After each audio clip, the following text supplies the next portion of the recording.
Chapter 1500. The divine night stood in the air. Bolts of lightning as thick as mountains struck down from the sky, followed by a vast ocean. This was the world-shocking Great Sage Tribulation. Everyone was stupefied.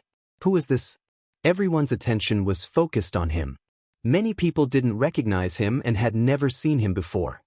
He's actually this powerful. Is he going to cross the legendary Great Sage Tribulation? Everyone was astonished. How powerful was he to have such a terrifying sea of lightning? The heavens were about to crash down. In just a split second, the sea of lightning was boundless. Primal chaos surged and tore apart heaven and earth. Blazing light poured down endlessly. This was an aura that made people's hair and bones tremble. Even though they were separated by an endless distance, they could still feel the heavenly might. To choose this time to cross the tribulation and send down tens of thousands of streaks of lightning in front of Mount Meru, everyone was shaken. This person was extremely daring. The most shocking thing was that the power of this tribulation was too vast and boundless. At first, the lightning was as thick as mountains, but now, it was as if the universe was overturned and the eternal universe was smashing down. This was a world of great heavenly lightning. There was lightning everywhere, and heavenly punishment was everywhere. It formed mountains and seas, vast and immeasurable. The Great Sage Tribulation was rare and not many people had seen it. Normally, those who crossed the tribulation would choose an uninhabited area and fight with their lives on the line. Moreover, they had to guard against any disturbances. The divine night was still so calm in the face of such a powerful tribulation. It was impossible not to be shocked. Only Yi Fan knew that the divine night was extraordinary in the past. He had been suppressed too ruthlessly. If he hadn't cultivated on earth, his accomplishments would have long since shocked the world.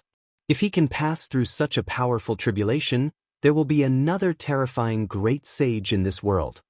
At this moment, the saints in the outer realms all changed their expressions.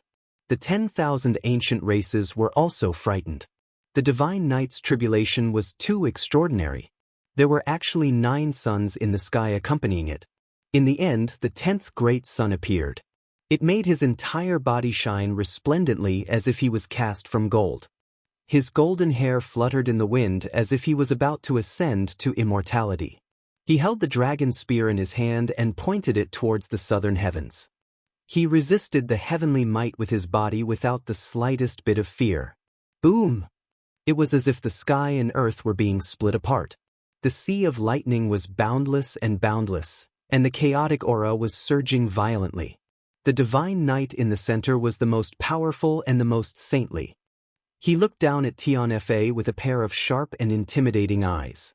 10 heavenly suns covered the sky, appearing side by side. They were so dazzling that one couldn't open their eyes. This was a type of great scene. All those who underwent tribulation that produced abnormal scenes would have their names shake the past and present, powerful beyond compare. This person is too terrifying. He can actually suppress his cultivation base and choose the time and place of his own will. He can control the rhythm of the heavenly tribulation and only release it now. The boundless sea of lightning crashed down on Mount Meru.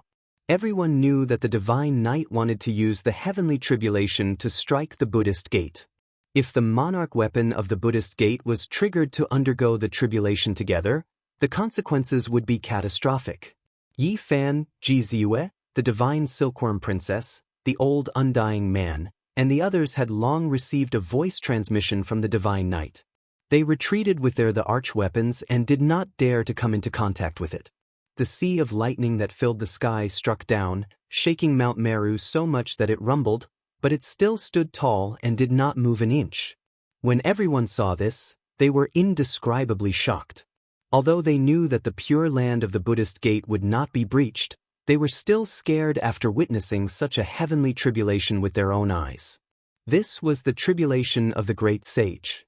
The lightning was so boundless, but it could not destroy a single blade of grass or tree on Mount Meru. It was truly shocking. Mount Meru had something similar to the heaven-deceiving array pattern. Otherwise, it would be more than this. Boom! At this moment, the power of faith from Mount Meru suddenly went against the heavens and engulfed the heavens. It actually almost burned the sea of lightning clean. Everyone was dumbfounded and simply couldn't believe all of this. Mount Meru was too powerful. What kind of runes were rushing out? They could actually devour the heavenly tribulation. The ocean-like power of faith swept across the heavenly tribulation and went against the flow. An even more terrifying heavenly tribulation descended, striking at the divine night and smashing towards Mount Meru. There was no end to it. It was like one galaxy after another, becoming more and more powerful. This great tribulation lasted for a whole 4 hours. The divine knight successfully broke through and became the great sage. Moreover, he immediately reached the second heaven of the great sage, directly crossing the first heaven. Unfortunately, no matter how endless the heavenly tribulation was, it could not damage Mount Meru at all. It was as if nothing had happened on the sky-reaching mountain. Everyone sighed. The divine knight was amazing, but he couldn't really destroy Mount Meru by transcending the heavenly tribulation. Even Yi Fan with his humanoid lightning emperor tribulation might not be able to do it. Mount Meru was impenetrable, and for a moment, it was actually helpless. The divine knight healed his injured body and replenished his divine energy. In the end, his blood energy soared into the sky, and his aura was at its peak.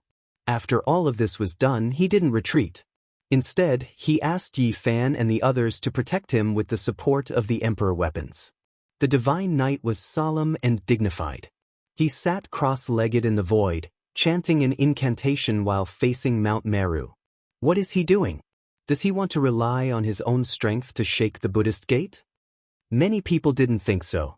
Although the sages in the outer realm all admitted that he was powerful enough, destroying Mount Meru was like an ant trying to shake a tree. However, something inexplicable and unbelievable happened.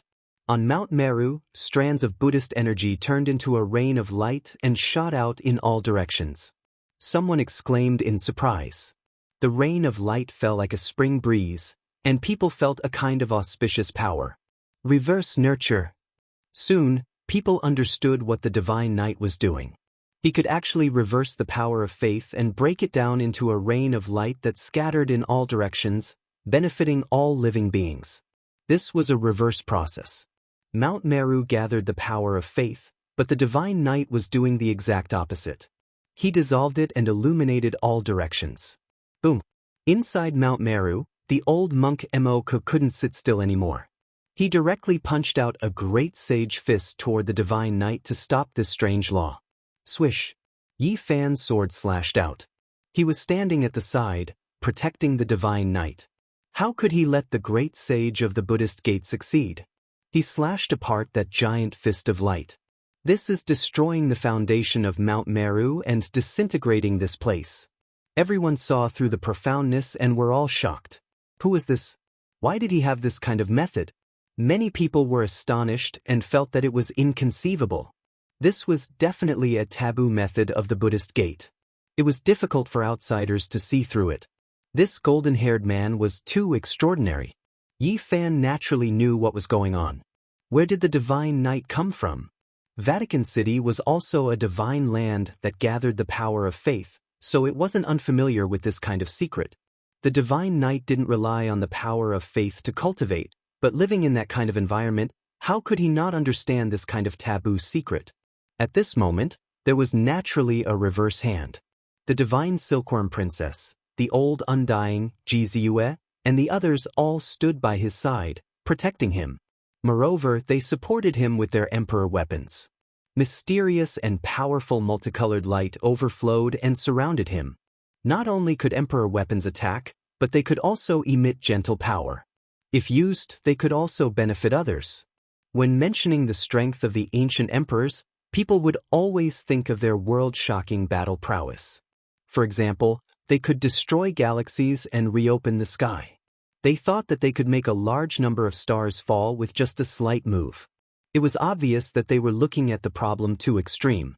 If that was the case, how would the ancient emperors get along with their family and friends? Their magic power would naturally be reflected in nourishing all living things. Some people once thought that the ancient emperors were too strong and that it was difficult for them to marry and have children. This was naturally looking at the problem too one-sidedly. They could regenerate withered trees, make fallen flowers bloom again, and restore the old to their youth. Their power was not only reflected in extreme strength and killing, but it could also nourish things silently, gently, and peacefully. The divine silkworm princess and Jizue were both supported by the emperor weapons. Dense light mist flowed out and supported the divine knight's body, helping him circulate his magic power and dissolve Mount Meru's psyche power. Yi Fan retreated. His killing sword was really difficult to control. Compared to other emperor weapons, it was too special. Its killing intent was too strong. If he made a mistake, he wouldn't be able to nourish the divine knight and might even be cut into dust. Rumble! With the help of the emperor weapon, the divine knight's laws were like a vast ocean, rushing towards Mount Meru quickly. The moment it came into contact with the psyche power, a boundless rain of light evaporated and scattered in all directions. What happened? On this day, everywhere in the western desert, the mortals, men, women, old and young were all shocked. The rain of light fell on them, all their illnesses were alleviated, and they were full of energy. This was the psyche power that they had contributed to devoutly worshipping Buddha. Now that it was being returned, they naturally had a different feeling. In front of Mount Meru, many cultivators were shocked. Many of them were also drenched by the rain of light and felt extremely comfortable. Mount Meru was giving, changing its previous taking stance. Only those who were there personally could understand how terrifying this reversal was and what it meant. Everyone was in awe of the divine knight's methods. He could actually pry open the psyche power of Mount Meru. Amitabha! The old monk Emoka chanted. Mahamayuri's expression was cold as he stared over. Boundless rain of light fell. On this day, it was the same everywhere in the western desert.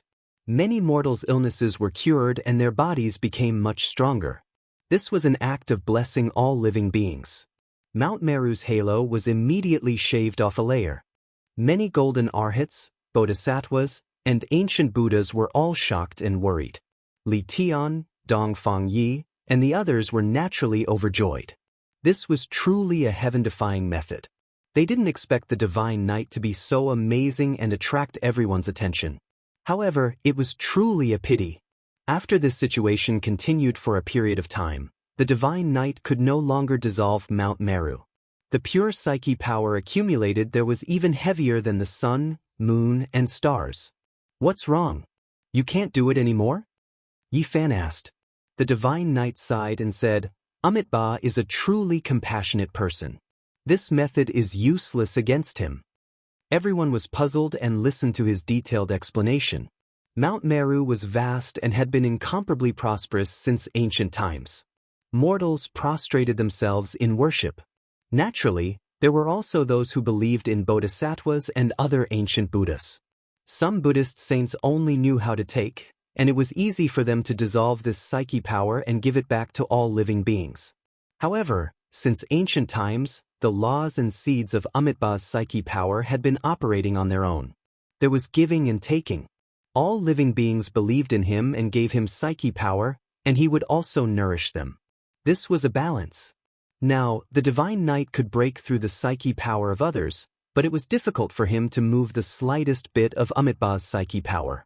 This is the great emperor's method and great spirit. Yi Fan sighed. There was no solution. There was giving and taking, and this psyche power came in an upright manner. Even though the divine knight knew the mysteries of the psyche power, he couldn't move the slightest bit of the great compassion power. What do we do? At this moment, everyone was at their wits' end. They couldn't attack, nor could they dissolve the psyche power. Mount Meru was impregnable. It seems like there's only one way left, Yi Fan said. His gaze was resolute as he surveyed the western desert. Chapter 1501. What should we do? Dongfang Yi asked. His hair was messy and his bronze-colored body was as strong as a flood dragon. He held a large stick and gestured at Mount Meru. Yin and Yang coexist, Yi Fan replied. The western desert was vast and boundless. From its name, one could tell what kind of place it was. The most common was the Golden Desert, with many oases like pearls decorating it. Yi Fan soared into the air, his Yuan Tian eyes shooting out a sharp light as he took in the entire mountain and river. The so-called oases were very large, easily spanning thousands of li. It was not strange for the slightly larger ones to be tens of thousands of li in circumference. They could not be measured with the perspective of the other side of the starry sky. In fact, if all the oases were added together, the area would be an astronomical figure. It could be called a boundless land of Buddhism. Yi Fan stepped in the void and imprinted many runes. These were the Xing rune arts, emitting bolts of lightning as he circled around Mount Meru. Finally, he returned to his original position. Many people looked at him in confusion. The Outer Realms saints were also astonished. Yi Fan had been very powerful today, leading everyone to besiege Mount Meru and using so many emperor weapons. It was truly shocking. Even at this stage, he still could not break through. What other tricks could he rely on? What does he want to do? Is there anything more powerful than the weapons of the ancient emperors? Many people shook their heads, not believing that he could defy the heavens. At this point, everyone agreed that it would be difficult to change the outcome. Yi Tong's eyes lit up. They had already guessed what Yi Fan wanted to do after seeing him walk around Mount Meru. Next, Yi Fan silently calculated, incessantly carving in the void as if he was calculating something. Endless symbols appeared. They were like phoenix feathers, dazzling and terrifying. Genesis technique. Yi Fan was using Genesis technique to carry out complex calculations. He wanted to densely cover the surroundings of Mount Meru and seal it. Even emperor weapons can't do it, can Genesis technique? Qi Luo was puzzled. The old assassin was really helpless against Mount Meru and felt that there was no other way. We'll know once we try, and this is only the first step, Yi Fan replied. In the surroundings, everyone gradually understood what he wanted to do. They acknowledged his strength, witnessed his terrifying aspects, but they did not believe that he could seal Mount Meru. Even the people on his side, the divine silkworm princess, the old man, and the others suspected that this would probably not work. However, Yi Fan was unmoved and pondered seriously. Let me try.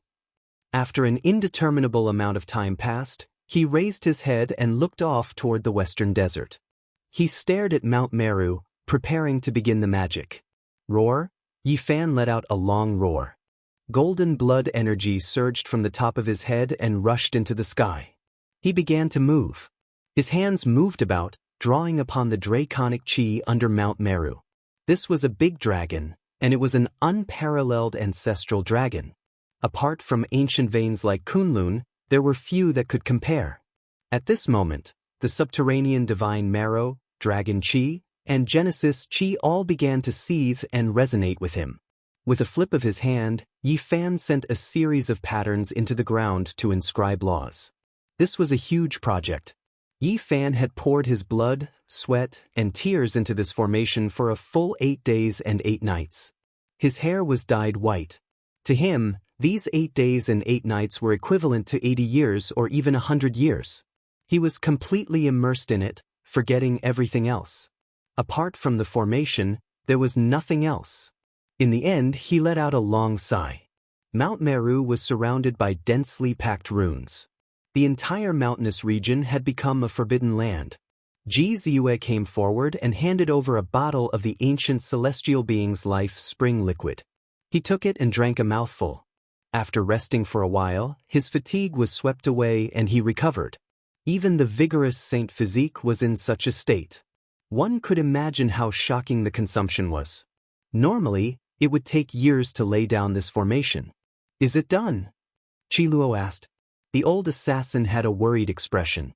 During these days, not a single one of the Outer Realms saints left. Instead, there were more and more people. After such a shocking change, who wouldn't want to see the result with their own eyes? No one believed that Yi Fan had any heaven-defying methods. Although he wouldn't say it out loud, they were sneering in their hearts. Wanting to break Mount Meru with a formation was just wishful thinking. This is just the beginning, Yi Fan replied. He soared into the sky and looked up at the sun, moon, and stars. He inscribed even more complicated runes one after another in the void. There were even some that were directly carved into the starry sky. And during this process, Yi Fan didn't care about the price. He took out many divine materials. After so many years of fighting on the ancient starry sky path, he had indeed accumulated a vast amount of materials. There were saint corpses, Dao Yuo silver essence, various magical tools, starry river divine sand. These were all treasures. They were originally left for the heavenly village, but today he couldn't care so much. These had all become the materials for laying down the formation. He wanted to lay down a peerless formation to trap and refine the Buddhist sect. Everyone was stupefied. That was the winged serpent skeleton? There were even the fragments of the stone man Holy Spirit, as well as the great sage's Dao bone, and even phoenix blood scarlet gold. The things Yi Fan used were too shocking, leaving many people stupefied. This was just too extravagant. It was just a single person, yet his collection was comparable to a great treasury. Forget about those holy bones and holy artifacts, just those most primitive divine materials were enough to make one's eyes go red. There was actually immortal gold inside, moreover more than one type. Even though they were all small pieces, not that large, this was still world-shocking, making everyone's mouths and tongues go dry, stupefied, all of them a bit stupefied. Divine treasury, someone said with a sigh. There were actually so many things. Yi Fan was simply a big fat sheep, making one want to rob him. However, after seeing his recent performance, all of these thoughts disappeared. If they dared go up, they would definitely be courting death. In the sky, the holy bones were the stones, the Dao soldiers were the flags, and the divine gold was the pattern. It was dazzling. Yi Fan carved formation patterns, drawing upon the power of the heavens, mightily descending. No one could see what exactly happened on the ground because they were all in the ancestral dragon vein. However, they could see everything clearly in the sky. The boundless starlight was like a sea of smoke, pouring down in torrents. Drawing upon the heavens, this kind of method seized the fortune of the universe. Everyone sucked in a breath of cold air. No matter what, after today's battle, Yi Fan's name was destined to shake the world. Who dared to oppose him? A single person being able to mobilize so many emperor weapons, anyone would feel their scalp go numb. And now, he displayed this kind of Genesis technique attainment, making people even more fearful, labeling him as a malignant star. In many people's eyes, he was a great demon sovereign that needed to be avoided. Master's Genesis technique has finally reached great success. Zhang Wuye would be deeply gratified in the afterlife if he knew, Yi Tong said. Time waited for no man. Zhang Wuye had already passed away many years ago. He was not a cultivator and only knew some superficial cultivation methods. His Genesis technique had not reached a higher level, so his lifespan was limited. Is this the most powerful Genesis technique? Once it reaches a certain level, it can change the world. He really did it, many people in the heavenly village whispered. Yi Fan had now surpassed the Yuan Taoist master's realm.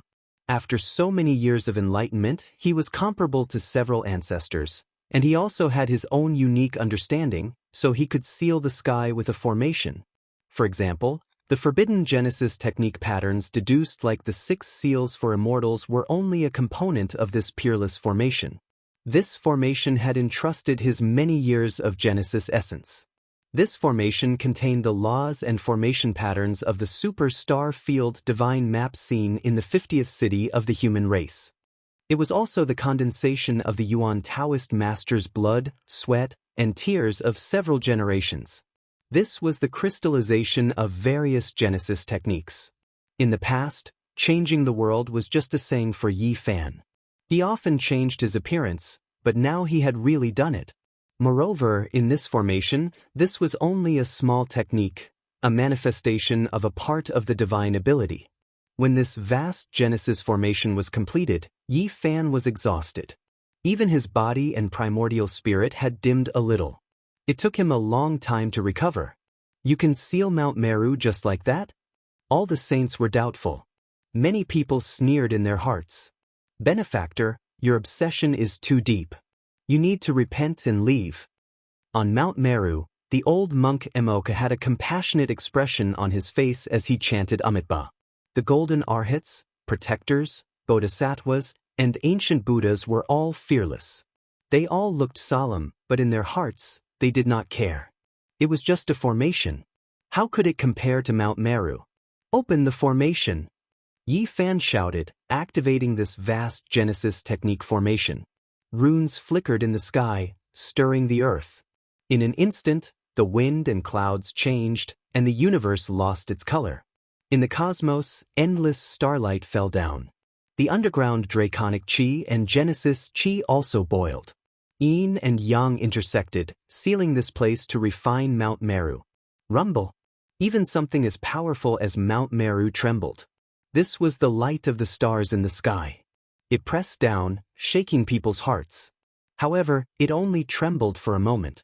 It quickly calmed down and became as still as a boulder, returning to its original state. Everyone shook their heads. The saints and ancient race experts sneered, feeling that Yi Fan was too conceited. Did he really want to compete with an ancient emperor? Even if that person was already dead. Benefactor, why do you have to do this? Your mortal heart is too heavy. You can't bear to part with it and you can't let it go. In the end, you will only hurt yourself and bring trouble upon yourself. Emoku pressed his palms together. You damned baldy, if you continue to blabber, I will roast you in the future. Longmo was furious and extremely indignant. The people of the heavenly village were helpless and felt that it was a pity. This great formation was indeed extraordinary and could reverse the fortune of the universe, but it was still not enough to seal Mount Meru. Let me borrow the Emperor weapon. Yi Fan spoke to Princess Divine Silkworm, the Old Undying, Jiziue and the others. He took the lead and placed the green copper cauldron and the killing sword into the Origin Heaven Forbidden Divine Formation. At this moment, everyone was shocked. They widened their eyes and observed Yi Fan's formation. They discovered that he had deliberately left a few places for inserting formation flags. The green copper cauldron and the killing sword immediately filled 2 places. Then, the void mirror filled another place. The heaven-swallowing jar and the divine silkworm ridge's 9-colored battle armor also entered. The great formation shook, as if an ancient emperor had been resurrected. In just an instant, Mount Meru was shaken. What did the Origin Heaven formation pay attention to? Borrowing the power of heaven and earth, transforming the dragon chi of the earth veins, the sun, moon, and stars to produce power. What it drew upon was the source of heaven and earth. In front of them, the formation laid by Yi Fan directly drew upon the source of the Emperor weapon. How could it not be earth-shattering? As for the essence energy needed by the Emperor weapon, it directly drew upon the immortal splendor of the universe's galaxy. Boundless mist shrouded the entire Mount Meru in an instant. The killing intent was endless. This place was covered by chaotic chi and truly sealed. Not to mention whether it could be refined or not, it was definitely isolated at this moment. The power was earth-shattering. Everyone's hair went cold and their expressions changed. They were still disdainful just now, but they never thought that everything would change in the blink of an eye. Maybe we can really take down Mount Meru? Savage was very excited. He scratched his messy hair and revealed a mouthful of snow-white teeth. He held a large stick and sneered at the great Thunderclap Temple. Yin and Yang coexist. This is only the first step. Toughness represents power and killing. It also needs gentle power to neutralize it. Everyone will have to work hard next. Yi Fan said. Chapter 1502. The Great Formations sealed the sky. The majestic Mount Meru and the majestic Great Thunderclap Temple all disappeared from everyone's eyes, only leaving behind primal chaos mist. This kind of method made everyone feel a chill run down their backs. Could it really resist the Buddhist sect? Was the human race's holy body heaven-defying? It was clear that the people on the mountain couldn't hold back anymore. They activated the power of faith, wanting to take the initiative to attack and break the formation. However, there was no suspense in the end. The Emperor weapon's killing intent was boundless, directly refining the willpower that surged out. I haven't moved yet you guys have already taken action. Yi Fan sneered, activating the runes one after another. The Emperor weapon displayed its might, starting to refine Mount Meru. Wenglonglong. The majestic giant mountain swayed, no longer as calm as before. It seemed like it was going to collapse, releasing endless Buddhist light. This place was filled with the aura of an ancient great emperor, causing even the great sage to frown. Everyone was shocked, immediately fleeing as far as they could out of fear of being affected. Since the ancient times, when had there ever been someone who surrounded Mount Meru? When it came to a true battle, the Buddhist sect had never been weaker than others, yet now, they were at a disadvantage. The mountain swayed, the earth shook, the ancient temple trembled, the purple gold tiles rattling as if they were flying, causing Mount Meru to be unable to calm down. Don't tell me it can really break the mountain gate? The protector heavenly kings, golden arhats and the others on the mountain all frowned, unable to remain calm and aloof, all of them revealing a type of hidden worry. The emperor weapons fluctuations came one after another, merging together, forming an expanse of natural laws that descended towards Mount Meru, as if the heavenly realm's divine punishment was descending. The sky was being torn apart, the stars were trembling, it was as if the end of the world had arrived. The heaven origin forbidden formation drew upon the source of all living things. Now, with the emperor weapon as the source, this kind of power was simply unimaginable. Boundless fluctuations swept up the 9 heavens, shaking the 9 hells. Divine force surged, rising and falling, world shaking and heaven overflowing. The peaceful Mount Meru became a battlefield, turning into vile earth, continuously shaking. There were even mountain rocks rolling down, as if it could collapse at any time. However, this situation persisted for 4 hours, and it was still the same. Mount Meru could not be broken, and the tumbling of the mountain rocks was more or less done, no longer as intense. Everyone was shocked. Was this a mountain gate or a celestial gate? It was already like this, but they still couldn't break in. The waters of Mount Meru were too deep. What kind of formation patterns did Amitabha the great emperor carve? It was most likely more than one. Yi Fan sighed softly. It was already like this, yet they still couldn't take down Mount Meru. This really made him feel helpless. Based on the current situation, unless there was a great emperor-killing formation to attack, or a quasi-emperor appeared, he would not be able to control everything here. Amitabha. Excellent, excellent. The voice of the great sage Moku sounded again. Although his tone was compassionate, it was full of provocation in this situation. Even if he used a few emperor artifacts as his source to attack, it would not work. However, this kind of forbidden formation pattern still cut off Mount Meru's connection with the outside world, sealing this place like a cage. The Buddhists were powerless to break out. The Buddhist mountain gate was sealed, and the entire Mount Meru disappeared from the world, hidden in the chaotic mist. This result was extremely shocking, leaving everyone stupefied. After this battle, no matter what the result was, Yi Fan's name would shake Emperor Burial Planet and intimidate the experts of all races. He even dared to seal Mount Meru, so what else did he not dare to do? The situation forced us. Now that we've sealed Mount Meru, let's use gentleness to grind them down and break their foundation. Yi Fan said coldly. Since they had already fought to this point, if they stopped now, it would seem like they had started strong but ended weak. His next move was to purify the entire Western Desert. Let the roots of the Celestial Court take root in the Western Desert and sprout. This was something he had long since discussed with Qi Luo and the others. What did the Buddhists care about the most? Naturally, it was the power of faith. They would attack and break them down from this aspect. The star domain was vast. Great Emperor Amitabha had once preached the Tao to 10,000 regions. He had more than one Tao field, but it was clear that the Amitabha ancient star domain and the Big Dipper were the most important. This was especially true for the Western Desert. It was the final place he chose to establish his foundation. Even the great Thunderclap Temple was established here, and the Emperor weapon was left behind. Yi Fan's actions were undoubtedly stabbing at the Buddhist heart. It would make them feel a powerful sense of crisis. If we want to succeed, it will definitely be a long process. Truly returning to one in such a short period of time will be extremely difficult. We can't wait that long. Everyone has to display their divine abilities, descend to a place and display miracles to purify all living things. Purifying a pure land was different from purifying a single person. There was giving and taking, creating a paradise. This was the former. and old monk Moku's actions belonged to the latter, pure suppression and enslavement. Some of the ancient scriptures indicate that the Western Desert is too important to Amitabha. He once measured the Western Desert and viewed it as his country of eternal life. If the immortal domain opened up one day, the entire Western Desert would ascend. Mount Meru will definitely not sit by and watch us destroy everything here. Unfortunately, Mount Meru has been sealed. They can't interfere and can only watch helplessly. Break the foundation of the Buddhists.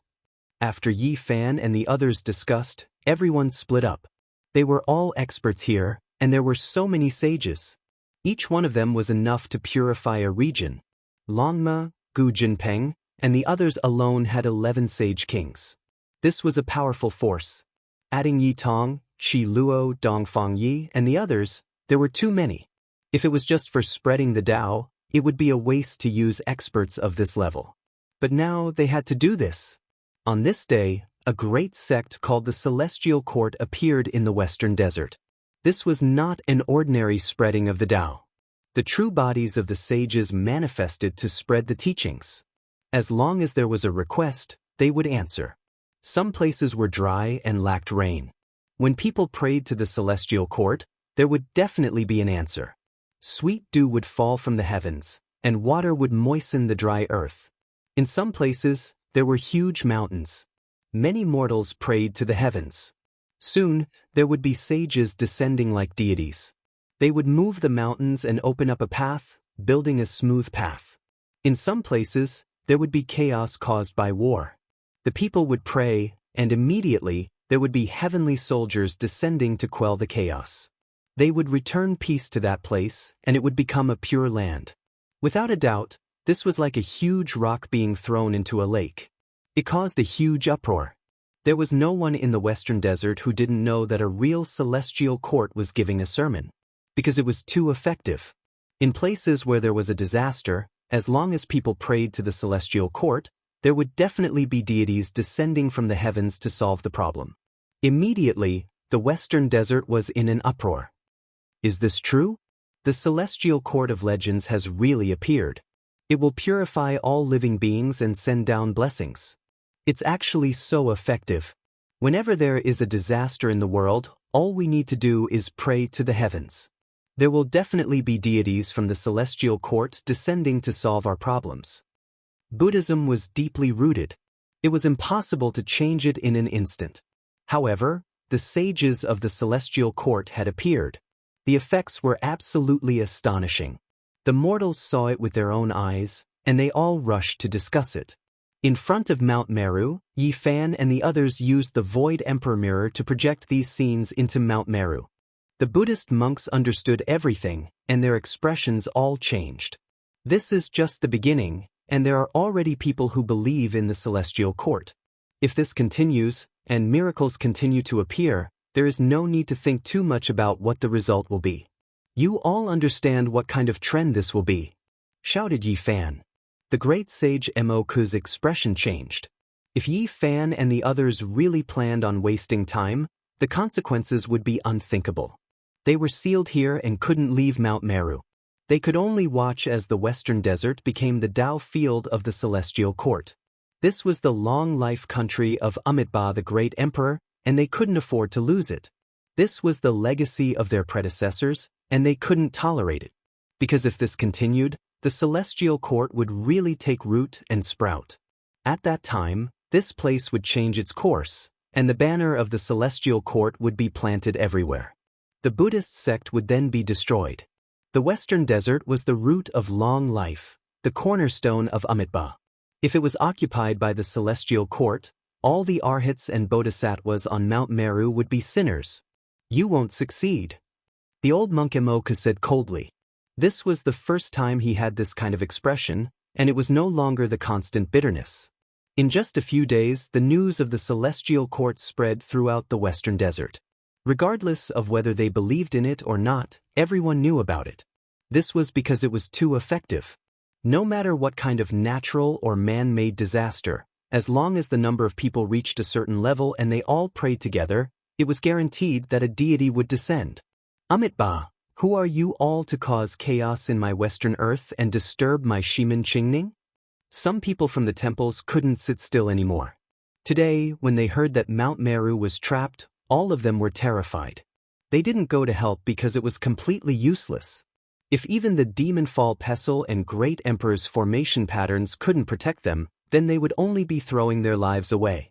However, when this group of cultivators appeared, they couldn't sit still anymore. This was ruining their foundation. When faced with doubt, the people of the Celestial Court did things their own way. They continued to preach as usual, answering all requests and appearing from time to time. Later on, there were finally some Buddhist sect experts who couldn't take it anymore. They wanted to cause trouble, but there was naturally no suspense. This was a group of saints, so how could they compare to them? Towards this, Longma, the Black Bear Saint, and the others weren't polite at all. They directly used the spiritual treasure Celestial Beings expiation scripture to suppress them, imitating the Buddhist sect and taking them for their own use. In the end, when the common people saw the great monks of the past join the Celestial Court and prostrate themselves in worship, this undoubtedly caused great waves. Many people began to revere the Celestial Court. In just half a month, there were many disciples of the Celestial Court in the Western Desert. This speed was so fast that many onlookers were dumbfounded. They really were stepping on the corpses of the Buddhist sect to preach the Tao, advancing rapidly. However, this left people speechless. The Celestial Court was truly doing their best to dissolve the world's suffering and deliver salvation. The Buddhist sect couldn't stand it and wanted to denounce them, which was why they were suppressed and converted. Enough, stop.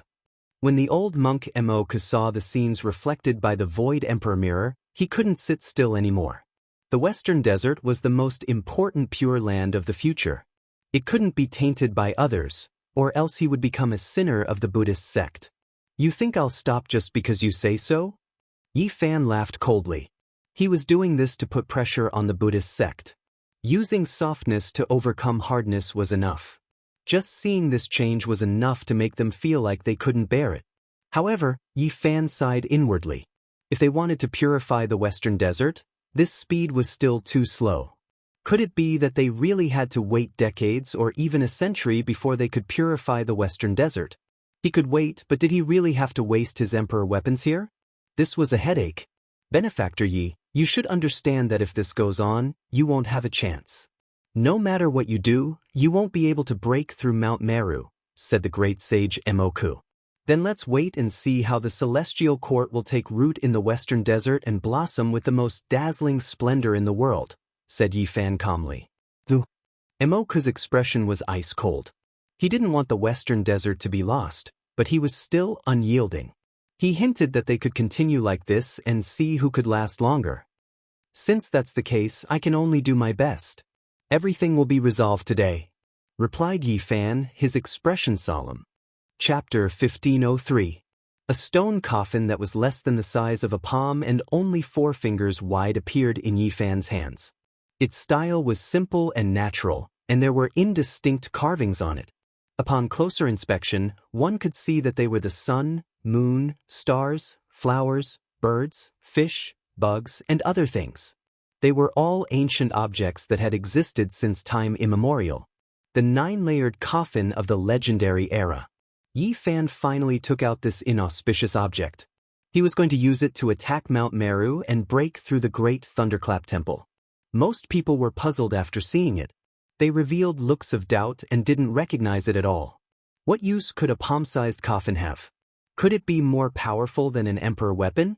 Only a few people were moved after seeing it. They vaguely understood its origins amidst their bewilderment, and they immediately thought of many legends regarding this coffin. Is it really a divine coffin from the legendary era? Many people from the ancient races came. A few of the ancient imperial clan elders' voices were trembling. They were closer to the legendary era than the people of today, so they naturally understood more about this type of coffin. Is there something terrifying about it? Many people were puzzled and asked the people beside them. This immediately triggered a wave of discussion. Meanwhile, a few of the older generation experts from the outer realm also looked forward. After getting a bit closer to take a look, They all revealed expressions of shock and their hearts began to beat violently. It really is like that kind of thing. When a few senior experts spoke in a low voice about the coffin's origins and how terrifying it was, everyone felt as if they were doused in ice and snow. A layer of cold goosebumps appeared on their bodies. It was rumored that it was buried above the 9 heavens and would never sink into the yellow earth. Everyone's breathing became hurried and their hearts continuously beat. Where did Yi Fan get this from? He actually had this kind of trump card. It was truly frightening. This kind of thing couldn't be provoked. A single mistake would result in the destruction of their entire clan. The legend of the divine 9-layered coffin is too terrifying. We can't touch it. After seeing it, we should respectfully bury it beyond the heavens and release it into the depths of the cosmos. The Outer Realm saints and archaic imperial clan elders all had serious expressions on their faces. Even those on Yi Fan's side were incomparably solemn. They treated this matter with extreme caution and caution. Among them, there was one whose reaction was the most special, and that was the divine silkworm Taoist. His reaction was far more intense than the others, and with a soaring sound, he stood perfectly straight like a divine sword being unsheathed. He gave off an oppressive aura, completely sweeping away his previous dejection. At this moment, his eyes shone with resplendent divine light, the radiance reaching several li.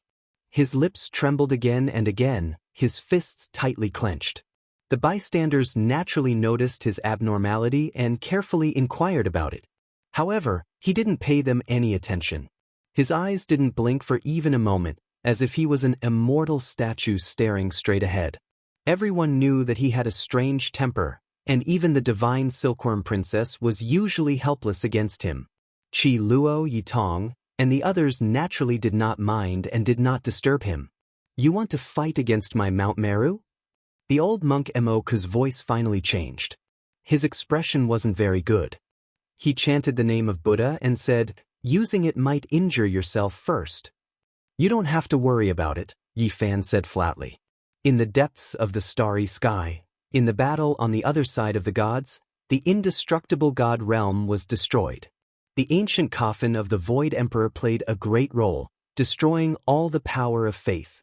At this moment, Yi Fan took out the 9-layered coffin. Of course, he didn't want to completely replicate the result of the battle in the god realm. The god realm had been tampered with by the celestial being, so the Emperor's baleful aura could destroy the power of faith there. However, Mount Meru was different. It hadn't been cursed, so it was impossible for it to be ignited and turned into firecrackers. In the battle in the god realm, the heroes had only used the baleful aura emitted by the Emperor's corpse to destroy an immortal divine sect.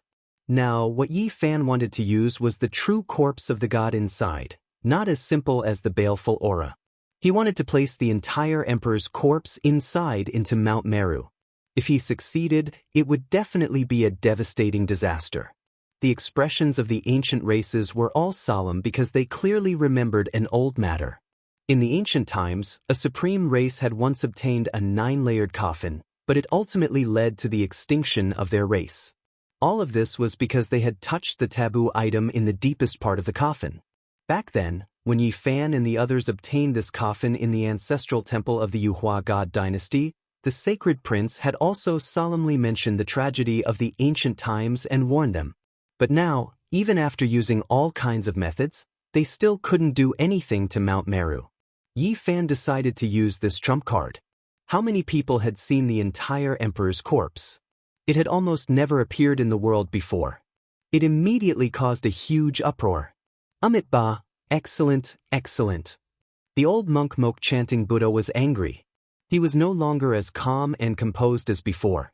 The light in his eyes was astonishing as he stared at Lin Jiufeng's palm.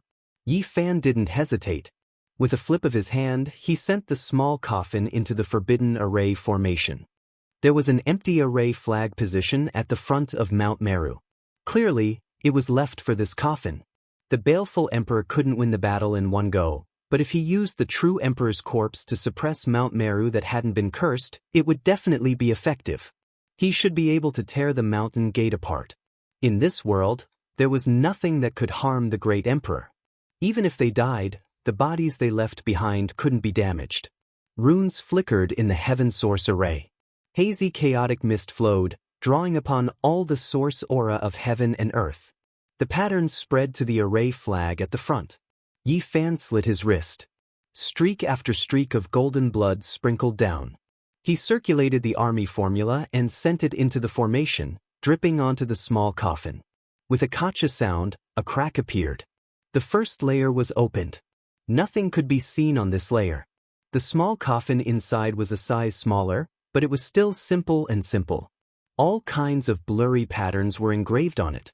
The god spirit coffin didn't enter the mortal world or the yellow soil. It was forever buried above the 9 heavens. Its origin and care were astonishing. Everyone held their breaths. They were all very nervous. Today, they might witness a grand event that not many people had seen since ancient times. It was destined to be terrifying and would be recorded in the annals of history. The gods are flawless. The mortal world isn't enough to bury them. Even if they die, they won't be tainted. Only the 9 heavens is their final resting place. In the end, they can rest in peace in a place that the mortal world can't reach. Now, the god spirit coffin was placed in the formation. Once it was opened, a world-shaking event would definitely erupt. 1 layer, 2 layers. The small coffin continuously opened. A lot of blood flowed out from Yi Fan's wrist. Golden multicolored light rushed into the heavens. Powerful fluctuations surged violently. It was as if a golden flame was burning as it flew into the formation. The god spirit coffin was wrapped in this golden blood. It seemed as if it was burning fiercely.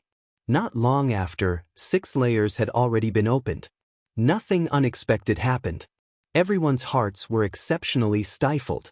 The saints all retreated, hiding as far away as they could. They didn't want to be affected. This place was most likely going to become a land of disaster soon. Stop! The old monk Moku couldn't hold back anymore and shouted loudly.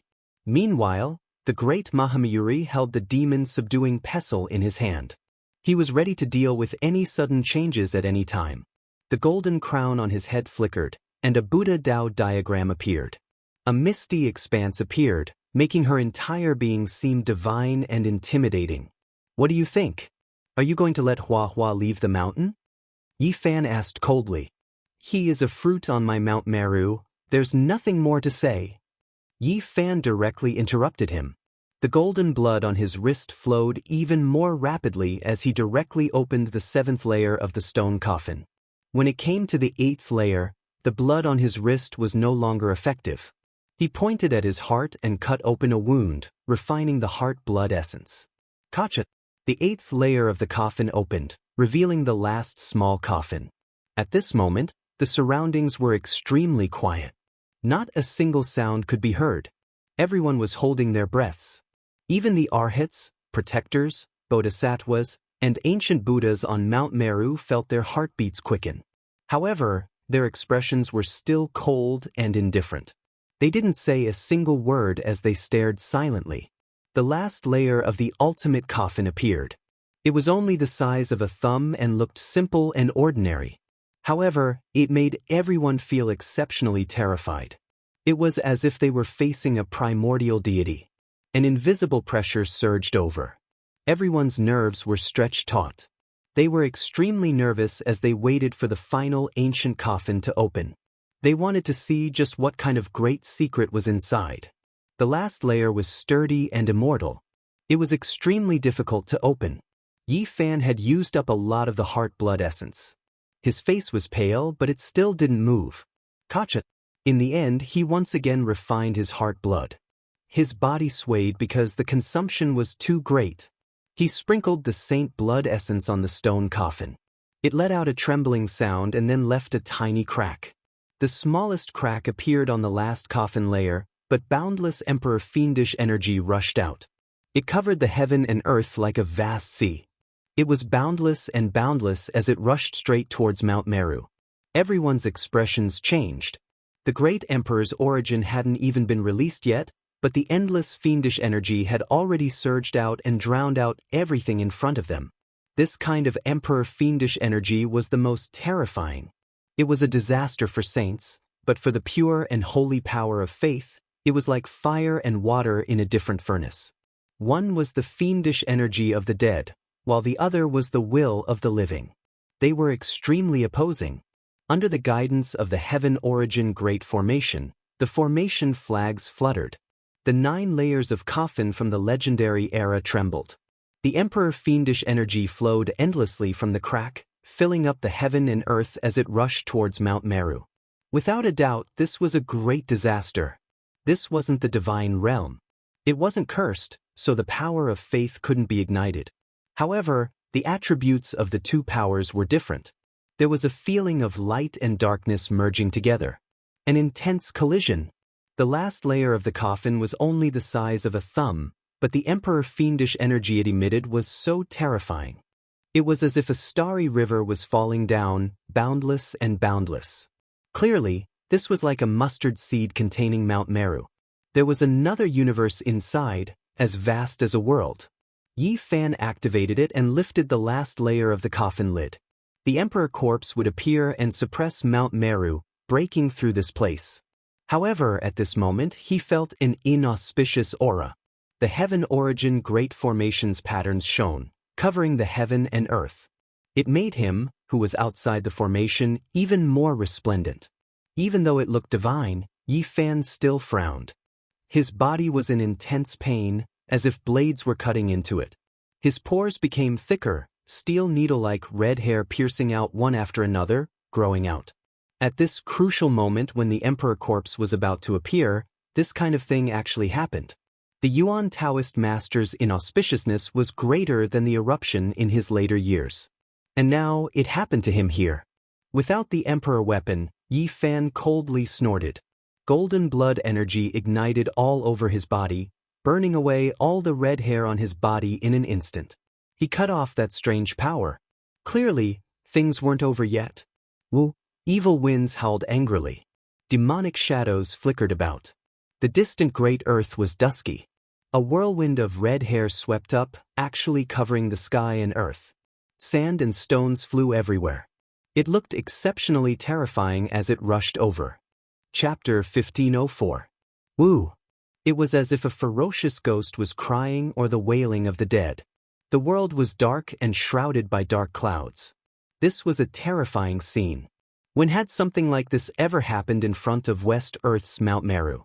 It was as if the gates of hell had been opened and hundreds of millions of heroic spirits were slaughtering their way out.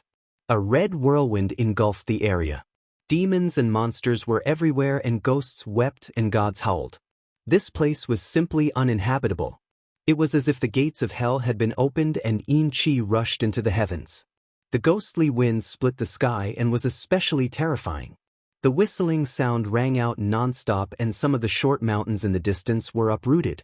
It looked extremely terrifying. Kacha. In the dusky mist, blood-colored lightning suddenly struck out. It was especially eye-catching and beautiful as if blood was blooming. It was horrifying. This unforeseen event was too shocking and left everyone at a loss for a moment. It's raining. Why is it so fishy? Raindrops scattered down from the sky. There was a pungent smell of blood that made everyone's hair stand on end. Looking up, everyone felt a chill in their hearts. Between heaven and earth, there was actually a torrential rain of blood that quickly came crashing down. This scene was bloody and spectacular. It was as if small rivers were pouring down. The scarlet color was glaring and smashed onto the ground in the blink of an eye. This was a Buddhist Pure Land. Today, there were so many cultivators here, yet such an unforeseen event happened. It made everyone dumbstruck. It's coming for Yi Fan. Dongfang Yi said.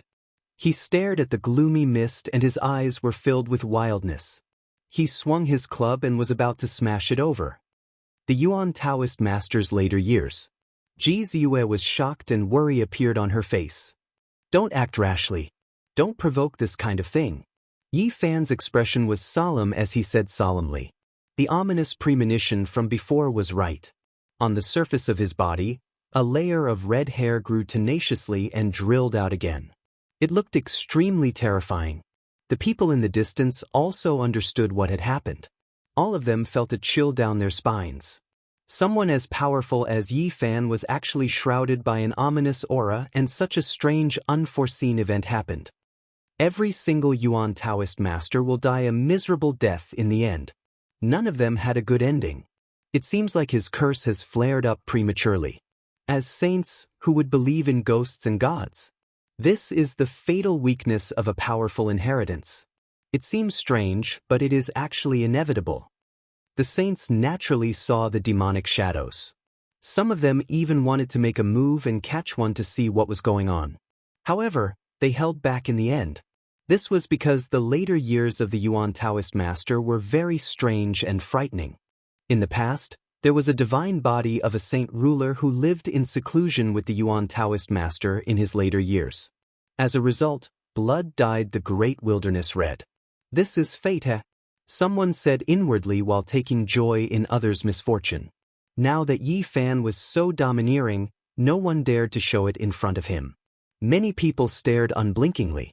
Only some old patriarchs of the far ancient imperial family furrowed their brows. The great sage from the outer realms was also deep in thought. I haven't even reached my old age, and you dare to detain me? Yi Fan let out a cold snort, but he was still fearless. His entire body burned with golden blood energy, and a layer of his red hair was shaved off.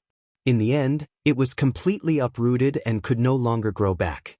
In the past, he needed the green copper cauldron, but now, he only needed to use his own strength. Woo! Demonic shadows flickered, and chilly winds howled angrily. Accompanied by a torrential rain of blood and a whirlwind of red hair, a group of ghost-like humanoid creatures approached. As they approached, one could clearly see that their bodies were covered in corpse hair that was more than half a foot long. Some of them were jet black, and some were scarlet like blood. They were sinister and terrifying. Voila! The sound of iron chains was particularly frightening in the bloody rain and hazy mist. It was as if the spirits of the underworld had come to detain a soul. Humph, I want to see how you can make me feel ominous. Yi Fan was fearless and actually took large strides forward to meet them. Ayo! A mournful howl rang out. It was deafening and intimidating. It was as if a group of malicious spirits had come out of the cage, making many people shiver from head to toe. This kind of momentum was definitely not simple. This was the Holy Ghost King. Do you think I'm as easy to bully as the ancestors? A cold light flickered in Yi Fan's eyes. He turned into a golden bolt of lightning and rushed forward, taking the initiative to attack. Bang! He struck out with his palm and sent a red-haired monster flying on the spot. This was not the ancestors of the past, but a group of powerful Yin spirits. He had no qualms about attacking. The one in the middle was directly smashed into pieces. His corpse turned into meat paste, and drops of blood splashed out. They were like humans but not humans, like ghosts but not ghosts. This was a strange life form. Each and every one of them was very frightening, making people feel apprehensive. Yi Fan was as fast as lightning. He waved the celestial the arch fist and swept in all directions. The golden fists blossomed with resplendent light like two great furnaces burning fiercely, shaking the sky. Almost in an instant, he dealt with the group of Yin spirits, leaving only one. He grabbed it in his hand and forcefully probed its sea of consciousness to see what was going on. Woo! Unfortunately, this kind of inauspicious creature was only a kind of instinct. It did not have many thoughts, and the clues in its mind were simple and sparse. This was a kind of creature that had just gained intelligence, but it was still in chaos. In the distance, everyone was dumbfounded. This human sacred physique was too fierce. He did not have the slightest worry when facing the inauspicious creatures. He simply and directly killed a group of demonic shadows, and finally grabbed one in his hand. What a peerless great omen! A heaven-defying fierce person. This was what many people thought, and they could not help but sigh. It was clearly an inauspicious scene, but in the end, it was beaten up by Yi Fan and killed all the red-haired monsters. It was completely different from what the Yuan Taoist master had experienced in the past. In the end, Yi Fan was strong enough. Now that he had the combat power of the great sage, this kind of inauspicious creature could not shake him, and those who came would only be killed instead. After Yi Fan finished searching the muddled sea of consciousness, he smashed the red-haired monster's head with one slap, causing it to fall to the ground and turn into a pool of blood. Then it was burned to ashes. Everyone was dumbfounded. The human's sacred physique was so powerful. Who was the one causing trouble for whom? No matter how they looked at it, it looked like he was dealing with a group of country bumpkins, and he killed them all. Underworld. Yi Fan only spat out these two words. After searching through the muddled thoughts, he finally understood. These were the troops of the underworld, and they were here to detain him.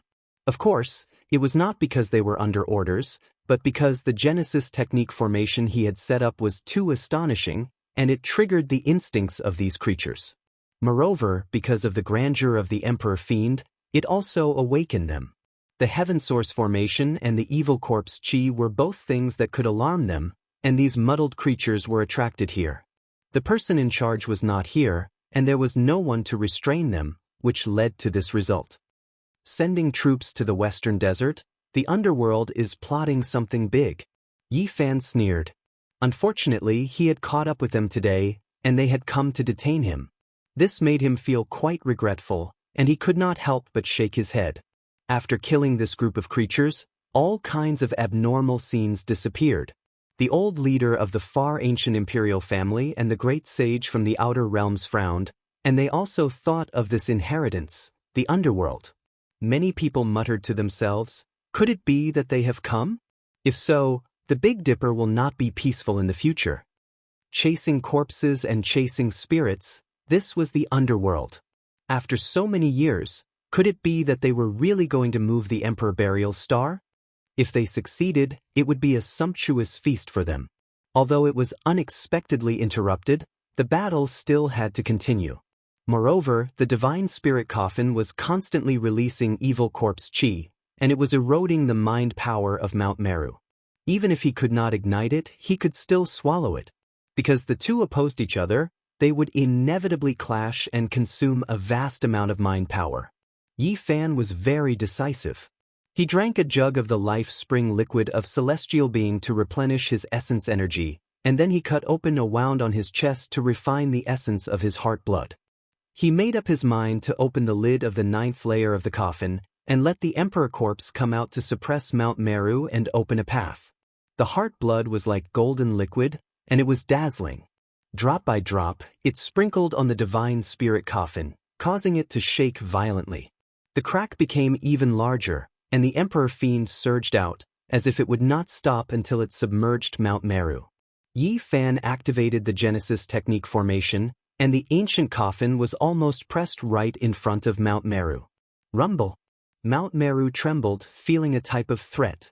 The Emperor-level corpse was about to come out, and the pressure was so great that even ancient Buddha Mountain could not remain calm.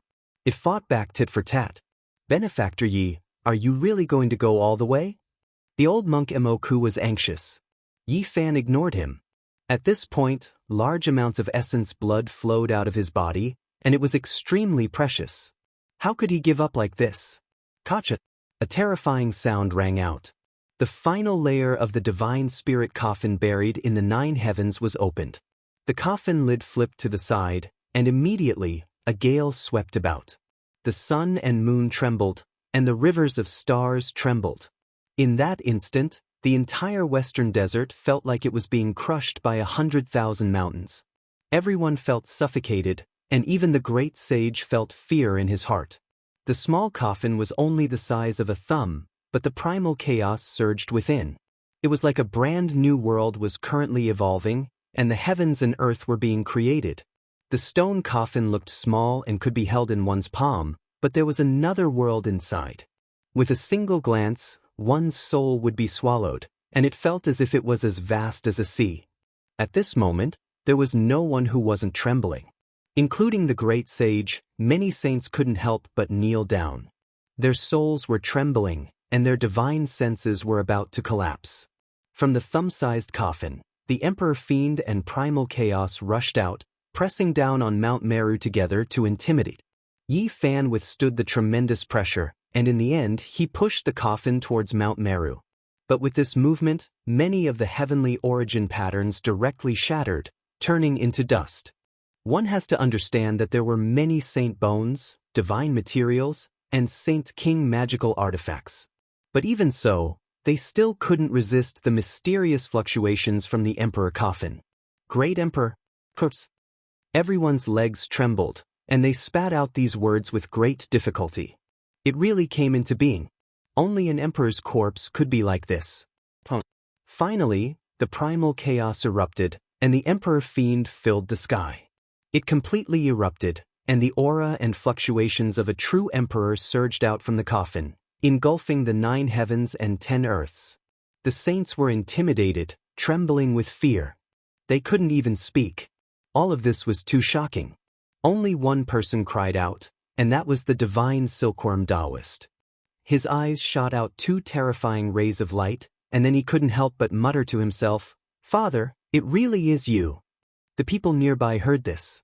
Qi Luo Yitong, the old undying, and the others all felt their scalps go numb. This was the divine silkworm Ridge's ancient emperor? It was too inconceivable. The divine silkworm princess was also shocked, and said to herself, "Ancient emperor, how is this possible? Didn't they say that his coffin had 9 colors that rushed into the heavens, condensing heaven and earth, black and yellow? It was incomparably huge, and it traversed the river of stars. Why is it like this now?" Chapter 1505. The people on Yi Fan's side were all stupefied. This was divine silkworm Ridge's ancient emperor? It was earth-shattering. Who would have thought that a single stone would stir up 1,000 ripples? Divine silkworm Ridge's ancient emperor was definitely a special existence. The 9 transformations were unmatched in the heavens and earth. The 10 transformations could look down on the past, present, and future. His time as an emperor could only be described as glorious and resplendent. He had been an emperor for a very long time, making all supreme beings feel despair, unable to catch up to him. He was known as a divine emperor. And this title, who dared to use it? Divine silkworm Ridge's ancient emperor used this title, ruling over the 9 heavens 10 earths. The light in Taoist divine silkworm's eyes was astonishing. He clenched his fists, about to rush forward. Meanwhile, Princess Divine Silkworm was also full of shock. Her words had already been heard by the distant great sage. Even though they were far away, the saints all felt their bodies go cold, their hair standing on end. This was the divine emperor's coffin, yet it was opened in front of Mount Meru. It was truly shocking. The 10 transformations overlooking past and present divine emperor? I never expected it to be him. After a brief moment of silence, there were low murmurs. Everyone was intimidated by that emperor wave, their bodies trembling. Now that they knew of its origins, they felt even more terrified. On Mount Meru, the group of arhats, bodhisattvas, protectors, ancient Buddhas, and others were all stupefied, deeply shocked. The old monk Emoku felt a headache. What should he do? It was too late to say anything now. The coffin had already been opened, irreversible. Who could go up and stop it? Great Mahamayuri held the demon-subduing pestle, her expression uncertain. Even someone as powerful as her felt restraining fear, feeling that Mount Meru would most likely face a calamity. "Father!" Taoist divine silkworm shouted, taking large steps forward. He really wanted to enter the depths of the Genesis technique formation, approach the opened coffin, and see the true appearance of the archaic supreme being. Yi Fan was also a bit stunned.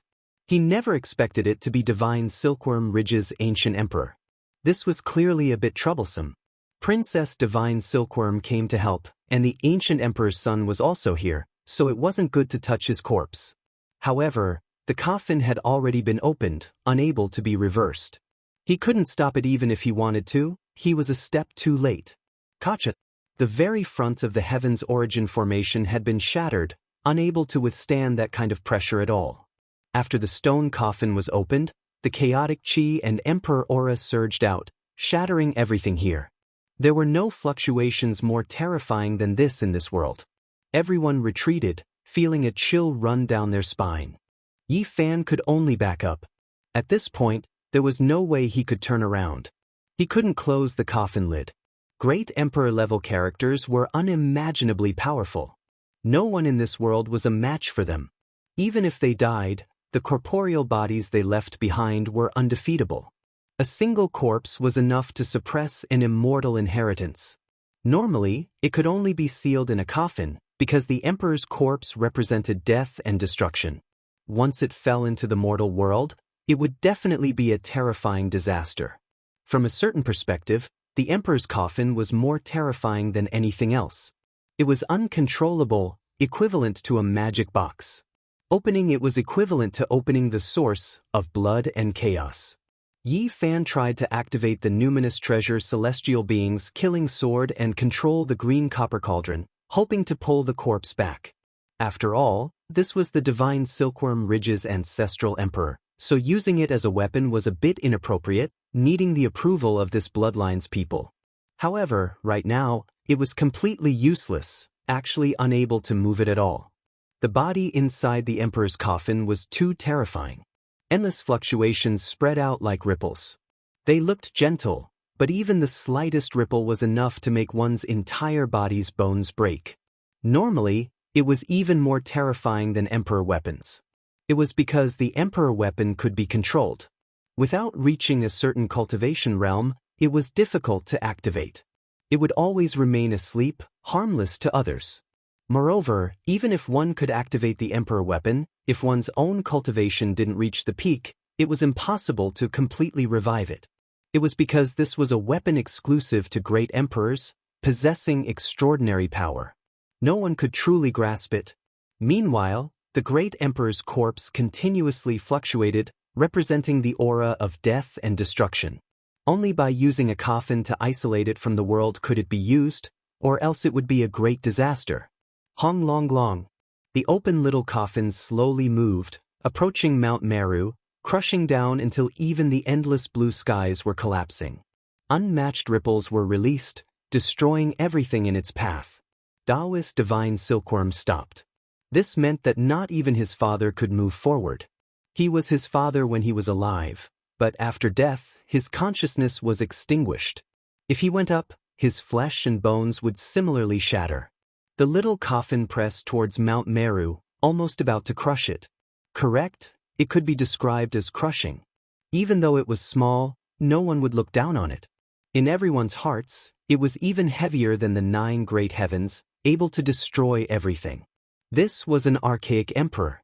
Emperor ripples were spreading, so who could resist them? It was clear that the Buddhist power of Mount Meru represented holiness, while the ancient coffin represented death. The Buddhist light and the aura of the dead collided, the two opposing each other. Within the world-shocking waves, Mount Meru swayed, as if it was about to collapse. The ancient coffin also trembled, the mist within boiling. After receiving the stimulation, both of them shone, no longer calm. The Buddhist light of Mount Meru illuminated all directions, illuminating the entire western desert. The little coffin also flickered with brilliant symbols, and a humanoid figure appeared within. The emperor coffin was immeasurably deep, like an abyss. There was a world within, and that figure was boundless, as if it was about to break through the void and come out. Anglong. Buddhist light shone on Mount Meru. Buddhist figures rose one after another, each one tall and imposing, towering into the heavens. This was the great emperor's formation. It was fully activated, preventing the emperor coffin from approaching. The formation patterns were completely activated, releasing an astonishing might. If the great sage were to enter, he would instantly be smashed into pieces. At this time, the emperor coffin was still moving about, not damaged. Its speed did not change, and it advanced in a manner that was neither too fast nor too slow, about to crush down. The ripples from Mount Meru became even more intense. The entire mountain was covered in patterns, as if horned dragons were crawling about. The patterns were complex and profound. This was the great emperor's formation, truly activated. It could kill deities and intimidate immortals. It was powerful to the extreme. The little coffin was obstructed in the end, shaking violently. Everyone held their breaths, feeling indescribably shaken. They nervously watched all of this. An emperor-level conflict was about to unfold. Everyone felt uneasy, but also a bit hopeful. The little coffin trembled, as if it was about to flip over. The chaotic energy within the coffin surged like a sea, engulfing Mount Meru in all directions. In the end, a great hong sounded. A humanoid creature was shaken out from the coffin. As soon as it appeared, the 4 seas trembled, the 5 regions trembling. Heaven and earth wailed, the great Tao bowing beneath its feet. This was a shocking scene that everyone would never forget for the rest of their lives, forever engraved in their hearts. The emperor corpse appeared, wrapped within primal chaos, hazy and indistinct. Everyone knelt down on the ground, horrified to the extreme. Every inch of flesh was shaking, feeling reverence that came from their souls. A complete emperor corpse? Who in this world had truly seen it before? This was, without a doubt, a majestic male. He towered there, incomparably imposing, crushing all sides until they split apart. Only he would exist eternally, surrounded by mist. I can't see clearly. What exactly does he look like?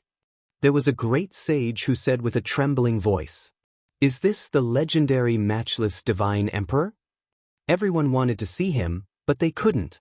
This primal chaos mist was extremely special, impossible to pass through. There was no way of seeing his true appearance at all. Out of everyone, the divine silkworm Taoist priest's expression was the most complicated. Excitement, sadness, joy, sorrow, all of these emotions interweaved together. He was already sure that this was his father. Meanwhile, right at this moment, Eastern Wasteland's 7 great life-restricted regions moved. Someone was roused awake, waking up from a deep slumber. A divine emperor with a complete and flawless body appeared in this world. It was different from emperor artifacts, not needing to exhaust cultivation to activate it. His body always released the most powerful fluctuations, shaking up the world. Is it him? He has returned. Divine Emperor, an expert that makes one revere him. A voice sounded in the peaceful and quiet origin ancient mind today, as if it was filled with endless emotions, as well as deep restraining fear. After being roused awake by the aura of a divine emperor, the speaker's mood became complicated. In this world, it was destined to be glorious. In this world, it was destined to be miserable. In this world, there would definitely be great changes. After endless years of waiting, all of it gathered towards this world. There had to be a result. The divine emperor appeared, his might suppressing the 9 heavens. He stood there, as if he still had life, wrapped within primal chaos mist. He approached Shumi Mountain, directly crushing the mountain until it was brilliant, ripples covering the heavens. Kacha. There were some emperor patterns that were limited in material, unable to endure this type of pressure at all. They broke apart when they approached and then were erased. But it was precisely because of this that Mount Meru emitted an even more powerful fluctuation. This was stirred up. Buddhist power as vast as the sea surged up, and the entire Mount Meru turned into a giant life form. The imperial formation and magical artifact resisted the archaic emperor together. This was a type of ultimate confrontation. How many people in the present world had seen this before? True emperor-level fluctuations pervaded Shumi Mountain. If not for this place being special, the mountain region would have long turned to ashes. Kinchang. Right in the back, divine silkworm Ridge's battle clothes rang out, releasing blazing immortal light, vibrating intensely. The divine emperor appeared in this world. After death energy and emperor aura surged, his foundational aura pervaded the air, waking up the emperor artifact that had accompanied him for his entire life and was currently sleeping. It woke up from its hibernation, immediately dazzling past and present. It was as if a lost child saw its parents, continuously releasing light cries, shaking intensely. Clanging sounds rang out incessantly. The archaic emperor's battle clothes disintegrated, turning into pieces of armor that rushed towards the divine emperor, continuously covering his body. Every time a piece landed, a portion of the primal chaos mist would scatter. The 9-colored immortal clothes trembled, releasing a clear sound. The metallic luster was dazzling, as if the heavenly sun was falling. The divine emperor wore the battle clothes. In the past, he was unrivaled at the 9 transformations, overlooking the past and present at the 10 transformations. This battle clothes accompanied him on his emperor's path, sharpening it into an indestructible divine artifact. The Emperor artifact revived, fully equipped on his body, becoming even more terrifying. In an instant, a 10th type of light rushed out, tearing apart the great formation of Shumi Mountain. The Divine Emperor directly entered, as if he was entering an unstoppable realm. When things developed to this point, it already exceeded everyone's expectations. No one expected the Divine Emperor to appear, and what was even more unexpected was that he put on the battle clothes from when he was alive and directly entered Shumi Mountain. Forget about the crowd, even the Divine Silkworm Princess and the other great sage, as well as the archaic Imperial clan's old clan leader and others, all of their fine hairs stood on end. This was too strange and terrifying. The Divine Emperor actually had this type of display, as if he still had life. It was shocking, but they all felt inexplicable. Chapter 1506. Mount Meru was vast and mighty as if it was about to collapse. The formation patterns laid down by the Amitabha Buddha Great Emperor couldn't stop the descent of the Divine Emperor. The mountain was about to split apart and tremble violently. Giant boulders rolled down to the foot of the mountain and the grand temple swayed. The great bell behind the temple rang on its own, resounding through heaven and earth and shaking the world of West Earth. This place was in complete chaos. The Bodhisattvas and ancient Buddhas couldn't withstand this kind of pressure and were forced to sit cross-legged on the ground. Their bodies were on the verge of splitting apart and bloody scars appeared one after another. With the descent of the Divine Emperor, not even the Great Emperor's formation patterns could protect this place. Just as Yifan expected, the mountain gate had been breached and they could slaughter their way in. The green copper cauldron floated above Yifan's head and the killing sword in his hand. He was prepared to enter and save his disciple. Of course, this was extremely risky. He never expected this to be the Divine Emperor wearing the 9-colored immortal clothes. It was even more powerful than the Emperor corpse he had planned. He didn't act rashly because the current situation was too strange. Even he felt that it was a bit unreal. The Divine Emperor seemed to truly have life and consciousness. Ji Ziyue held the void mirror in her hand and stood shoulder to shoulder with Yifan. The old Undying and the others held the heaven-devouring devil jar in their hands and carefully defended themselves, protecting everyone on this side. Mount Meru was completely silent. The old monk Imoku's expression changed greatly. He led the Bodhisattvas and ancient Buddhas to sit there and chant Amitabha Buddha Great Emperor. This kind of unforeseen event exceeded his expectations and judgment. It was already too late to say anything now. The great Mahamayuri held the demon-subduing pestle and used the Emperor weapon's divine might to protect the mountain. She stood in front of Great Thunderclap Temple and blocked the spreading archaic Emperor fluctuations. However, upon closer inspection, her body was trembling. This was a world-shocking change that no one had expected. The boundless starry river hung down from the cosmos, creating a vast expanse of whiteness that drowned out the archaic Emperor on Mount Meru Mountain. He was bathed in the radiance of the sun, moon, and stars. The 9-colored battle clothes revived and flickered with brilliant luster. It had a cold metallic texture and waves of sonorous divine sounds, making the archaic Emperor even more majestic and imposing. Boundless starlight and chaotic energy fused together, scattering down onto his body and wrapping around him, causing his body to seem even more divine and divine. The ancient Emperor of Divine Silkworm Ridge had become the only existence in this world. When the Divine Emperor was alive, he was invincible. Even in death, the pressure he exerted caused the western desert to tremble. Everyone, including the great sage, was terrified. All of them were trembling, their faces as white as snow. What he moved? In the next moment, a saint screamed, as if he was someone from the mortal world, which didn't match his identity at all. It was as if he was frightened, as if he had seen the most terrifying thing. Heavens, the Divine Emperor is not dead, he's still alive. Another person was horrified, feeling as if his heart was going to jump out of his throat. He widened his eyes, not daring to believe what he was seeing, staring at the figure on Mount Meru Mountain.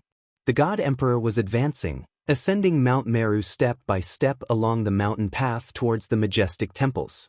Every step was so terrifying, causing the formation patterns on Mount Meru to dim, unable to stop him. Who could believe it? After endless years, the ancient emperor who had long since passed away revived, looking down on the world, walking within the pure land of Buddhism. The saints all felt their blood run cold as they watched. Powerful fluctuations spread outwards, making their legs and stomachs cramp, their bodies weak like sifting chaff. Even the great sage felt his scalp go numb, trembling inwardly. This didn't make sense. How could the God Emperor come back to life? The God Emperor's figure was imposing, his footsteps possessing a special rhythm, neither fast nor slow, consistent from start to finish, trampling the great Tao of heaven and earth under his feet. Mount Meru trembled, as if it was going to collapse. Amitabha!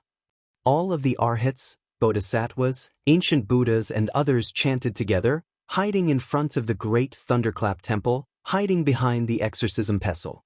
All of them were suffocated by the emperor's might. Even the experts from Divine Silkworm Ridge were shocked. The ancient emperor was really still alive? This made everyone go crazy, toppling their understanding of the world.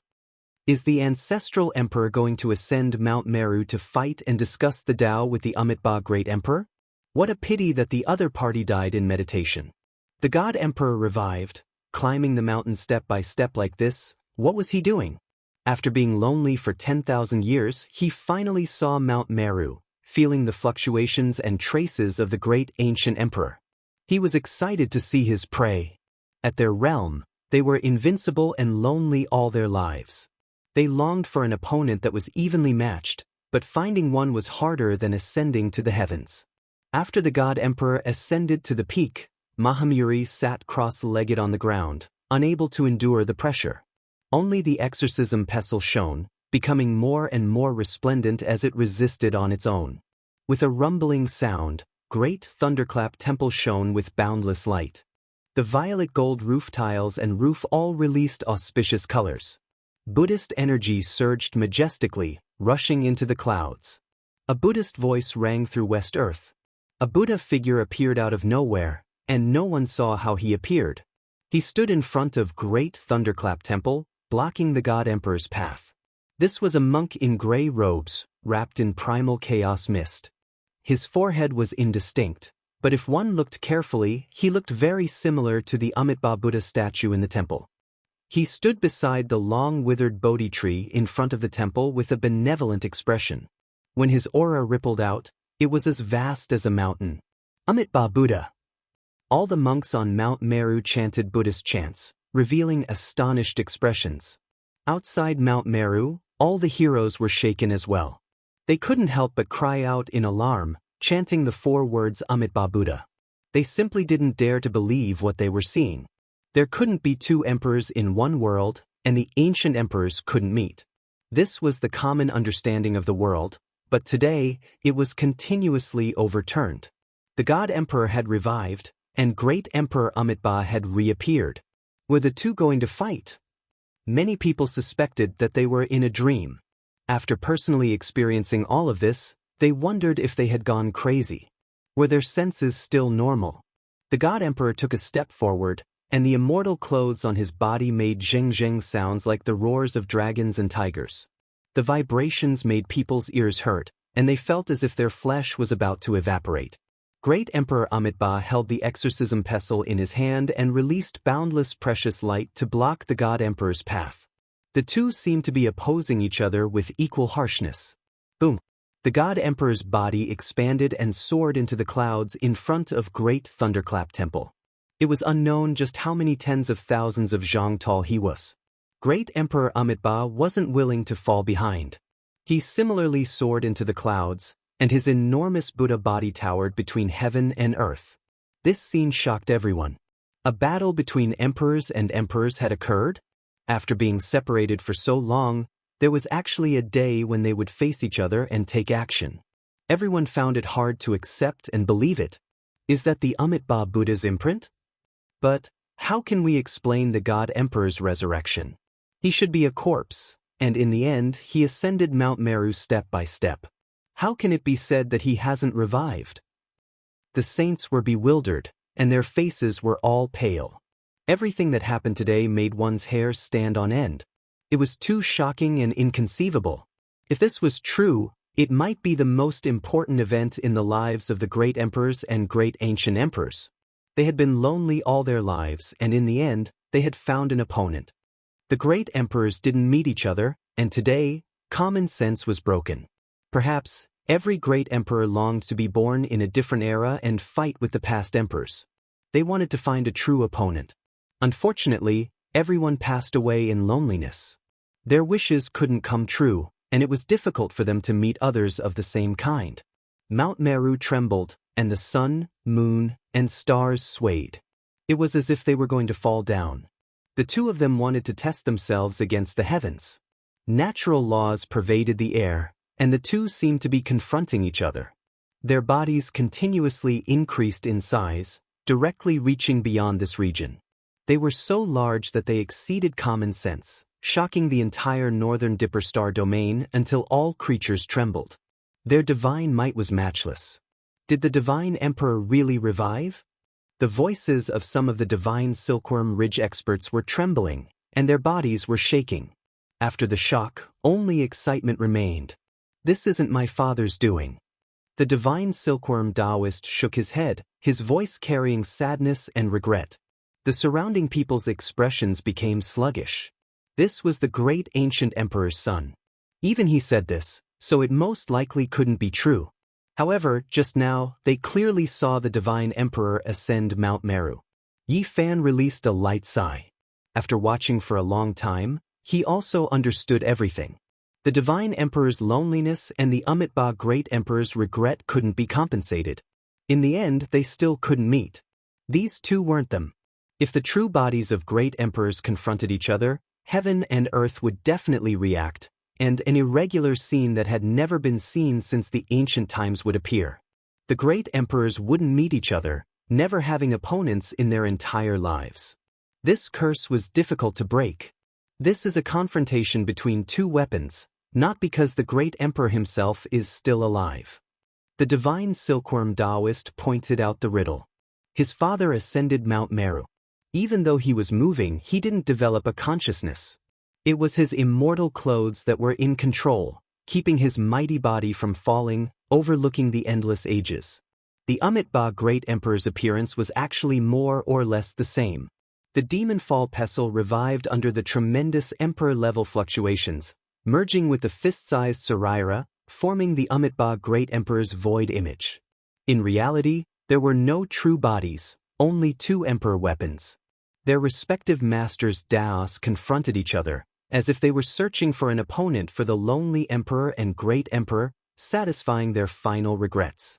In outer space, the perfectly straight divine emperor and the benevolent Amitabha great emperor faced each other.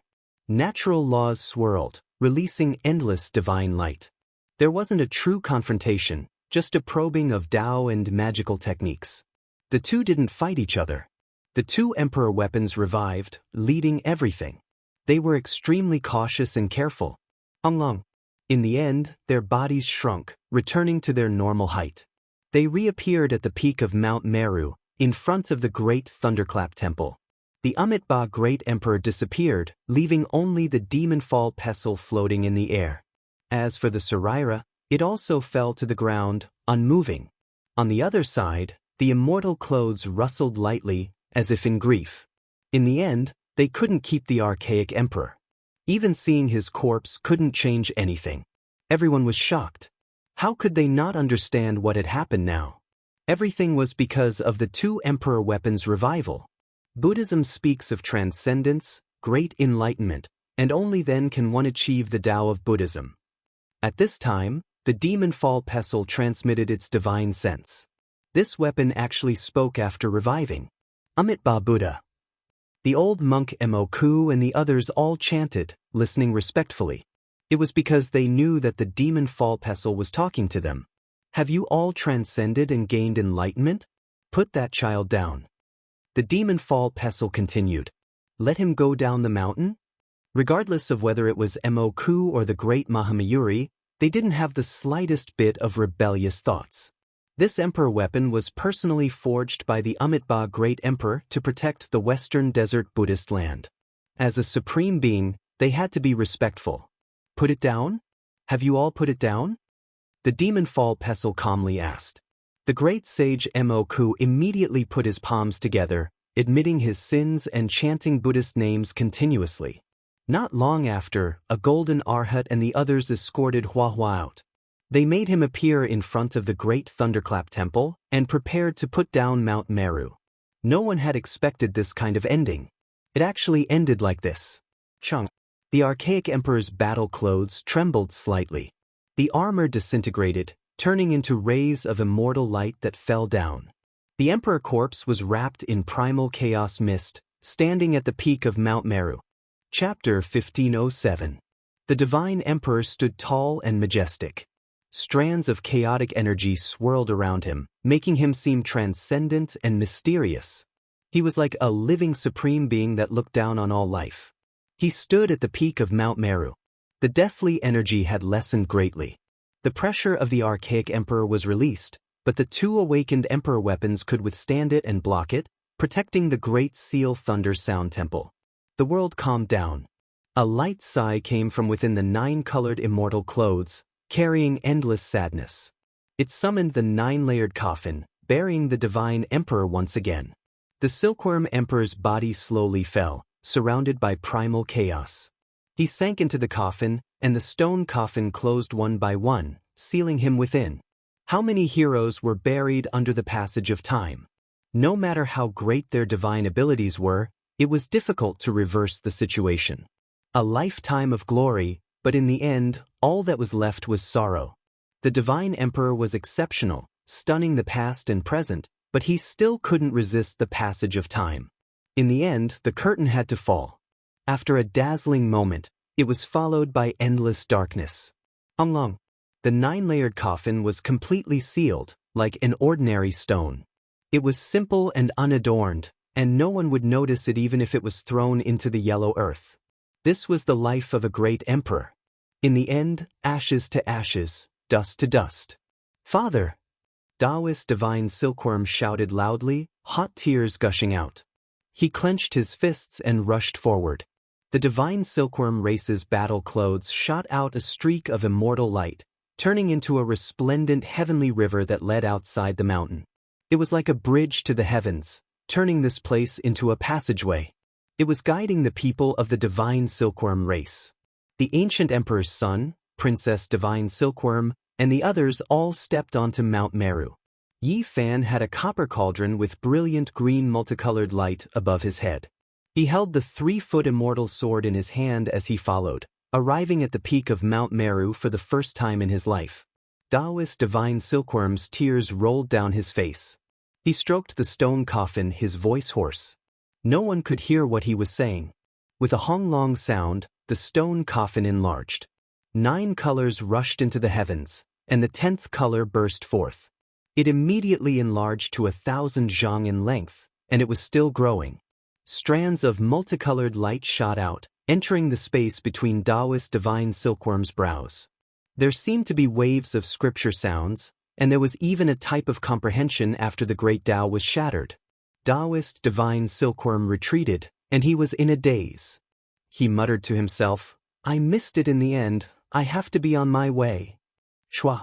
Another wave of celestial light burst forth.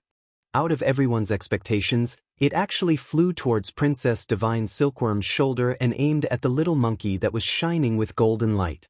The little monkey, who was not much taller than a palm, immediately bared its teeth and looked afraid. It nervously grabbed a lock of Princess Divine Silkworm's hair and retreated. Everyone was stunned. What was the background of this little divine silkworm that had undergone several metamorphoses and now looked like a sacred battle ape? To think that the God Sovereign would pay attention to him and bestow him with celestial light. Even the divine silkworm princess was shocked. She turned around to look at the little divine ape on her shoulder, who was blinking his big eyes and looking innocent. She seemed to be deep in thought, as if she had thought of something. A soul-shattering sound rang out. Before anyone could react, the huge stone coffin soared into the sky, drawing out resplendent immortal light. It tore apart the sky and directly entered the depths of the universe. It chose to walk the path of solitude, drifting endlessly in the universe. This was the final destination of the ancient emperor. In the end, it would be a lonely person who would chew on this kind of loneliness. The 9 coffins disappeared, and the entire Mount Meru quietened down. Be it the demon-subduing pestle or the 9-colored divine robe, they gradually dimmed and slowly returned to silence. I saw the celestial domain open in my dream. Taoist divine silkworm looked into the starry sky.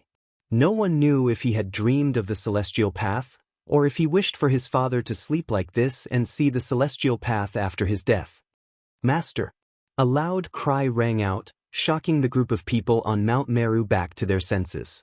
Regardless of whether it was the divine silkworm lineage, the bodhisattvas, or the ancient Buddhas, they all turned to look. It was a young monk who looked very Buddha-like. He had a kind face, big ears that hung down to his shoulders, and a scar on his bald head. There was no doubt that this was Hua Hua. After many years had passed, he had long since grown up. He looked very simple, an honest young man with quite a bit of a Buddhist temperament. However, when he opened his mouth to speak, he immediately destroyed his simple appearance and seemed somewhat out of place. Master, you're back. I missed your precious disciple so much. Although his big ears hung down to his shoulders and his Buddha-like appearance was simple, there was a sense of incongruity when he spoke. His temperament and appearance were worlds apart. Weren't you enlightened? Beside him, the 2 golden arhats who escorted him here were shocked and a little dumbfounded. Sigh, Master, you destroyed my plan for hegemony. If you had come a few decades later, all the female bodhisattvas on this mountain would have been abducted by me. Let the remaining monks cry. The group of people were tongue-tied. This turn of events was too fast. Just now, everyone was fighting with their lives on the line. Why did this little brat completely change the moment he came out? Yi Fan was also momentarily speechless. This brat's appearance was exactly the same as the ancient Buddhas from back then.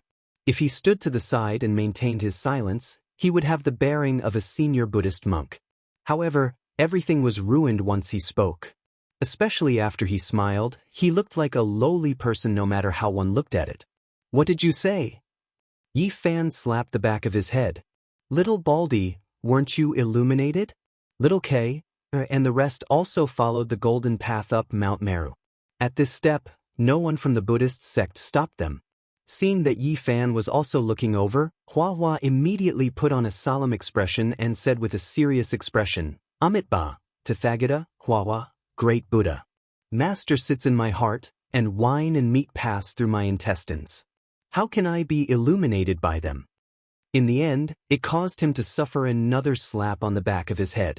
Everyone spent a lot of effort to save him, but in the end he didn't even get a single hair on his head. They had been worried for nothing. At this moment, he had a sinister smile on his face. The arhats and bodhisattvas couldn't sit still anymore. They had personally witnessed Hua Hua being illuminated, so how could he be fine in the blink of an eye? Under Yi Fan's stern gaze, Hua Hua didn't dare to act rashly and told the truth in full detail. Light flashed on his forehead, and a Buddha crown fell down. It was simple and unadorned, and there were some cracks and holes on it. However, it gave off a kind of Buddhist Tao presence. Everyone in West Earth was shocked. This was definitely a divine weapon that wasn't left behind by a saint. It had the aura of an emperor hidden within it. Yi Fan naturally understood what was going on. This was the parietal bone of Shakyamuni, a piece of parietal bone that he had left behind in the mortal world when he was refining the Zhang's 6 golden body. Back then, it was this piece of Buddha bone that had given Hua Hua a belly full of scriptures. Quasi-Emperor's parietal bone was hidden in the immortal platform and had condensed into one with it. Outsiders couldn't find it, so they naturally couldn't illuminate him. Yi Fan had even prepared the salvation scripture. He thought that he would have to spend a lot of effort, but he didn't expect this to be the result. He directly gave the back of his head another slap. Looking at his despicable smile, no matter how he looked at it, he felt that this was a scam. The faces of the Buddhists sank, and they hoped that they would quickly go down the mountain. There was really nothing they could say about this ending. However, Hua Hua wasn't willing. He was suppressed for no reason, and no matter what, there was a wave of resentment in his heart. Amitabha, this old monk's mortal heart was moved, and my obsession was too deep. I am here to apologize, Emoku said expressionlessly. Hua wore a smile and directly grabbed the old monk's hand, not letting go. She said that she had to take action and that she couldn't be suppressed for so many years in vain. You have already successfully reincarnated and reappeared in the world. This is a miracle of the Buddhists, and it has verified the Tao of Amitabha. Do you really not recognize me now? Have you forgotten the scene of us discussing the Tao by Lake Au 5,000 years ago? Emoku shouted. Monk, you are too unreasonable. At the side, Dongfang Yi and the others couldn't take it anymore. Only Yi Fan understood what was going on. He originally thought that the ancient Buddha was very low-key and not everyone knew about him. He didn't expect that he was old friends with Emoku. This time, the Buddhists detained Hua, and it involved too much karma. In the eyes of Emoku and the others, Hua was a miracle of the Buddhists, and it confirmed the saying that Amitabha mainly cultivated the afterlife. This was a living example. What nonsense, don't say useless things. I only know that you have suppressed me for many years. Buddhism talks about karma, and you need to return me 100 years of freedom. How about this? I want to establish a big sect in the Buddhists, and let the celestial court grow branches and leaves. You can be my protector. A bald kid was pulling an old monk, and they were arguing endlessly, making people not know whether to laugh or cry. The Buddhists all lowered their heads and didn't say a word. They really didn't want to be entangled by this green-skinned monk. At this moment, a tall figure rushed out of a temple not far away, and his huge bald head was shining. He shouted, God angels, I finally see a familiar person. Yi Fan, Brother Yi, do you still remember me? Bring me down the mountain too. Not only the Buddhists, protectors, and ancient Buddhas frowned, but even the outsiders were a little stunned. How could there be such a strange monk in the pure land of Buddhists? Yi Fan was startled. This was none other than Kaida, Li Xiaoman's classmate from America. After so many years, he had developed a set of profound Buddhist divine arts.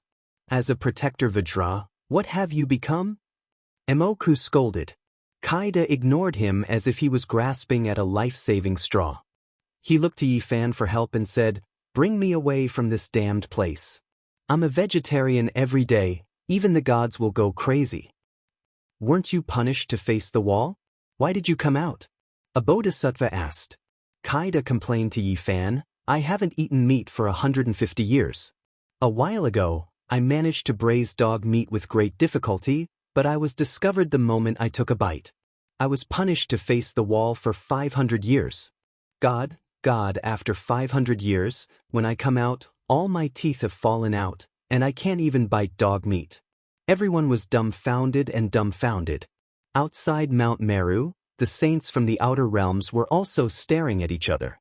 Everyone wanted to laugh, but the bodhisattvas, ancient Buddhas, and protectors all had ashen expressions, each uglier than the last. Yi Fan didn't know what to say.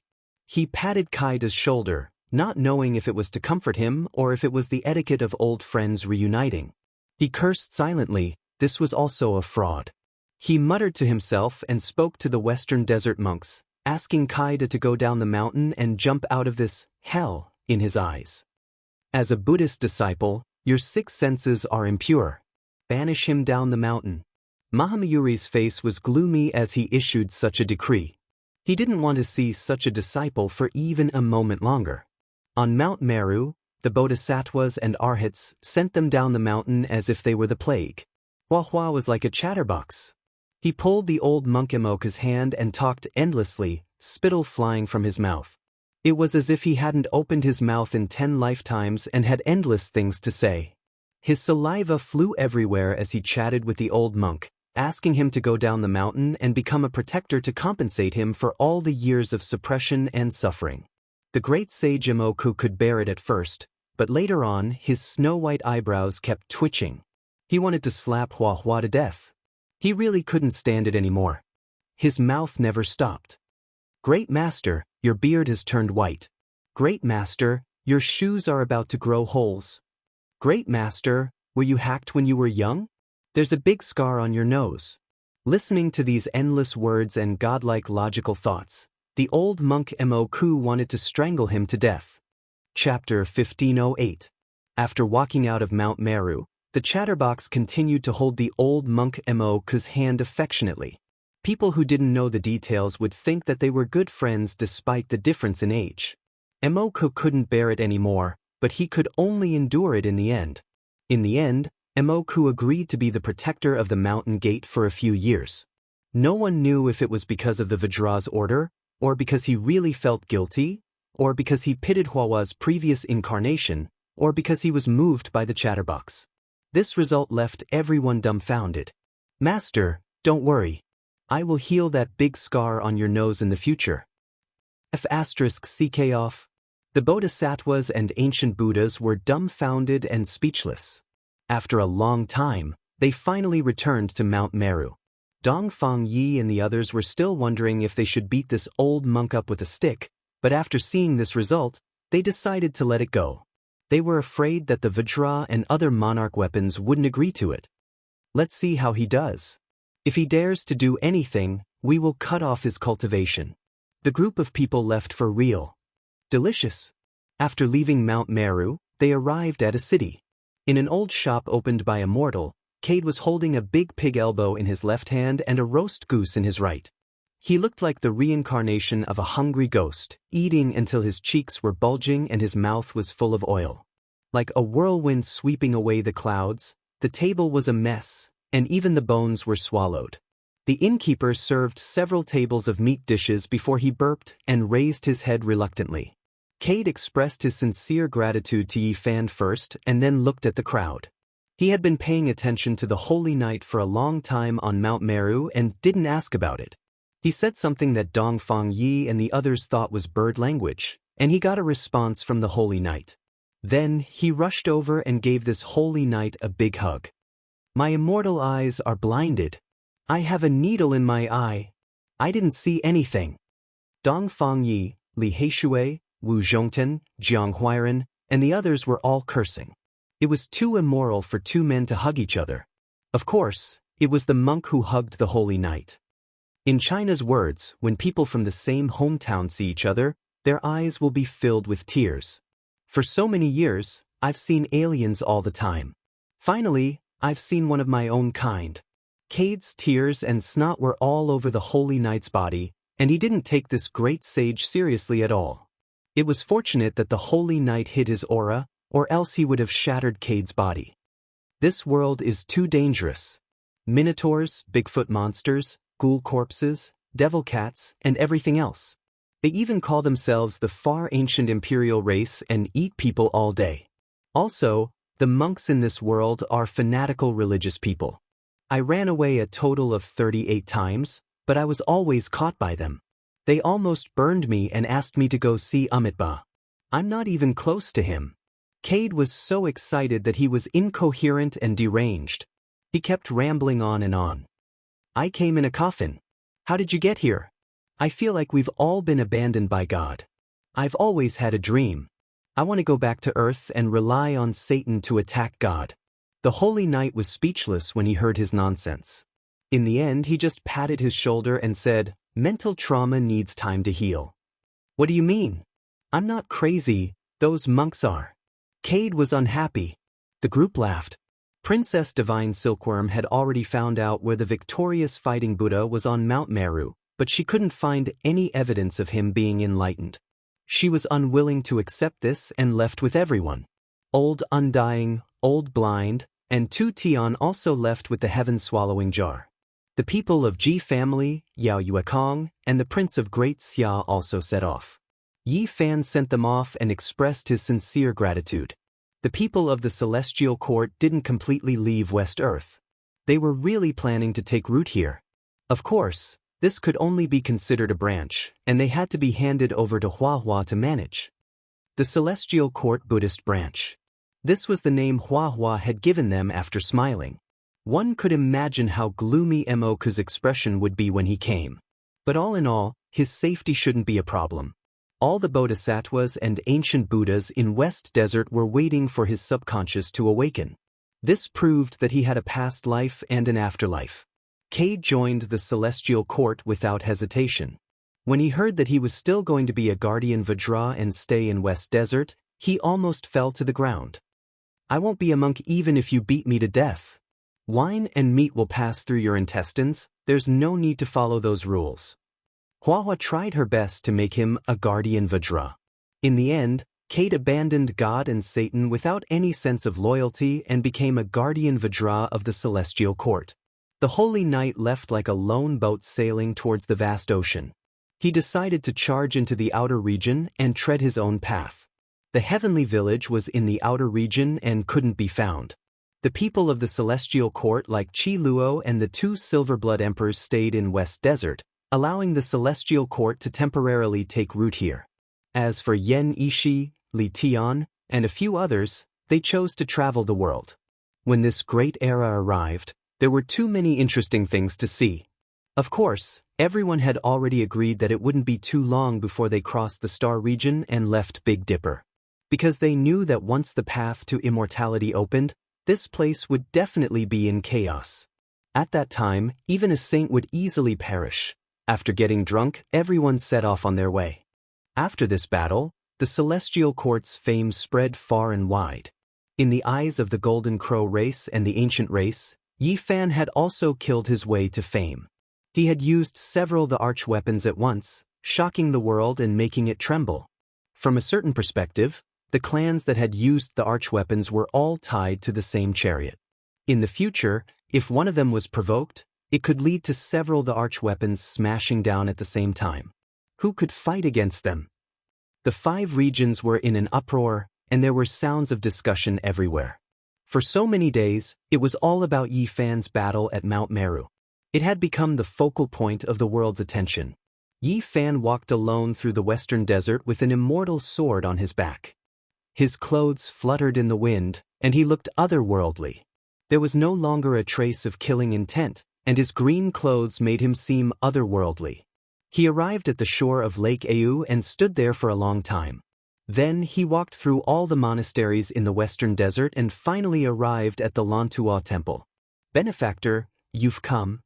It was an old monk with snow-white eyebrows. He seemed to have long since expected that Chu Feng would come here. The Lantua temple was a vast ancient temple. Under the sunset glow, the buildings were all dyed with a golden luster. The ancient temples were incomparably dignified and appeared even more divine. In the western desert, there were a few ancient temples that were the most famous. The Lantua temple, the Divine Cloud temple, and the Hollow temple all had immortal inheritances of Buddhism. Of course, the Great Thunderclap temple was the most famous. In the past, Yi Fan had fought a great battle here and fought against several divine monks, all for the sake of seeing in Miaoi and giving her freedom. Today, he returned to this place. The old monk in the temple naturally wouldn't forget him. He chanted Amitabha and invited him in. In that battle, the two sides didn't fight to the death, and the situation was resolved peacefully. Therefore, there was no enmity or hatred between them. It was just that the Battle of Mount Meru this time left the Buddhist sects with a grudge. Yi Fan traveled throughout the western desert and found out that Miaoi ultimately chose to cultivate here in seclusion. Therefore he came to see her. Bodhisattva has been in seclusion for dozens of years and hasn't come out. Perhaps she will only reappear after 100 years, said a divine monk. The 9-storied pagoda was still there, and Miaoi sealed herself within, comprehending the supreme principles and cultivating her own Tao fruit. Did she say anything? Yi Fan asked. She did. The holy monk nodded and said a few words. Meeting is not as good as reminiscing. When these words were spoken, Yi Fan's body trembled. He was in a daze and couldn't calm down for a long time. He stared at the sealed stone pagoda and wanted to barge in. This was a sacred pagoda left behind by the great sage of an unknown era. It could be used to imprison monks, seal oneself, and suppress oneself. If one were to forcefully open it, the stone pagoda would most likely be destroyed and the person inside would be injured. The fate of the mortal world has been severed. See you on the path of immortality. The old monk handed a letter to Yi Fan. Other than the first sentence, there was another sentence. Yi Fan stood there without moving. It was difficult for him to say a single word. He sighed softly. He walked around the pagoda and could clearly feel a kind of thought. With the letter in hand, various past events appeared in his mind. Why did she say that the fate of the mortal world had been severed? Was it because of Jiziue? Or did she know that he had other ties? Or could it be that she couldn't see the future? And Miaoi was an extraordinary woman. Her thoughts, and decisions were all so unexpected. It made one feel disappointed and frustrated, and his heart felt bitter. Meeting is not as good as reminiscing. Distance was beautiful and hazy. If they were to truly be together, perhaps only ordinary would be left, returning to dullness. Did Miaoi want him to remember forever? To leave behind the most beautiful side and the most profound imprint in his heart? A fiery meeting, the most beautiful moment, a moment of brilliance. Then they turned around and looked at each other in the mortal world. Yi Fan couldn't speak. Meeting is not as good as reminiscing. It made his heart feel empty. Walking in the ancient temple, it was difficult for him to protect himself under such a state of mind. Benefactor, I think the most important thing is the last two sentences. A young novice monk of 16 or 17 years old spoke. Obviously, his identity was not ordinary. Otherwise, he wouldn't know the contents of the letter, and it was even more impossible for him to follow beside a holy monk. The old monk glared at him, not allowing him to speak carelessly. Buddhists teach liberation and do not lie. I am only speaking the truth, the young novice monk said. Yi Fan was startled. He saw that this young novice monk was born with wisdom and knew that he would not be an ordinary person in the future. He would be brilliant and would one day soar into the heavens. He nodded and slowly calmed down. How could he not know that the last sentence was the main point?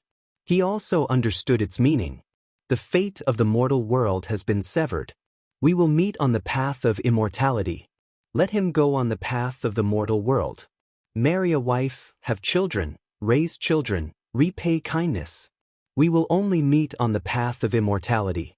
When that time comes, we will meet again hand in hand, go to the same place, and never leave each other in life or death. Yi Fan walked silently, walking around the stone pagoda again and again. Then he walked into the distance. Today he roamed alone under the setting sun. He walked by Lake Au alone, walked on the highlands alone. Wherever the two of them had left their footprints, he walked alone. All sorts of things from the past appeared in his mind one by one. In the end, Yi Fan returned to Lantua Temple. He stood in front of the stone pagoda for a day and a night. He did not see Miaoi, so he slowly turned and left. Before he left, the old monk told him that Miaoi was comprehending Tao in her dreams. She turned her head and saw a flower from the past. She looked up and saw a flower blooming in the future. Flowers fluttered in the air. I am her Tao protector. In this life, there is only one flower that will not wither and bloom forever, sparkling and translucent. Yi Fan said. He was full of undefeatable confidence as he left in large strides. He was no longer disappointed, no longer feeling empty. There was only a belief left in his heart. If he was undefeatable in the present world, what was there to be afraid of? Everything would be crushed under his fist. Yi Fan took a step forward. The sun, moon, mountains, and rivers moved in reverse. The western desert retreated at lightning speed. He entered the northern plains and continued north until he arrived at a vast icy plain. Tu Fei, I have come to save you. Chapter 1509. There was no end to the vast icy plains. It was a vast expanse of whiteness, and there were glaciers everywhere. The cold was bone-chilling, and the air one exhaled would immediately be frozen into ice shards. It was difficult to see creatures here. This place was the northernmost, and apart from the pure white snow and the undulating glaciers, there was nothing else to be seen. Yi Fan advanced on foot. With his current cultivation, he didn't need to be as careful as before. He could walk in a perfectly straight line without any worries. Along the way, he saw a few enormous ruins and ice palaces, but they weren't worth stopping at. He directly arrived at the center of the icy plains, the North Pole. This was a terrifying domain. Space was distorted, and all types of brightly colored mists pervaded the air. The brilliance was chaotic and brilliant. This special domain couldn't be considered small, and its radius was several hundred li. In the past, Yi Fan could only stop here. If he forcefully walked in, he would definitely be torn apart, and his golden body would shatter. Now, he was almost about to take that crucial step and become the great sage. This domain naturally couldn't stop him anymore, and he could calmly walk in. The mists spread out, forming a giant vortex that continuously rotated. The rocks that tumbled down from the distant snowy mountains would instantly turn into fine powder. Yi Fan was calm and composed. His long sleeves fluttered about, and with the immortal sword on his back, his body and mind were calm. He arrived at the forbidden region at the center of the North Pole, arriving at the most mysterious ancient land on this icy plains. Woo! All types of strange whistling sounds rang out. Within this misty vortex, there were shattered bones, stone tablets, and broken weapons. They belonged to past experts, and they all moved along with the powerful domain. These things might be extremely troublesome for others. However, for Yi Fan, who had an innately powerful constitution, it wasn't much. The domain fired strand after strand of multicolored light hacked down on his body, releasing waves of resounding sounds. It was difficult for them to injure him. In the end, he arrived at his destination without any mishaps. There was a giant well here. It was thick and deep, and its end couldn't be seen. It was vast and majestic, and many chaotic lights revolved around it. This was the eye of the vortex. All types of ice fragments splashed about, and waves of terrifying, mysterious fluctuations surged. They were several tens to 100 times more powerful than the outside world. Streaks of dazzling light erupted from the deep well, and dense mists rose. This was the ancient immortal land where the northern pole immortal light was born. Only once every 100,000 years would a strand of it soar into the heavens, so it was very difficult to catch. Yi Fan frowned. He didn't see Tu Fei or the old woman from the same generation as the crazy old man.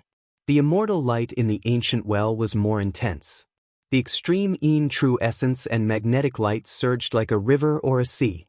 Ordinary warriors would be smashed into powder immediately if they got in there. There was an ancient tablet in the Forbidden Zone warning that only sages were allowed to enter. Since Yi Fan had already entered the well, there was no reason for him to retreat. He stepped into the well and fell down.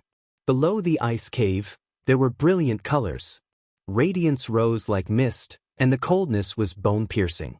Hundreds and thousands of corpses floated up and down, most of them already frozen and cracked into pieces, spinning along with the vortex. The clothes on these people were very ancient, and they were from different eras. Almost all of them were ancient people who had died tens of thousands of years ago. Many of them were saints, which made Yi Fan frown. He went straight down for 3,000 zhang, sinking into the depths of the giant well. All kinds of essence chi surged like the sea, and the waves were even more violent, but he still hadn't reached the bottom. He didn't land on an empty ground until he was 10,000 zhang deep. The underground world wasn't dark, and it was brightly lit by all kinds of dancing lights. It looked like a kingdom of gods. There were many ruins underground. Among them, there was a giant stone door in the center. Now, there was a gap, and the extreme true essence and magnetic light rushed out from it. Even Yi Fan felt a certain amount of pressure. He stared at the waves that could tear a saint apart. He walked forward step by step and stared at the majestic stone door. Immortal Mansion. He saw a plaque on it, and when he saw these two words, he was startled. He looked at the underground ancient building area, and suddenly felt that the style was somewhat familiar. After walking around in a big circle, he didn't find anything. He once again arrived in front of the door and slowly pushed it open with a caca sound. Then he walked in. The cold was bone-piercing, and the murderous aura attacked the body. It could freeze ordinary saints and destroy them here. Behind the giant door was this terrifying. Light interweaved, divine essence surged, and spiritual energy was like the sea. It was as if he had arrived in a violent immortal realm world. Yi Fan walked with difficulty, facing the great pressure. He walked for dozens of li before he walked out, which made him heave a sigh of relief. Unexpectedly, it was no longer cold, there was no extreme true essence, and there were no dancing lights. There was only a deathly stillness. It was as if he had arrived before the creation of the world. This was a dusky world. What entered his eyes were broken mountains, rift valleys, riverbeds. It was dusky, incomparably desolate, and there were no signs of life. It could be seen that in the past, this should have been a piece of divine land, but it had suffered a catastrophe that destroyed all living things, leaving only ruins. Boom! When Yi Fan stepped into a valley, blazing formation patterns flickered, sending him flying. His body cracked, and he was almost destroyed in body and spirit. What kind of place was this? He couldn't help but be shocked. Someone as powerful as him, who could suppress the initial stage great sage, almost died in this place. No one would believe it if news of this got out. This valley was extremely ordinary, a piece of ruined earth. An intense battle had happened in the past, and it had long been destroyed. However, it was precisely because of this that Yi Fan almost died with a grievance. It was just a small piece of damaged formation patterns. Just thinking about it made one's scalp go numb. Yi Fan stopped in his tracks and carefully searched this place. The formation patterns that had almost split him apart just now were too strange. After looking carefully, he became more and more horrified. There was only a square meter of damaged pattern that was about to be obliterated. It was dark and without luster, and after injuring him, it was half destroyed. It was difficult for it to exist in this world. Great Emperor formation patterns. Yi Fan said to himself, coming to this conclusion. This was a corner of a damaged formation pattern, and it was an extraordinary node in the Great Formation. It had been preserved until now, and even though it was so damaged, it was still able to injure the Great Sage. What kind of place was this exactly? It was actually densely covered in Great Emperor formation patterns, but in the end, it was scorched earth. Even such powerful divine patterns no longer existed. As far as the eye could see, the land was scarlet and boundless, scorched earth stretching for tens of thousands of li. Not a single blade of grass grew, mountain peaks were broken, and the great earth was split open. Even with the protection of Great Emperor formation patterns, it was still destroyed to this extent. Just how powerful was this power? Could it be that a Great Emperor battle happened here? This was just too shocking. Yi Fan's brows furrowed deeply. With a light wing sound, a cauldron flew out from between his brows and floated above his head. It released streaks of starry radiance, protecting him within just in case. He walked forward, investigating this world. In the end, he said softly, if it is full of vitality, if the plants are abundant, then isn't it quite similar to the Central Continent Immortal Manor world? In particular, the two words, Immortal Manor, on the Great Gate outside were even more similar to the Central Continent Pure Land. What was the connection between the two? Yi Fan's heart pounded fiercely. He vaguely guessed the truth.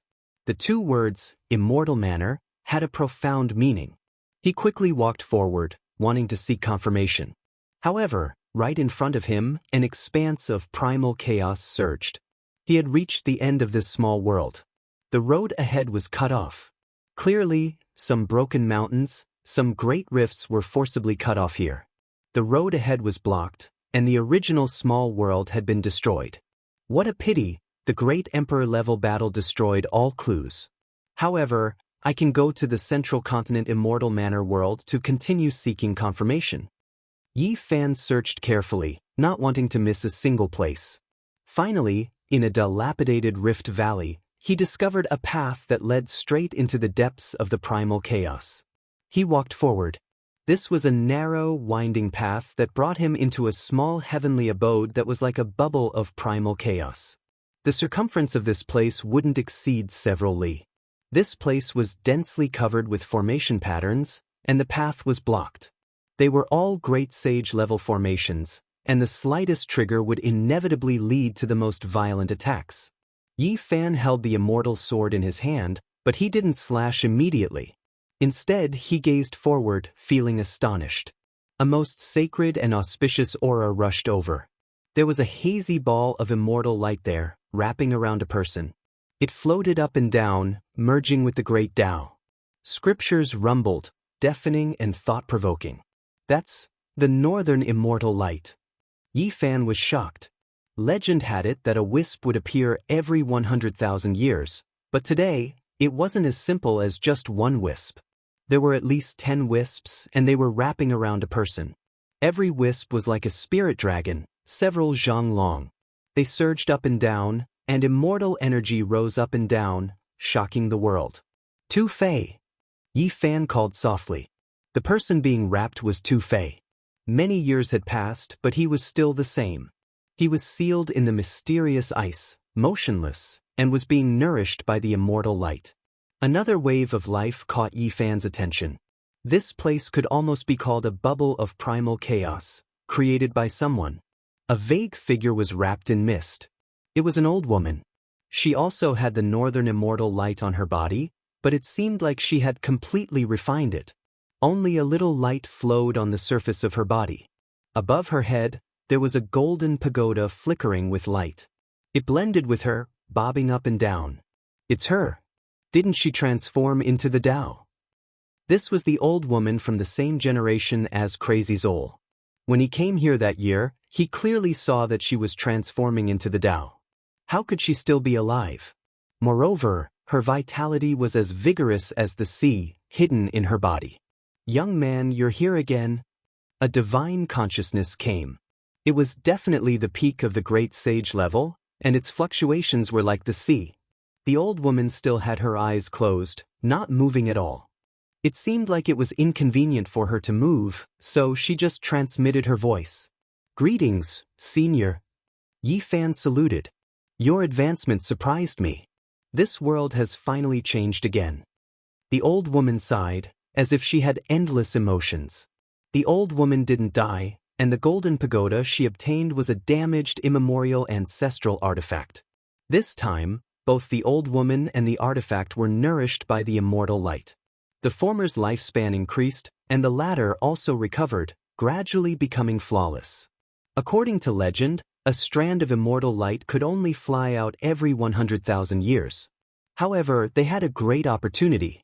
When they opened up this severed mysterious land, they chiseled out this narrow space and obtained more than 20 strands of immortal light. What is this place? Yi Fan asked directly after a short conversation. This is a road. I only chiseled out a section, said the old woman. Road? What kind of road? Yi Fan was shaken. He felt that his guess was getting closer and closer. This is the immortal ascension road from millions of years ago. I'm trying to restore it and reopen it, answered the old woman. Chapter 1510. Path of Immortality? Yi Fan was shaken. Even though he had some suspicions that this place might be related to immortals, he still couldn't help but be shocked. He actually saw such a path. The old woman wanted to reopen the old path, cut through the primal chaos and recreate the ancient land, restoring the appearance of this small world before it collapsed. Without a doubt, this was extremely difficult. The primal chaos destroyed everything here. Now, it was completely barren. This pure land had been completely cut off. The path of immortalization millions of years ago. Whether that was the beginning of the primordial age or the end of the mythological age was unknown. There was someone who wanted to invade immortal domain, breaking up this small world, creating this scene. Who are those people?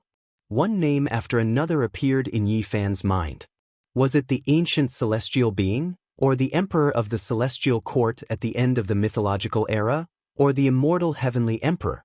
There was no doubt that those who embarked on the path of immortalhood would be world-shaking. He just didn't know if he had succeeded or failed. Looking at the state of this place, the great emperor's formation patterns had all been ground to pieces, and the path to immortality had also collapsed. It must have been extremely intense at that time. It has finally become the past. Yi Fan sighed softly. If one wanted to enter the immortal domain, they needed the right time, the right place, and also heaven-defying strength.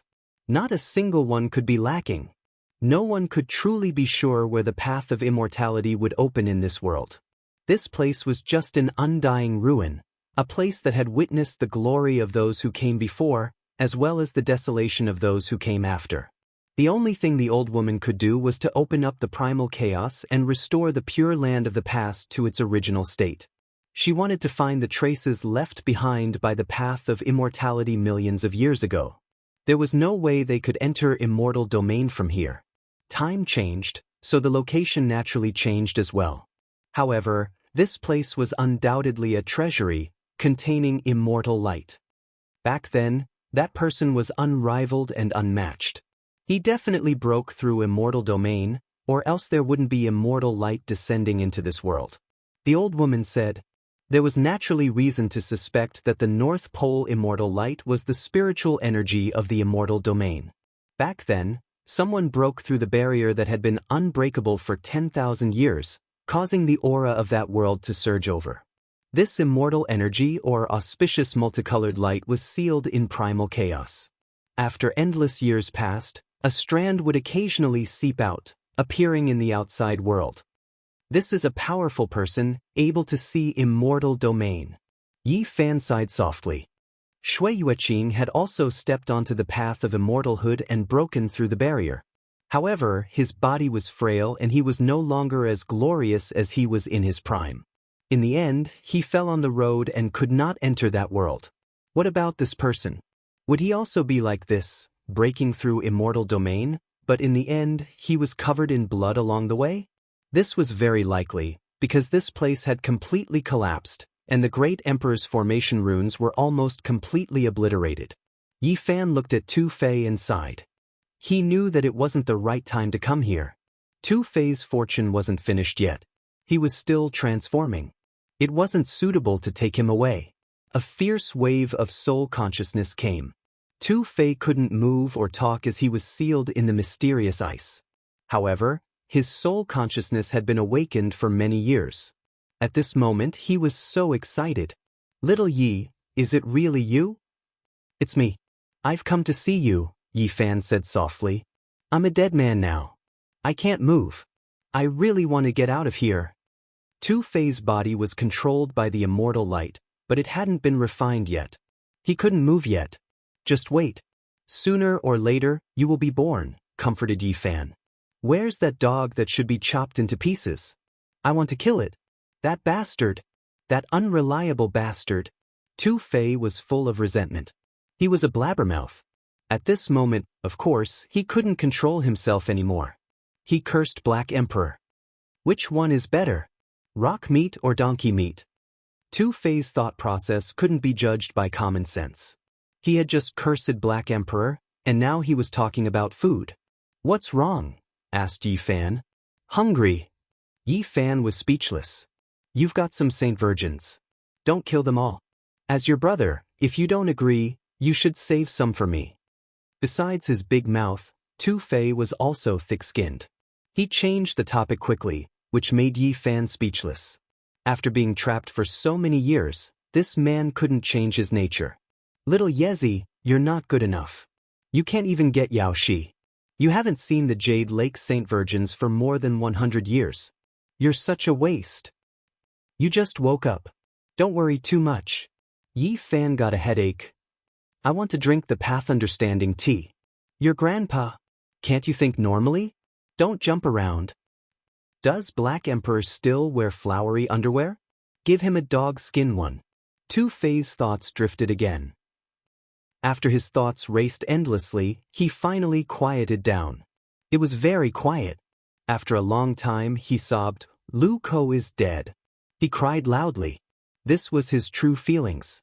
Some bandits had sworn brotherhood. Lu Ko was his good brother, and he had gone through thick and thin with him. However, Tu Fei couldn't send him off. He felt so sad. Yi Fan understood that Tu Tian and the undying old man had come here to tell Tu Fei everything out there. Of course, Tu Fei was hurt. After crying for a long time, Tu Fei finally calmed down. He talked to Yi Fan and asked about many things. In the end, he sighed and wished he could leave immediately.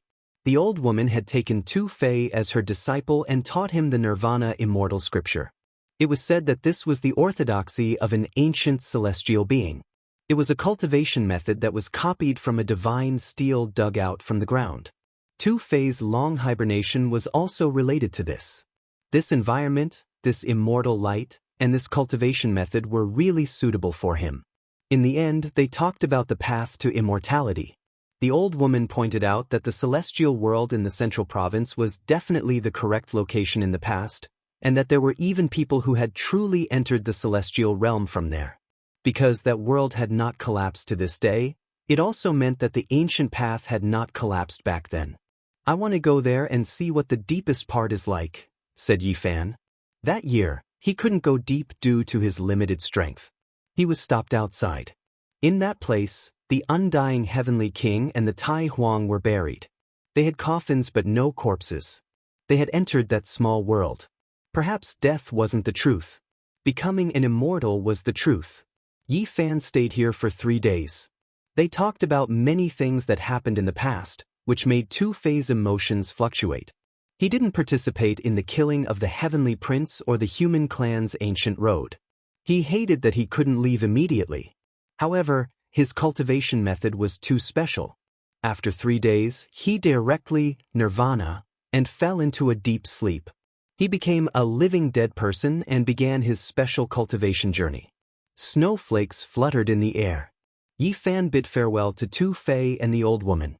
He left the ice field and headed south in the wind and snow.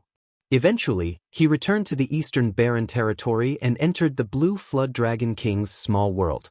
The Blue Flood Dragon King had passed away before the world changed. Now, the Peacock King and the Scarlet Dragon King were here, leading the monster clan. No one dared to provoke them. There was a lonely grave deep inside the pine forest on a quiet mountain peak. The mound wasn't big, and there was a stone tablet with the name Qin Yao engraved on it. The cold wind blew, scattering the fallen leaves. Yi Fan felt very cold. He stood quietly in front of the grave and put down the flower in his hand. Instantly, white flower petals flew everywhere, creating a desolate scene. Yi Fan sat on the cold ground and stayed there for a long time. What could he say? Time had passed, and people had returned to the yellow earth. They would never come back. A cultivator's life wasn't limited to battles of life and death. They also had to face the parting of friends and family. The stronger a cultivator was, the more they would have to face in the future. The pine trees whimpered. This place was desolate and lonely. It was sad to have only a lonely grave like this.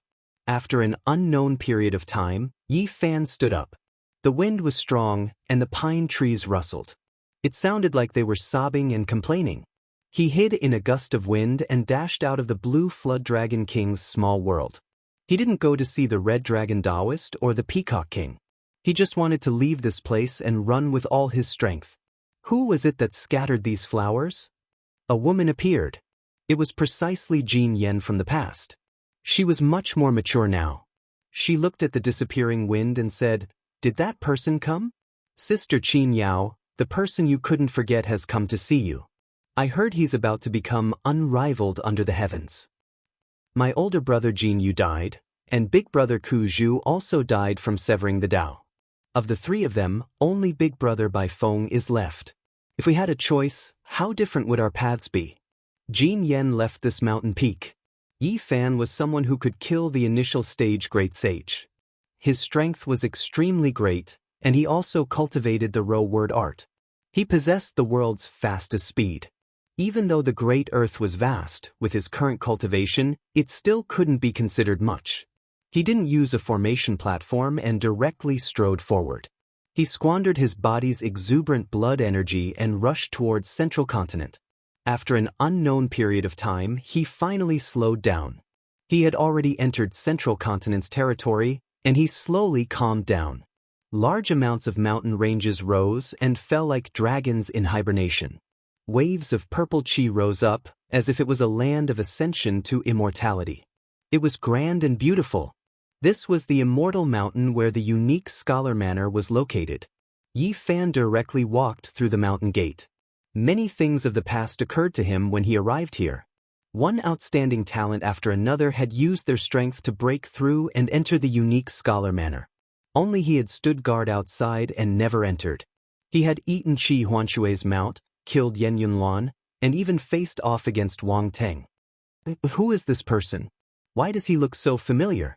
Although the current unique scholar manor had sent some outstanding talents into the starry sky, it had not closed. There were still outstanding talents from the 5 regions gathered here. As soon as Yi Fan entered, he attracted a few people's attention. They all turned to look in his direction. The same physique Yi Fan. Someone recognized him and cried out in surprise. Immediately, a commotion broke out in the unique scholar manor. Many people appeared and looked in his direction. Now, Yi Fan's name was too great. Even Mount Meru had almost been flattened. There was no need to talk about other things. His appearance naturally caused a commotion. It really is him. I heard that he's about to become a great sage. He can even kill those who have just entered the great sage realm.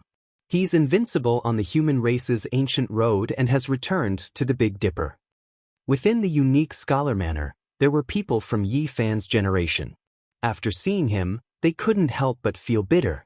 Compared to him, their cultivation levels were already a great deal lower. It was as if they were 2 generations apart. Senior Yi, what's on the human race's ancient road? A very spirited young girl ran over. She was only 12 or 13 years old and looked like a porcelain doll. She didn't fear his fame at all. Senior, tell us about the ancient road. Some other youngsters also came over. This was already the next generation. There were more than 100 years between them and Yi Fan's generation. They were just like them in the past, full of youthful energy. However, there was a 12 or 13-year-old child among them. It was still amazing. Presumably, her aptitude was extremely outstanding. Yi Fan carefully looked at her and found that this doll-like girl was similar to the little monk he saw in the Western Desert's Lan Tuo temple. Her aptitude was excellent and her aptitude was extraordinary. It was rare in this world. Which family are you from?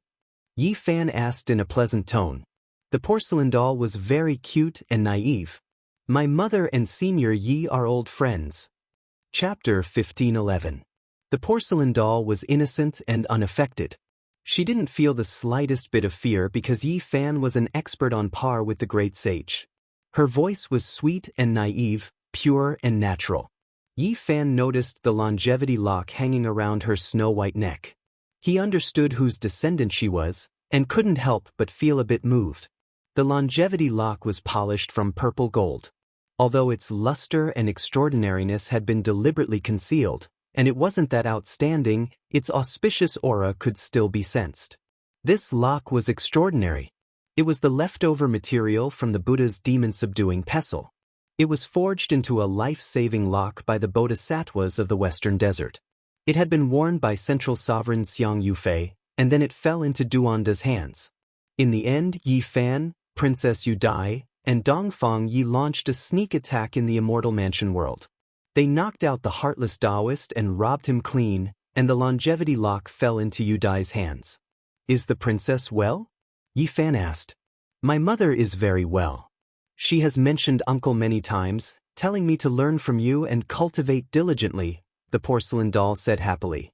There were 4 great empires in the central continent, and under them were 9 great dynasties and the 100 schools of thought. Princess Yu Dai was the successor of the peaceful peace country of the 9 great dynasties, and now she had already become the empress. Yi Fan had saved Yu Dai in the past, and was bestowed an ancient scripture that explained the mysteries of the natural Tao. It was suspected to have been written by a human emperor in his later years, and Li Ruoyu of the humble peak had obtained it as a supreme treasure. Yi Fan himself had also been deeply enlightened.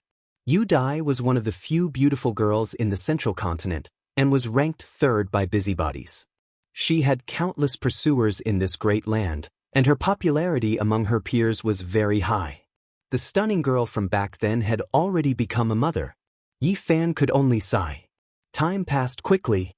My mother said that if I can meet uncle, I must properly ask for his guidance, and also invite him to our home as a guest. The porcelain doll's large eyes were very bright, and her voice was childish. Yi Fan laughed and rubbed her head. This child was very cute. In fact, this little doll was not shy at all. She asked Yi Fan many questions, and even asked about the matters of the ancient starry sky path. The people on the side were very envious, and in the end, the younger generation cultivators all crowded over. They were full of curiosity about the legendary divine physique, and all of them asked about it as a senior. In the distance, a group of cultivators who had cultivated for close to 200 years were speechless. These people had experienced Yi Fan's era, witnessing how he rose up. When they looked back, it was as if they were in a dream. Now, Everything was different. Naturally, they were all geniuses whose names shook a region. However, compared to the current Yi Fan, they were much dimmer. Killing a heavenly prince, stepping onto the ancient road of the human race, contending against a great sage, and wanting to flatten Mount Meru in a fit of rage. Which one of these wasn't shocking news? Time has truly changed too much. Some people silently sighed. Some of the experts weren't very old, but after witnessing the events of the past 100 years, they actually wanted to retire, no longer willing to struggle in this chaotic world. Yi Fan talked about some things on the road with these young people, and then he walked into the depths of the Odd Scholar Manor. He wanted to find the old manor master to ask about some things. Unfortunately, he couldn't do as he wished. The old manor master had disappeared for over 100 years, and he had long since left this place. "Uncle, I'll treat you to a drink." The porcelain doll ran over and pulled him towards a small wine shop. The mountains in the manor were beautiful, and peach blossoms were blooming along the road, filling the air with a sweet fragrance. The little girl was very eager to learn, and she asked many questions about cultivation.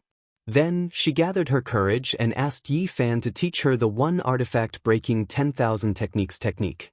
Yi Fan laughed and said, "Forget it, I'll teach you a scroll of the Tao scripture." It wouldn't be good for him to teach other scriptures. After all, they belonged to the Jade Lake, Jiang clan, and so on. Carelessly teaching them would cause big problems, but the Tao scripture didn't have this kind of worry. The porcelain doll immediately cheered and clenched her small fists. Obviously, the little girl wanted to ask for guidance on the profound mysteries of this scripture. Yi Fan pointed at the space between her eyebrows, and then left her alone to ponder. He stood up and walked off into the distance. "Uncle, the immortal mansion world is so lively.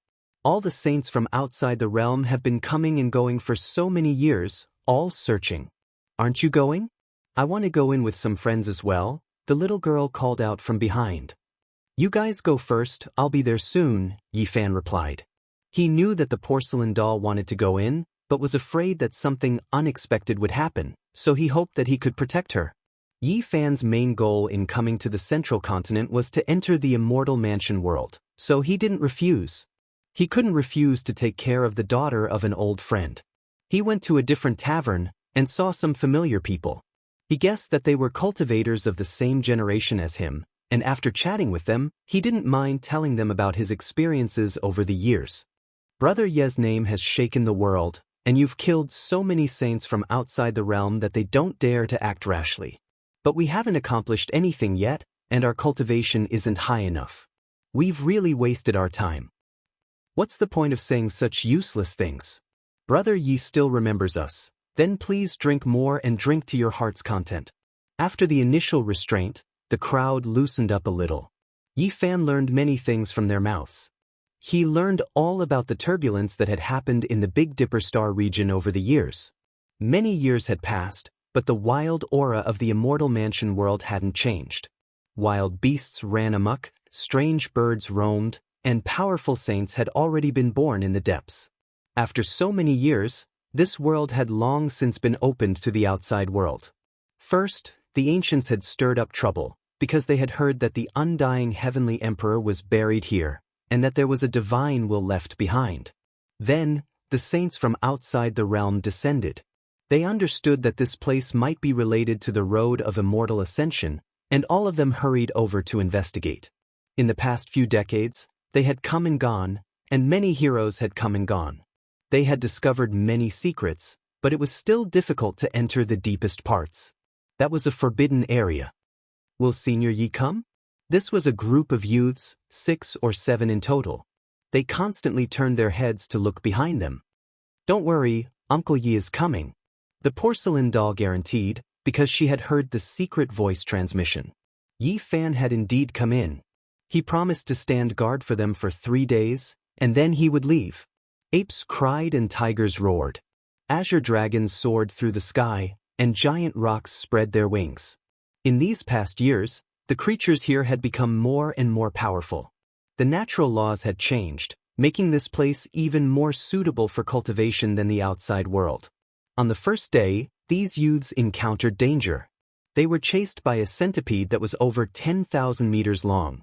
Poisonous gas gushed out like clouds, and it chased them for thousands of li. They were almost killed. Yi Fan didn't make a move.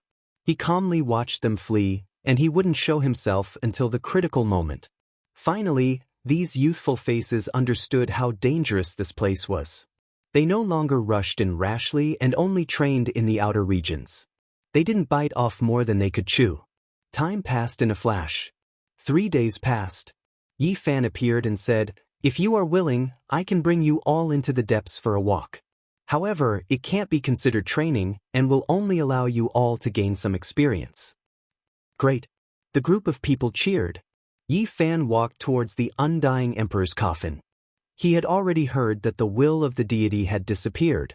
Some said that the evil will had been erased under the passage of time, and others said that he had escaped. Meanwhile, the human skin of the undying emperor was brought back from the hands of the humans after many negotiations by the great ancient imperial clans. It was enshrined in the highest divine temple. This place was now empty. The 10,000 zhang jade platform was boundless with primal chaos pouring down like a waterfall. However, the heavenly emperor's ancient coffin, human skin, and the will of the deity could no longer be found. This is fine as well. Otherwise, if the will of the deity runs amok, there will be great trouble. Yi Fan said to himself. If it really was the evil will, then that was that, but if it was finally bald, he would summon the past life and awaken the true undying emperor. Then he would be unmatched in the heavens above and earth below, sweeping through all life. The undying emperor is too terrifying, even life and death becoming a mystery. Yi Fan sighed softly. In the past, the undying emperor died and was buried in Purple Mountain. All clans knew about this. However, reality wasn't like that at all. After who knew how many tens of thousands of years had passed, his coffin appeared here again. How could a person be buried twice? He was first buried in Purple Mountain, and then the coffin was placed here. There was a gap in time, and at that time, the undying emperor most likely hadn't died. All signs pointed to the fact that he revived after being buried in Purple Mountain. His body underwent rebirth, reappearing in this world. Then, he came here and established the immortal path, wishing to fight his way into immortal domain. Yi Fan left this place, heading towards the depths of the immortal manor world. This space was extremely large, easily spanning tens of thousands of li. The territory was vast and boundless. Kill! Shouts of war shook the skies. In the depths of this pure land, a boundless battlefield appeared. Not a single blade of grass grew here. Demonic clouds surged, and baleful energy overflowed into the heavens. It was unknown just how many people were stopped in this place. Almost all saints couldn't pass through, stopped by the most powerful killing intent. Black mists roiled, killing intent shocking through endless time. In the past, there was definitely a great battle that caused the heavens to collapse and the earth to split apart. There were ruined marks of great emperors left behind, and there wasn't the slightest bit of life left on the scorched earth. Many figures could be seen fighting a great battle in the mists. These were the afterimages left behind from the archaic times, and even after endless time had passed, they hadn't been erased. It was hard to imagine just how terrifying that battle was. A magnificent army turned into ashes, leaving behind unerased resentment and killing intent, engraving itself into this shattered mountain and river. Undying Emperor!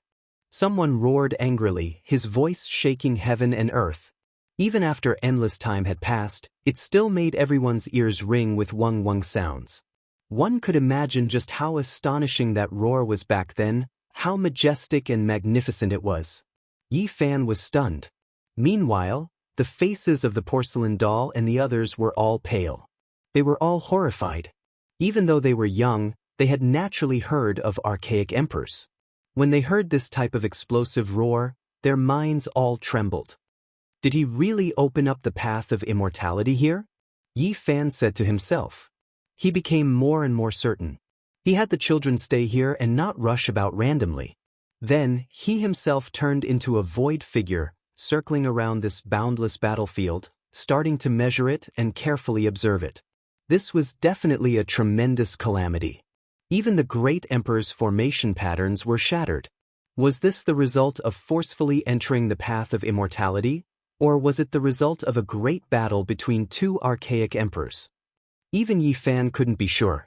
This battlefield was too terrifying. Even though most of the laws and resentment had been erased, there were still some that didn't scatter, creating this type of disturbance.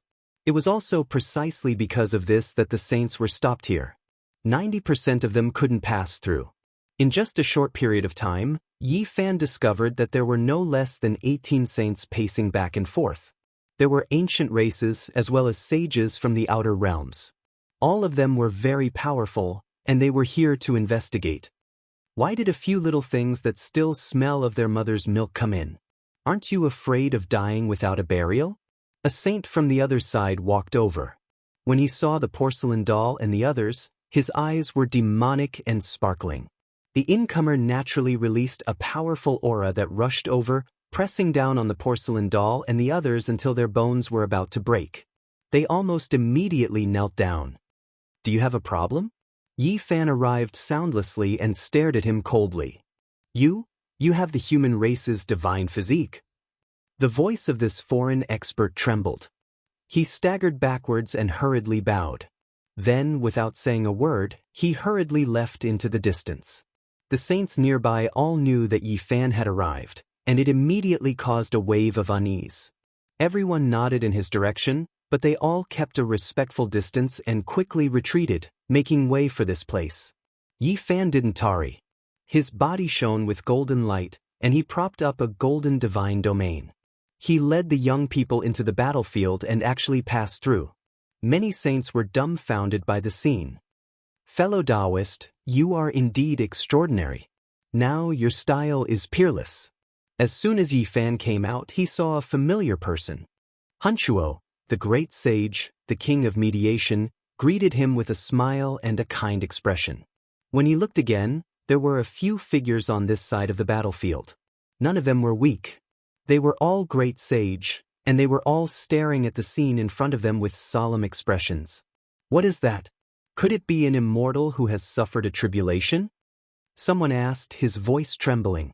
Clearly, he was also a latecomer and didn't understand the situation here. Chapter 15:12. An expanse of demonic light rested on the scorched earth. To be more precise, it was more like a flame, dark red with black light. It looked extremely sinister, terrifying to the extreme, making even the void distort. Within the flames, there were humanoid figures one after another, releasing blazing radiance. They were struggling, twisting, resisting furiously. What kind of creature was this? Not destroyed after experiencing 10,000 tribulations, existing since ancient times, living until now? It truly made one's mind tremble. Without a doubt, this expanse of demonic light had existed since ancient times, never extinguishing. How many tens of thousands of years had passed, yet these humanoid creatures were still bound here, struggling and roaring. One couldn't help but be shocked. Even Yi Fan was stupefied. What kind of creature could live for so long? Now, there seemed to be only one answer: immortals. It was no wonder that the great sage who had just arrived couldn't help but cry out in alarm, suspecting that these were immortals who had suffered a tribulation. Immortals? Do they really exist in this world? Have they been bound by someone? Just what kind of cultivation does one have to be able to do this? The porcelain doll and several youngsters' voices trembled. If it wasn't for them standing within Yi Fan's golden sacred domain, they wouldn't be able to withstand this pressure at all. Their bodies would definitely explode a long time ago. Even ordinary saints would be torn apart before the demonic light. Only the great sage could appear here. Dao friend, what do you think? Great sage Hunchuo spoke, asking Yi Fan. He was just like in the past, the passage of time not leaving many scars on his face. He looked extremely ordinary, his clothes even more casual, not much different from an old human farmer. There was a simple and honest aura about him. Naturally not immortals, said Yi Fan. On this side of the battlefield, there were a total of 8 or 9 great sages. There were ancient race elders, as well as a few from beyond this region. They were currently existences at the peak of Big Dipper, able to overlook all life. Towards Yi Fan's arrival, they didn't have any hostility, nor did they have any good intentions. They were all indifferent, each standing on one side. Someone with this kind of status naturally didn't need to lower himself, everything could be done according to his heart. Moreover, they also had this kind of strength. They knew that Yi Fan had an emperor weapon and couldn't be angered. It was fine as long as they didn't provoke him. After hearing Yi Fan's conclusion, almost everyone nodded. Apart from those who had just arrived and didn't understand the situation, those who had carefully observed for a long time naturally wouldn't believe that these were immortals. If the great emperor was angry, the heavens and earth would collapse, all life would be destroyed.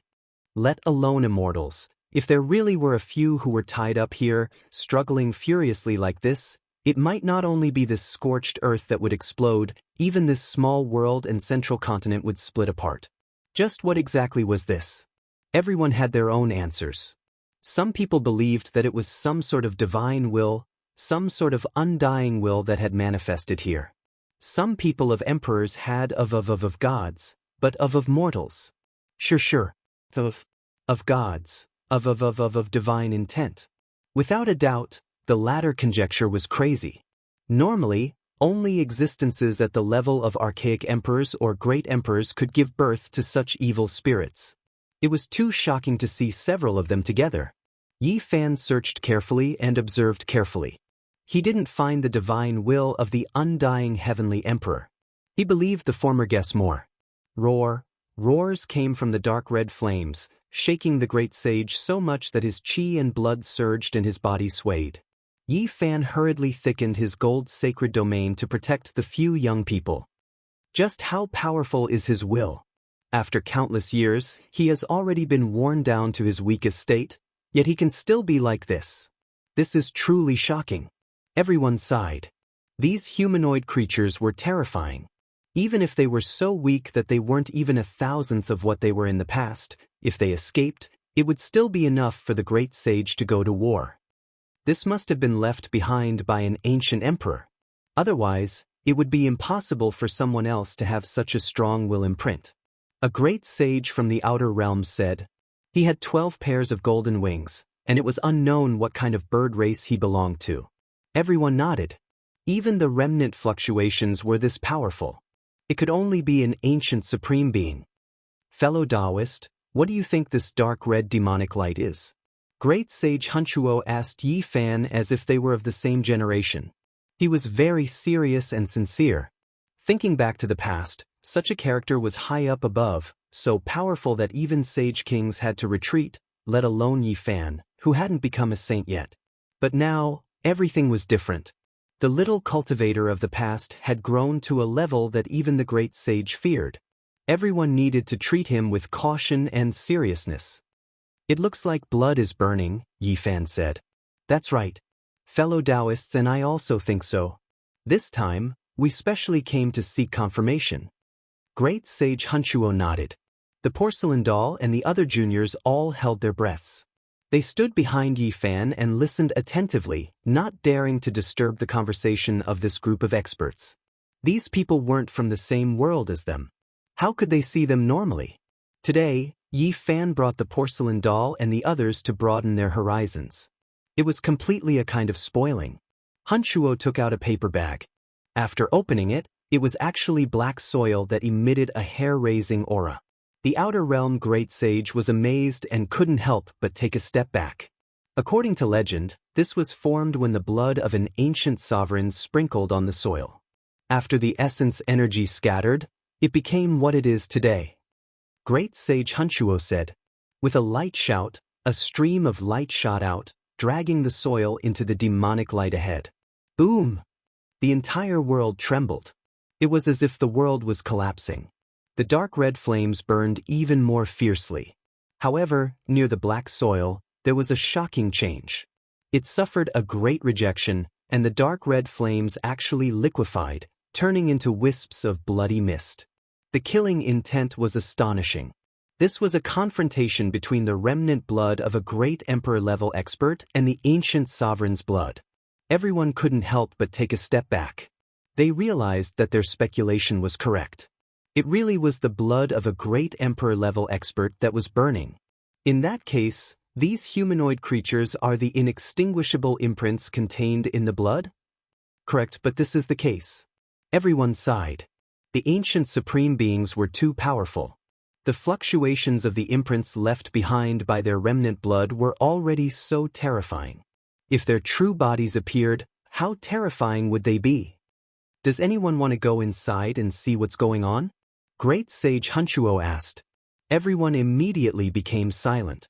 In so many years, no one had been able to enter. This demonic light was blocking the way, and it was truly frightening. Who dared to take the risk? They could only watch and deduce from the outside. This time, I've borrowed an emperor weapon. This old one wishes to go inside and see what's going on.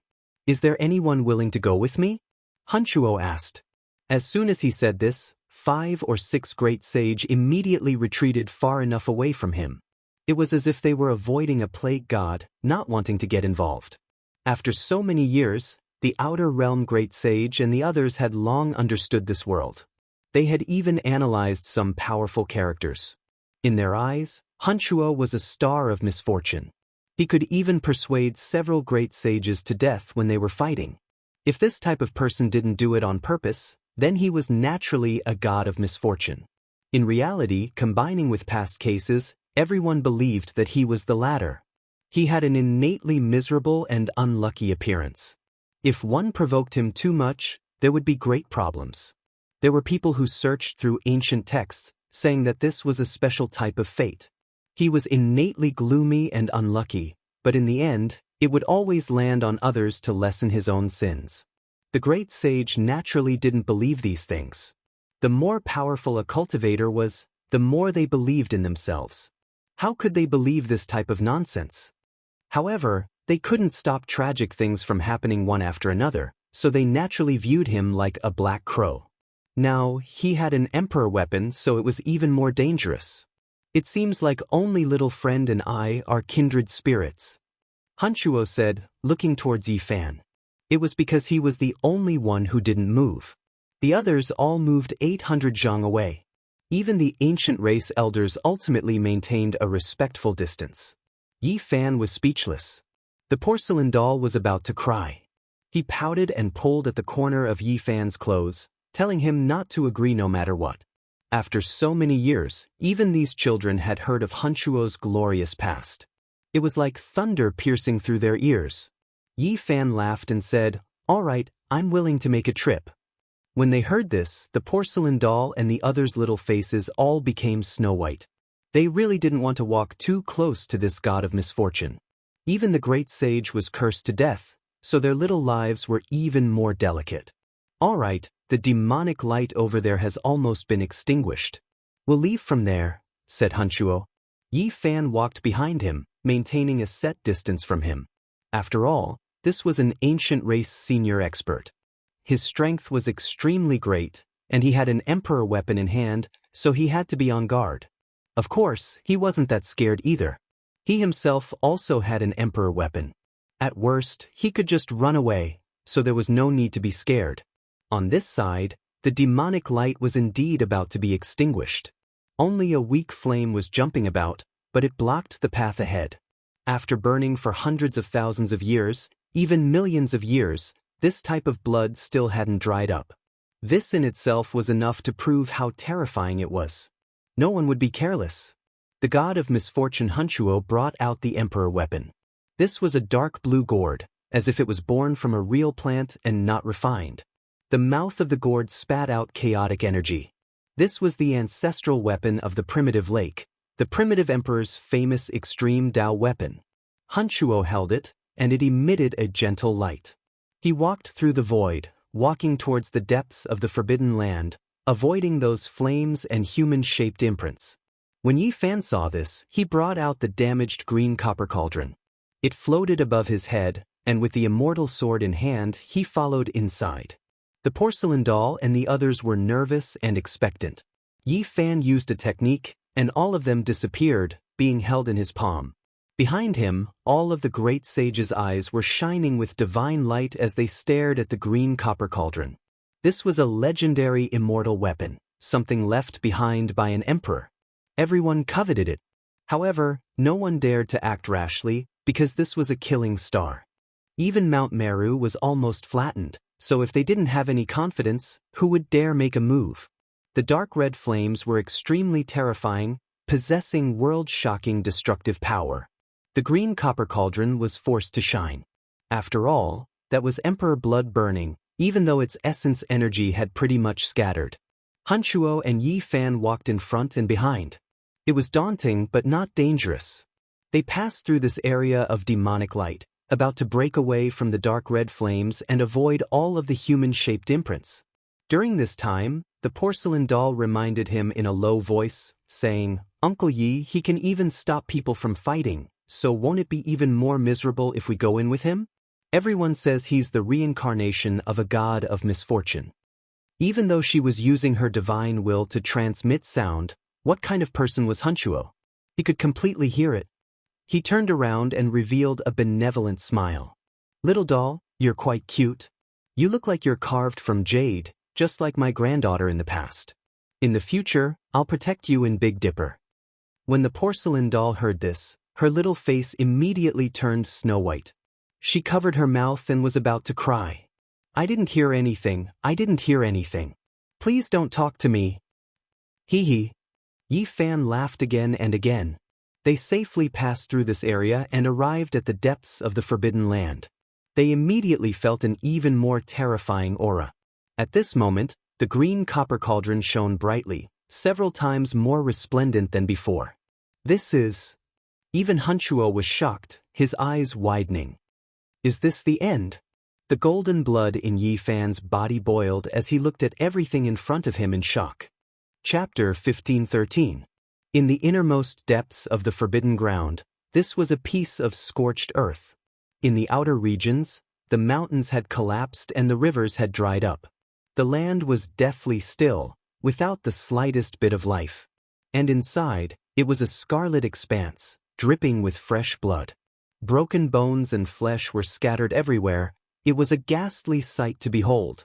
This kind of blood was bright red and had an undying divine luster. Although most of the essence energy had dissipated, it was still shocking. There was a kind of pressure spreading outwards. Emperor blood. In just an instant, these three words appeared in the hearts of Hanchuo and Yi Fan. The center of the entire Forbidden Ground was bleak, emitting a sparkling red light. There were many puddles, all of them were this kind of emperor blood. There were even some blood-stained white bones and minced meat, causing the hearts of those who saw it to palpitate. An aura that could slay the primordial spirit and seize the soul permeated the air. This wasn't a true powerful force, but rather a formless pressure from a spiritual domain. The stronger one was, the deeper they would feel it. Yi Fan and Hanchuo's blood was boiling. Their foreheads shone with a sparkling light, as if there were hundreds of stars on their backs. The immortal platforms at the center of their brows were about to explode. Calm their hearts, focus, self-control. The two of them quickly stabilized their state of mind, allowing themselves to be like mortals. They didn't use their primordial spirits or physical strength to resist. The pain of their bones being torn apart slowly disappeared. The two of them finally stabilized. The demonic and heaven-defying pressure ahead no longer targeted the two of them. Instead, it was conflicting with the Emperor weapons. Regardless of whether it was the blue gourd or the green copper cauldron on Yi Fan's head, their radiance didn't diminish at all. The porcelain doll and the other children didn't sense the danger earlier. But when they saw Yi Fan and great sage Hanchuo like this, they instantly understood that this place was filled with danger. A great emperor died here, even his body exploded. The path to immortalization is so terrifying, even an ancient supreme being died. Yi Fan sighed. Great sage Hanchuo had a heavy expression. This kind of ending was truly moving. A supreme being who had been invincible throughout the ages actually had a day where he died, dying miserably on the path to immortal realms. This truly made one's heart tremble. There was no head, no face, and no one could see his true appearance. The ancient emperor had completely exploded. His body was smashed into smithereens, and fresh blood drenched the place. It was a terrifying sight to behold. Amongst these pieces of corpses, the only one that was completely preserved was a right palm. It was warm like jade, and it possessed a terrifying energy of divinity. If it were to strike someone, then even the quasi-emperor would perish on the spot. Sadly, right now, he could only lie there quietly. Everything was over. The ancient emperor failed in the path of immortality and died. This was the ending of the path to immortality, the tragic end of an ancient supreme being. Yi Fan had heard many legends, but what he was seeing now was the most tragic scene on the road to immortality. A great emperor-level figure was blown to pieces. How tragic was that? Further forward, it was chaotic and hazy, the entire small world cut off. This meant that the path of immortality stopped here, shattered. This person failed to pass the trial and died dejectedly. Who is this person? Could it be the undying heavenly emperor? Yi Fan muttered to himself. Great sage Hunchuo's heart immediately jumped. This title was supreme to the 10,000 ancient races. Even though tens of thousands of years had passed, he was still the supreme deity in the hearts of many ancient races. And within many great races, there had always been a legend that the undying heavenly emperor might not have died and had ascended to immortality. In reality, there was no need to verify this at all. Perhaps it was the respect people had for the supreme deity in their hearts, and as a result, the legend and glory were derived. As for the truth, no one knew. It can't be the undying heavenly emperor. He is unrivaled in this world. Even if he stepped onto the path of immortality, he wouldn't be defeated. He is known as undying. This trial cannot allow him to die. Hunchuo shook his head and didn't accept this explanation. He came here before and buried the coffin, leaving behind a piece of human skin. His flesh and bones are nowhere to be seen. Could it not be him? When Yi Fan opened and closed his eyes, light shot out in all directions. In reality, he didn't really believe it was the undying heavenly emperor, because he had previously heard the roar of another person in the battlefield outside. The one who seemed to have the upper hand seemed to be that undying heavenly emperor. In this world, is there an era where two emperors coexisted? Yi Fan asked. Hunchuo shook his head. From what he knew, there didn't seem to be such an era. However, when he thought of the venerable emperor era, he became a bit hesitant. That was a great and complicated world. It was rumored that there might have been experts of the same level coexisting, but there was no proof. The two of them circled around these shattered mountains and rivers, looking at the ghastly blood and white bones. The emperor's body had already been shattered, so the essence of his body had pretty much flowed out. However, it was still terrifying. Of course, the most important thing was the spiritual pressure. The more powerful one was, the greater the effect, making one's heart tremble. To fight to this extent on the path of immortality, this person seems to be about to enter. Unfortunately, he still failed at the last moment and died miserably here. The time of this person's era was wrong. He wanted to forcefully barge in with his world-shaking cultivation, so he was destined to fail. The two of them discussed. They wanted to bring out a piece of emperor bone, because even though the essence energy was about to scatter, that was still a rare immortal material.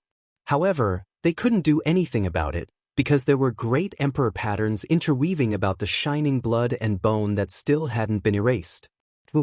Suddenly, a sobbing sound entered their ears, sounding sorrowful and miserable, incomparably mournful. Someone was crying. From the sound of it, the age shouldn't be too young, extremely sorrowful. It was right up ahead. There were emperor patterns flickering about here.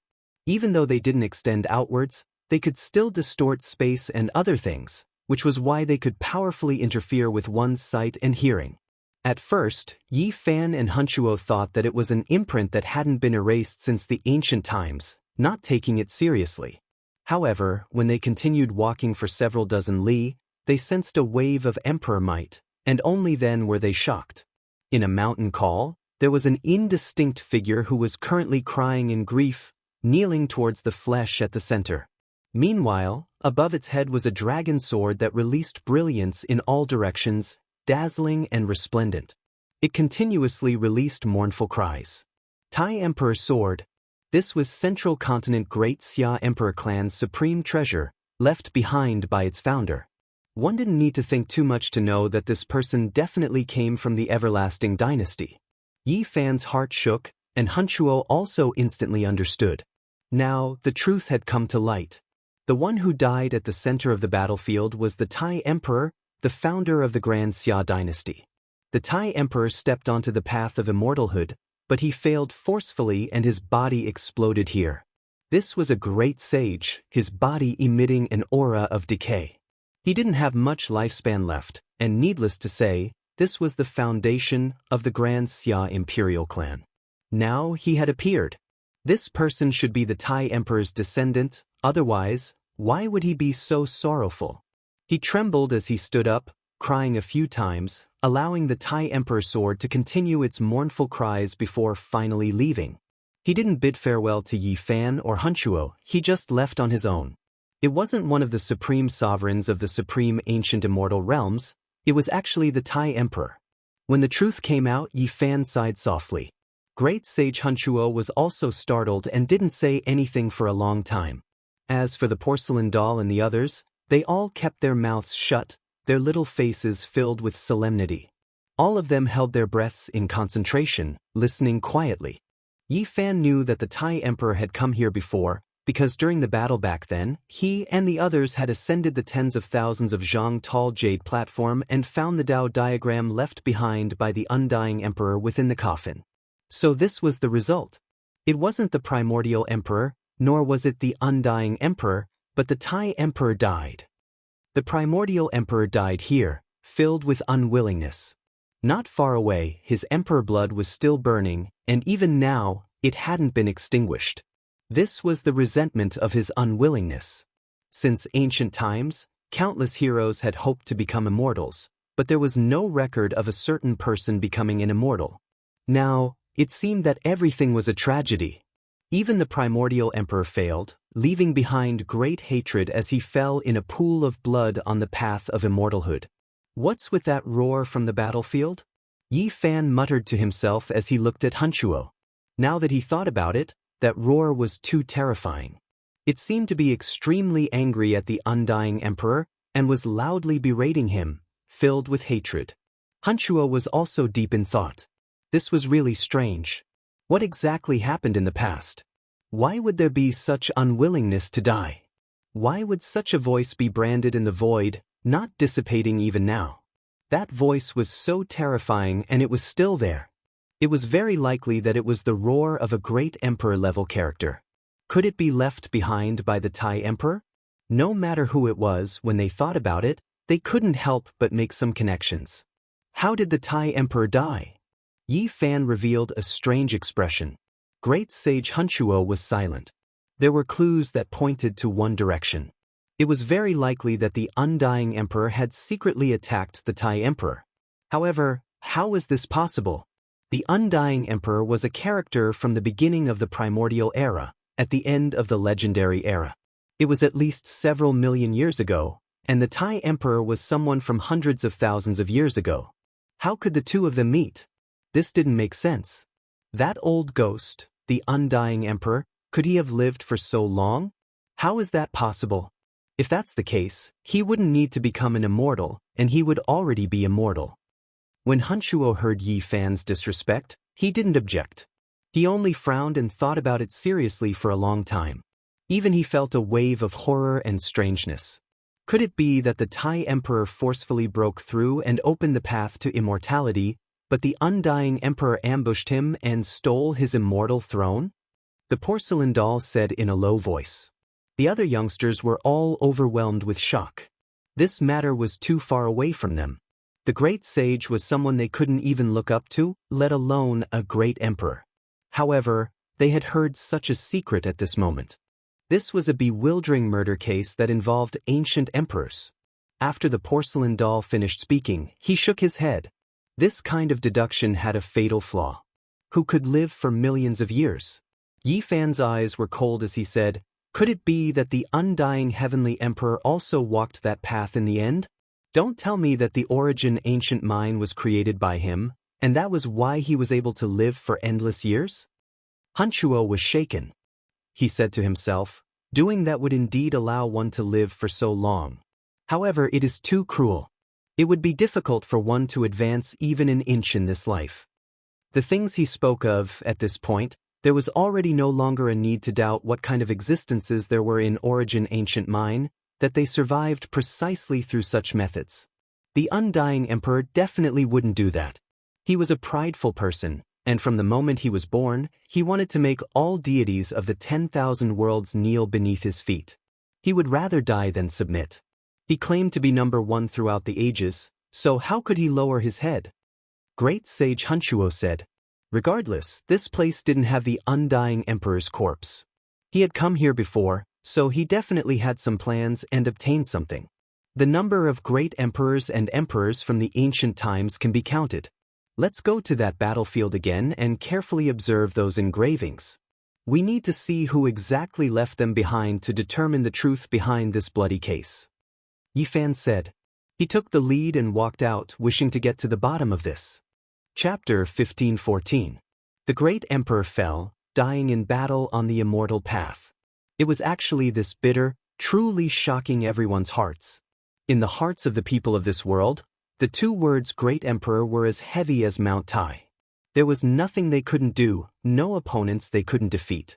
They were the synonym for unmatched. However, it was precisely these types of people who died, their bodies smashed and their bones crushed. It was truly shocking. Yi Fan gave the sparkling emperor blood, as well as the white bones and crushed flesh, one last look. He left this place, heading towards the battlefield outside to see what was going on. In front of the dark red flames, those 8 or 9 great sage still hadn't scattered, still standing there and watching seriously. Yi Fan and Hunchuo came out one after another, making them reveal strange expressions. They wanted to ask about the results, but they didn't have much of a relationship. Moreover, they all felt restraining fear. After all, these two had emperor weapons in their hands. Only an old clan elder walked up and asked Hunchuo. After obtaining a brief understanding of the situation, his expression couldn't help but change greatly. Finally, they arrived at that ancient battlefield. The indistinct figures were all engravings of ancient heroic spirits. A magnificent army charged forward, exceptionally intimidating. Even though they could move through this place, they still had to consciously avoid the most powerful engravings. Otherwise, there would likely be great trouble. There was even less of a need to talk about searching for the most terrifying roar. This engraving was definitely world-shocking, definitely left behind by a great emperor-level figure. It was carved here, impossible to erase. There was scorched earth everywhere, mountains and rivers shattered. The damaged formation pattern's luster grew dim. No matter how one looked at it, it was a land of destruction, blasted into a ruined world. Yi Fan, Hunchuo, and the other great sage arrived here. After carefully looking around, they were all horrified. They saw quite a few star stones. Normal saints couldn't move them. These are true stars. Someone casually grabbed them and refined them, turning them into magical treasures. Hunchuo said with a light sigh. There were many star stones on the ground, but they were only the size of a fist. They floated within some formation patterns, flickering with dim luster. It was truly shocking. If the magical seal was removed, these might immediately turn into great stars.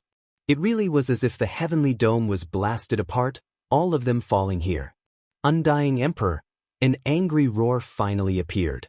Emperor weapons hovered above Yi Fan and Hunchuo's heads, protecting themselves. They walked forward against the great pressure, wanting to find out the truth. It was a majestic figure. Although it was very blurry, it was suffocating. Although it was an incomplete brand, it was as if the 9 heavens were pressing down, causing the navy gourd and green copper cauldron to shake. What this person is? Yi Fan was stunned. Even though he only saw a back view, it didn't seem like a human. It was this domineering, this matchless aura that pierced through the 9 heavens. Emperor of Fighting! Great Sage Hunchuo cried out in alarm. He was someone from the end of the archaic era and had an audience with the unmatched Sacred Emperor. He had even been suppressed by the Sacred Emperor and given pointers, so how could he not recognize him? The majestic figure could pluck down the stars in the sky, but it disappeared in a flash. After all, this was only a remnant will, and not an illusory body or incarnation. Things were getting more and more complicated. The Emperor of Fighting had actually come. The roar from before wasn't made by the Grand Emperor, but by the Emperor of Fighting who had discovered something. He was furious and berated the Undying Emperor. What had happened in the Immortal Mansion world in the past? The fog was heavy, and if one looked closely, they could only think that it was related to the path of immortality. This was once the correct place. Yi Fan frowned. It wasn't the Grand Emperor's roar, but the monkey's father. It was hard to speculate now, and it was completely different from what he had imagined. The Grand Emperor's death shouldn't have anything to do with the Undying Emperor. Great Sage Hunchuo spoke and let out a long breath. He also had some suspicions just now, but he didn't want the supreme deity in his heart to have such a stain. Now, it seemed that the Grand Emperor had died. He most likely fell before the path of immortality, and his blood splattered everywhere. He couldn't enter the immortal domain, and his body was crushed. However, Yi Fan frowned, feeling that things weren't so simple. In the early years, the monkey's father also respected the Undying Emperor like the ancient race people, but in the end, he overturned his Dao field and completely broke off relations. As for what the reason was, outsiders had no way of knowing. Only today, when Yi Fan saw this incomplete imprint, did he understand. Perhaps it had something to do with the path of immortality. The Undying Emperor had plotted in this place, and most likely the Emperor of Fighting had discovered something. Therefore, when he returned, he overturned his Dao field and smashed his divine statue. Moreover, it must have been something big. Otherwise, with the status of the Emperor of Fighting, he wouldn't have used such intense methods. 1,000,000 years later, the Grand Emperor also came here, and he still wanted to become an immortal. But how could the same place be the correct place so many times? If it wasn't that someone had set up a trap for the Grand Emperor, then this place was really too special. If it really has something to do with the Undying Emperor, then he's the most terrifying person. He hasn't died for millions of years, and he can plot against two great emperors. It's really terrifying, the porcelain doll said with a bit of fear, blinking its large eyes. Hunchuo frowned. Behind him, the old patriarch of the ancient race didn't like what he heard and glared at him. However, when he saw Yi Fan's cold eyes, he had no choice but to turn his face away. The Immortal Mansion world was complicated and confusing. It was already impossible to find out what the truth was. After all, it was too long ago, and the great emperors had changed many times. Yi Fan returned to the place where the emperor's body had shattered. He stared at the flesh and blood, and looked at the only palm that hadn't been destroyed. He couldn't help but frown. That palm was sparkling and translucent like jade, and it was the center of the palm. If one looked closely, there were a few wrinkles on the back of the hand, and it wasn't completely maintained in its youthful state. Obviously, the Grand Emperor had been very old at that time. In his later years, it was reasonable to say that he had fallen on the path of immortality due to his old age and weak body. In the end, Yi Fan relaxed his brows. There was no need to worry about it. There was no need. In reality, it was enough to sum up a few useful pieces of information. The first was that the Undying Heavenly Emperor hadn't died in the Purple Mountain and had come here. The second monkey's father had also come. He had seen through something and rebelled against the Undying Heavenly Emperor. The third was that the Grand Emperor had tried to break through here and fallen in a pool of blood, dying on the path of immortality. No matter what, this place was useless in this world. The primal chaos had cut off the path ahead, and the path of immortality had collapsed. There was nothing left to investigate in this Immortal Mansion world. For Yi Fan, the curtains could be drawn. He had finally explored this world clearly. What a pity! The great emperor of a generation actually ended up like this. In order to become an immortal, he died without a complete corpse. Yi Fan let out a long sigh.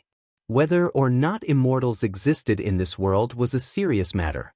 Since ancient times, there hadn't been a single example of true success. The most powerful celestial being, the ancient emperor, and the great emperor had almost all failed. There hadn't been a single example with conclusive evidence. Immortals were too indistinct, too far away. Even great emperors were left with regrets and grief. Taoist friend, will you be participating in the upcoming distinguished meeting? Great Sage Hunchuo asked as they left this forbidden land. What distinguished meeting? Yi Fan was astonished.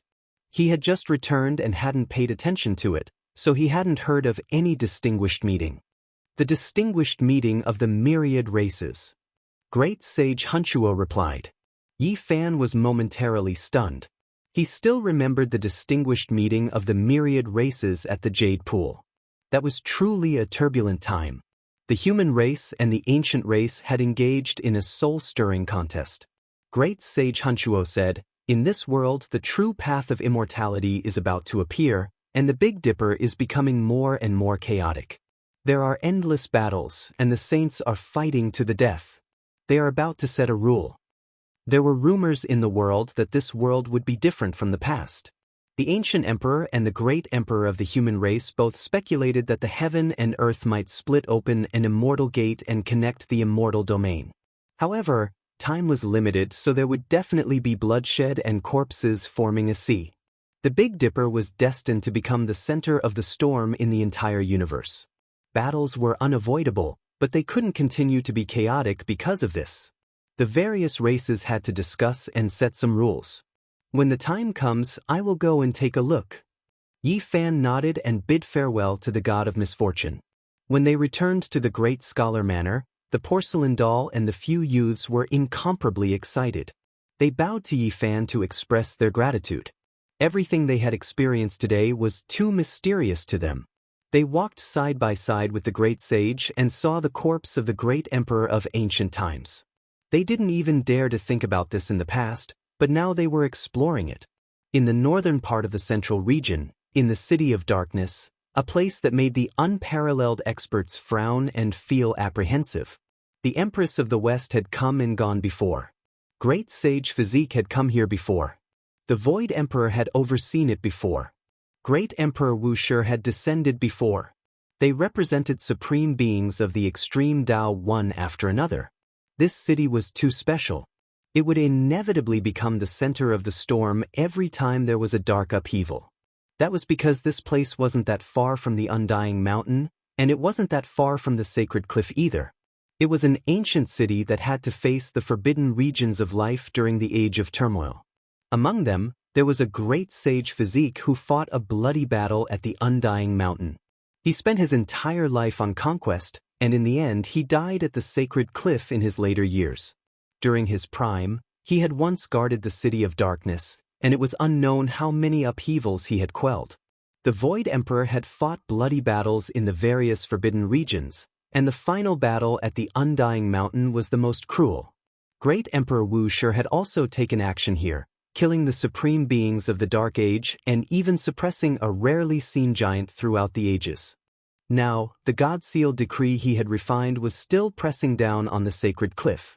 The City of Darkness was, without a doubt, the #1 city in the central region. It had an immortal legend, and its name shook the world. Its origins were great. Recently, the City of Darkness wasn't calm at all. It was because a distinguished meeting was going to be held here. At that time, the Big Dipper race, the various great races of the Archaic era, as well as the saints of the Outer Realms, would all appear. This was a distinguished meeting of all races in name and in reality. It didn't just belong to the Big Dipper race, but rather all the powerful races that appeared on this ancient planet. In the past few days, there would be experts rushing over from time to time, stirring up a storm and becoming the focal point of the entire world. Almost all experts would come. Wu, that's the old clan leader of the Fire Qilin Cave. I heard that their ancient prince disappeared and hasn't returned even now. Many old seniors of the ancient races with extremely high statuses had come. One could well imagine how much importance they attached to this distinguished meeting. That's the Jiang clan's Saint Lord Jiang Yifei. He also came. There are rumors in the outside world that he might be the son of the Eternal Universe Emperor and that his previous identity was fake. Impossible, that's just a rumor. On the street, a youngster in clothes whiter than snow sat on the back of a golden swan and eye. He was untainted by even a speck of dust, giving off a type of transcendent feeling.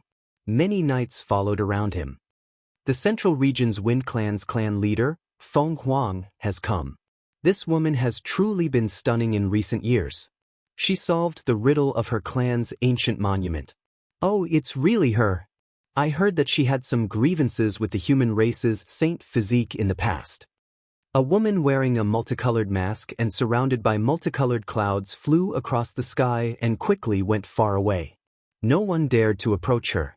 Behind him, there was a group of experts following. What did I just see? A huge black tortoise being carried in a palanquin. He also came to participate in the distinguished meeting. What's his background? Sure, that's the protector of the Southern Mountains barbarian tribe.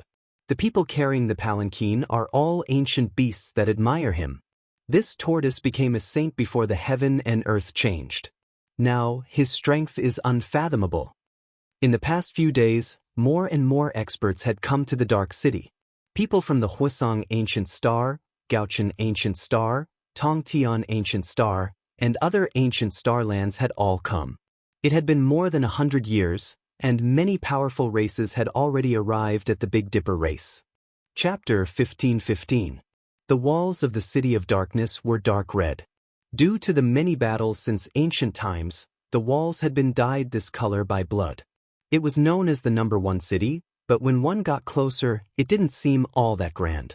The 12 zhang tall walls weren't much more majestic than an ordinary city. Time had left mottled marks on the walls. The formation patterns hidden under the blade marks and arrow holes flowed with a dim luster. This was the city's defense. It was known as the number 1 city of the central region not because of its size, but because this place was too important. In the past, this place had always been the main battlefield during the chaos of the darkness. Too many things had happened here.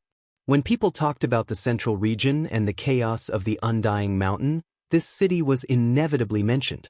That was why it was called the number 1 city. Candied haws, the handiwork of the time-honored Ichin family. They are big, round, and sweet. Divination, divination, divination, divination.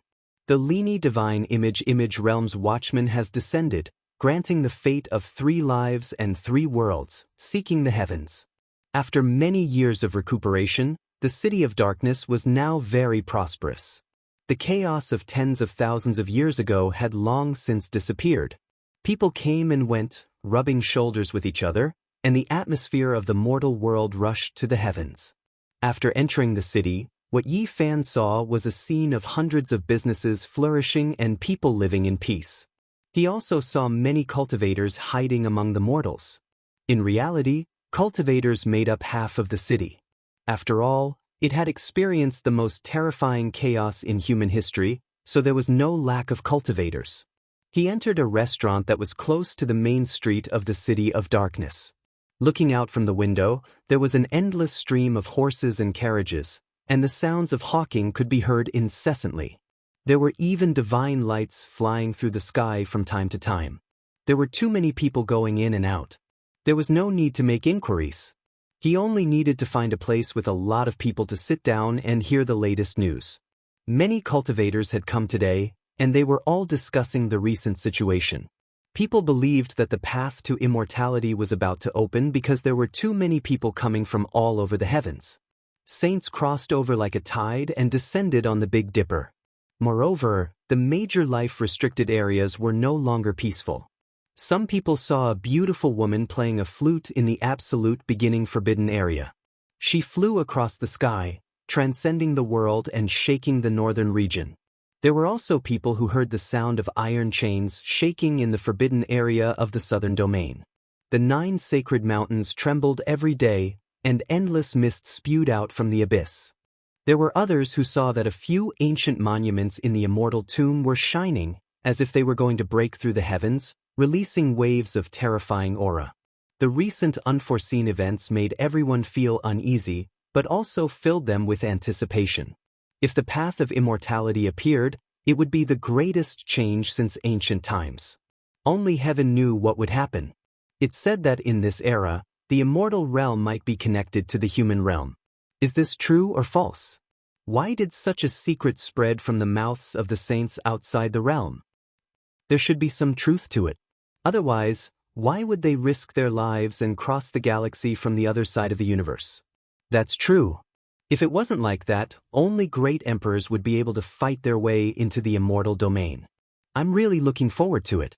Everyone in the world will become immortals, and we will also bask in your glory. What a magnificent scene that will be. Yi Fan poured himself a cup and drank by himself. He hid his true appearance because he didn't want to be recognized and cause a commotion. He quietly sat on the side, listening to everyone's discussions. Now, there really weren't many people who could injure him in this world. Unless the quasi-emperor appeared, he could already rule over this world. All clans had to respect and revere him. At the very least, it would be like this on the surface. Who is that? Could it be the ancient Empress Huolin? They actually returned from outer space. Someone cried out in alarm. A graceful figure flew past, her height reaching the same height as the restaurant's window. She soared through the air above the street, the people below her feet moving to and fro. She was like a fairy walking on waves. A head of water-blue long hair scattered down, flowing with sapphire-like luster. Her clothes fluttered about, her skin snow-white. Her eyes carried spirituality, as well as a type of dignity. She flew into the city just like that, disappearing in front of a grand ancient watchtower. I heard that she returned to her clan's ancestral land. Who would have thought that she would appear again after more than 100 years? This woman's current strength will most likely make even the great sage feel restraining fear. Everyone moved from her to the Fire Qilin cave, naturally mentioning the fire unicorn. Don't look at how the Fire Qilin cave suffered a great loss in the Eternal War. However, no one dares provoke them, to the extent where they might even make others feel restraining fear. Why do you say that? Do you all still remember that as soon as the fire unicorn appeared, he would often wander around Origin Ancient Mine? Quite a few people had seen him before. What does this mean? Just this type of hidden relationship is enough to allow this clan leader to flourish for a long time. As the number of cultivators increased, all sorts of secrets were revealed and the City of Darkness fell into an uproar. Who is that woman? She has a Buddha Dao crown on her head, giving off the aura of a monarch looking down on the world. How astonishing! Have you never heard of her? That is the great Mahamayuri king from ancient Amitabha star domain. Not long ago, the great battle of Mount Meru ended. She might be the present world Buddhist path's #1 expert. That might not necessarily be the case. The victorious fighting Buddha should be stronger than her, just that he left. The great Mahamayuri king wore a golden crown on her head and 8 bracelets on her arm. She sat on a golden peacock and entered the city. This type of grandeur immediately shocked all directions, drawing the attention of the people of the world. Not long after, draconic energy surged in the direction of the central province, the scene shocking the heavens. A dragon's sword directly tore through the void, and an elder entered the city from the central province with a single step. The grand sovereign sword was like an ancestral dragon, shaking its head and tail, releasing a horrifying aura that shook the world. It possessed an unmatched killing intent that suppressed the 9 heavens. This is a great sage. Why is he so high profile, coming on an emperor weapon, as if he wants to hack this place apart? The people of the great Xia imperial clan have arrived. You absolutely cannot provoke them. Rumor has it that several days ago, news leaked out of the immortal manor world that the clan's ancestor, the grand sovereign, died inside. What? The emperor of a generation died. Correct, he fell on the path of immortality, suspected to be related to the undying heavenly emperor. For this great sage to come like this, he most likely wants to find trouble with the ancient race. A storm was brewing in the City of Darkness. Powerful figures arrived one after another, stirring up everyone's endless anticipation. This time, there was most likely going to be a huge storm. Silently, another person appeared on the street. There was a type of decaying aura, but it caused all the saints to tremble, because the supreme saint of the great Xia imperial clan walked over and nodded towards him. Who's this? Everyone shivered. The great Xia's saint definitely had a foundation from hundreds of thousands of years ago, and had survived until this era. He actually recognized this person. Without a doubt, this was someone from the same generation. This was because there was similarly a type of decaying aura, as if he could melt into the yellow earth at any time. It's the Ji clan's great sage. He once appeared during the Battle of Mount Meru.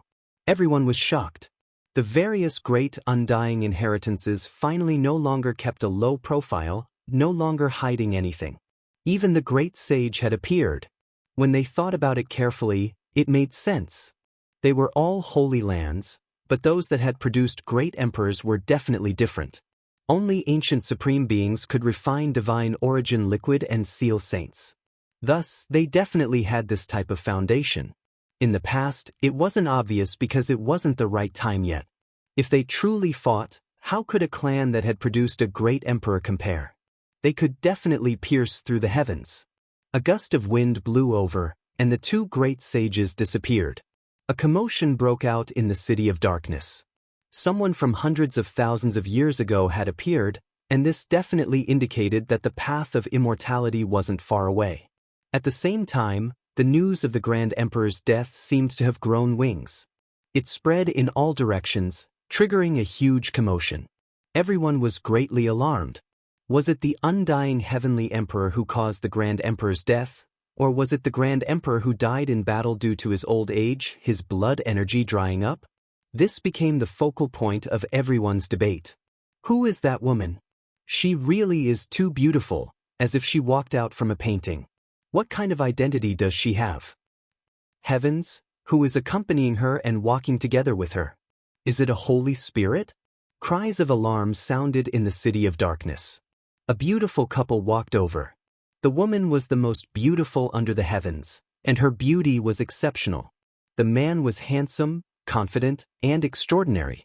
It was impossible not to notice these two people as they stood there. Their temperaments were outstanding, like cranes among chickens. Even if they stood in a sea of people, they would still be recognized with a single glance. That's the Jiuli Divine Dynasty's Princess Yuling. She's known as the second beauty of the Central Plains by busybodies. Finally, someone recognized the peerless beauty. She wore a phoenix crown on her head, and she was dressed in robes that flickered with multicolored light. It was as if she was dancing in the morning clouds. This woman's skin was smooth, and her black hair draped over her shoulders. Her black eyebrows were curved, and her eyes were intelligent. Her nose was high. She was a rare beauty, and it was difficult to find any flaws. Yi Fan's expression changed as he recognized this woman. He had seen her in the Qinling Mountains to the west of the Central Plains. At that time, Yi Fan, Gai Juyo, and Princess Yuling had all joined the Qin sect. Even Hua Yunfei and Li Xiaoman were no exception. They had all joined for the army formula. In the end, Yi Fan and the sickly old man both obtained something. So many years had passed, and looking back, it was like a dream. Yi Fan guessed that this Princess Yuling might have also obtained the army formula. Time did not leave any traces on Princess Yuling's white face. Her pupils were like black gemstones, and she was still as beautiful as before. Her appearance could cause the downfall of cities and countries, and she truly lived up to her title as the #1 beauty of the Central Plains. Beside her, there was a man with an oppressive heroic spirit. A pair of sword-like eyebrows slanted into his temples, giving him a heroic appearance. His eyes were as sharp as cold lightning, and when they swept over, no one dared to look him in the eye. It was as if sword light was cleaving over. The most unique thing was that he had a pair of stone arms that were no different from a divine spirit. However, the rest of his body was made of flesh and blood. Powerful energy fluctuations faintly seeped out, shocking everyone. Everyone was shocked. There was no need to mention Princess Yuling's exceptional beauty, but this man was terrifying. Could it be that he was an almost flawless divine spirit? He wore silver armor that shone brilliantly. His appearance was imposing, and he appeared heroic. His footsteps were powerful, and he was tall and imposing. His black hair danced in the wind, and one could tell with a single glance that he was an outstanding individual. There's no doubt that this is a divine spirit.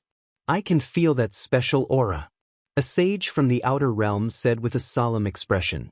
According to legend, a true consummate divine spirit's body would transform into flesh and blood. However, this person only had a pair of stone arms, and the rest of his body was already made of flesh and blood. It was shocking. Only by reaching the quasi-emperor realm could one transform the stone body into flesh and blood. How powerful was this person? This made everyone's heart tremble. It's not quasi-emperor. If I'm not wrong, it's because he has the divine spirit bloodline's incredible royal blood flowing in his body. An elder from Skirich Star said. Such a beautiful couple walked over. The man's divine appearance was shocking, and the woman was peerless. Naturally, they attracted attention. The street was quiet until they passed by. Only then did it become noisy, triggering heated discussions. This time's convention of the myriad races actually attracted all kinds of characters.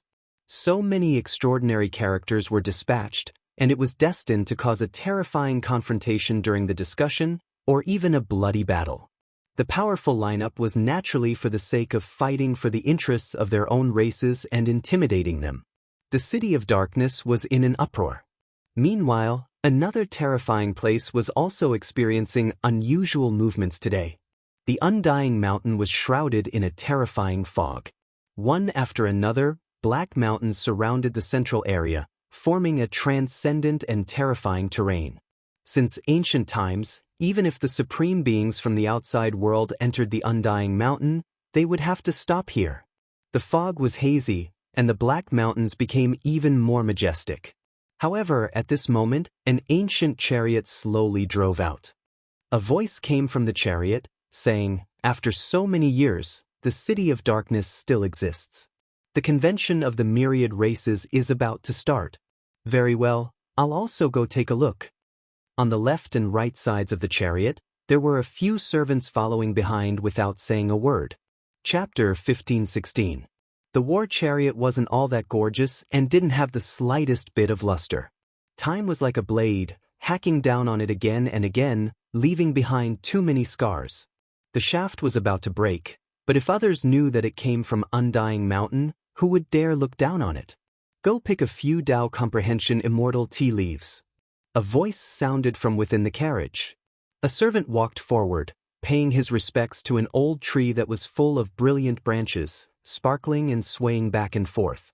He chanted an incantation, and with a light walala sound, quite a few leaves fell, every single one of them swirling with immortal multicolored light. The war chariot slowly moved forward, following a special path, avoiding many flickering formation patterns and leaving Undying Mountain. After many tens of thousands of years, the existence within the mountain finally entered the central region again. Within Darkness City, overlords from all sides gathered. From time to time, saints from outside this region would turn into a streak of flowing light as they tore through the sky, descending upon this city. During these past few days, this place was as bustling as a mortal's temple fair. Cultivators from all sides appeared, coming from all types of races. Pai Xiao, three-footed black phoenix, god-swallowing rat, heaven-splitting ant, races that only appeared in legends all appeared. The date of the distinguished meeting arrived. Clouds and mists surged above Darkness City, great waves surging. It was as if a gate between heaven and earth was opened, releasing thunderous sounds. The distinguished meeting of cultivators naturally wouldn't be held in a place where mortals resided. Above this ancient city was a vast divine scenery. Above the white clouds, mountains were majestic and heavenly palaces were grand. This was a floating continent that flew out from the void. An ancient aura surged over, making one feel the aura of a prehistoric beast. It was as if they arrived at the absolute beginning, truly towering above the ancient sea of clouds. This was the location of the distinguished meeting. Great cultivators worked together to open the void seal, summoning this ancient continent that had been hibernating. All disputes were going to be carried out here. Formation patterns interweaved like lightning, flickering with radiance in the sea of clouds to protect this ancient continent. This was a powerful defensive structure. Dang! A great golden bell hung from a heavenly watchtower, ringing out in all directions, clearly ringing through the ancient city below.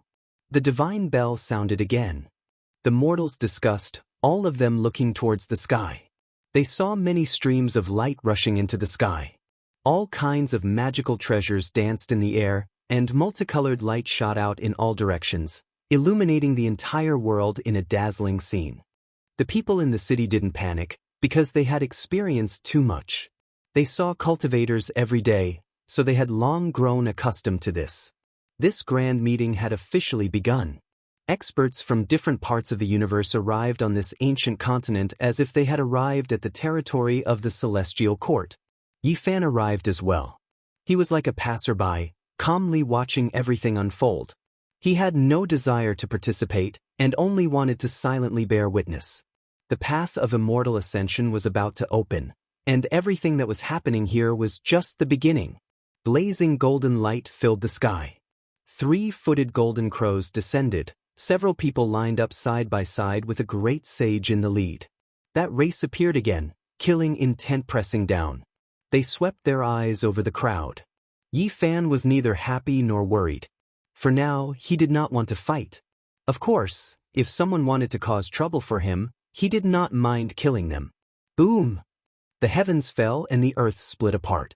An enormous centipede more than 10 li in length swooped down from outer space.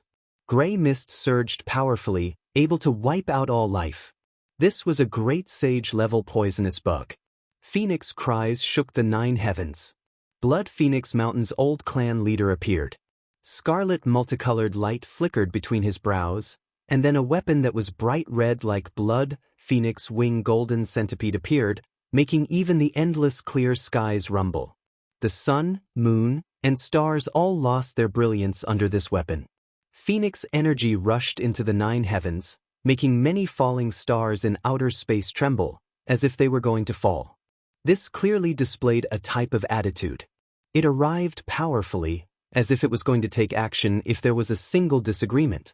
Fortunately, this Emperor artifact disappeared with a flash, not releasing too much immortal force. In the end, Ji family, Fire Qilin Cave, Jade Pool, Primitive Lake, and other great powers all appeared. Together with the races outside this region, it wasn't an exaggeration to say that there were 10,000 races. Today, all of them came to seize the greatest benefits for their own race.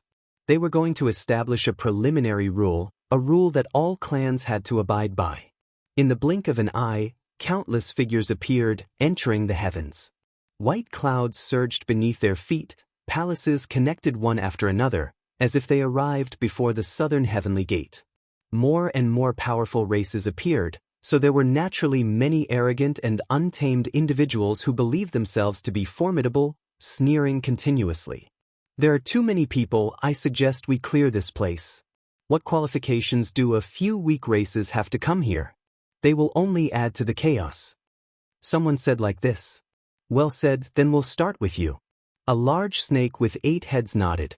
Suddenly, a head reached out, swallowing the person from just now. Blood splashed out, the scene extremely horrifying.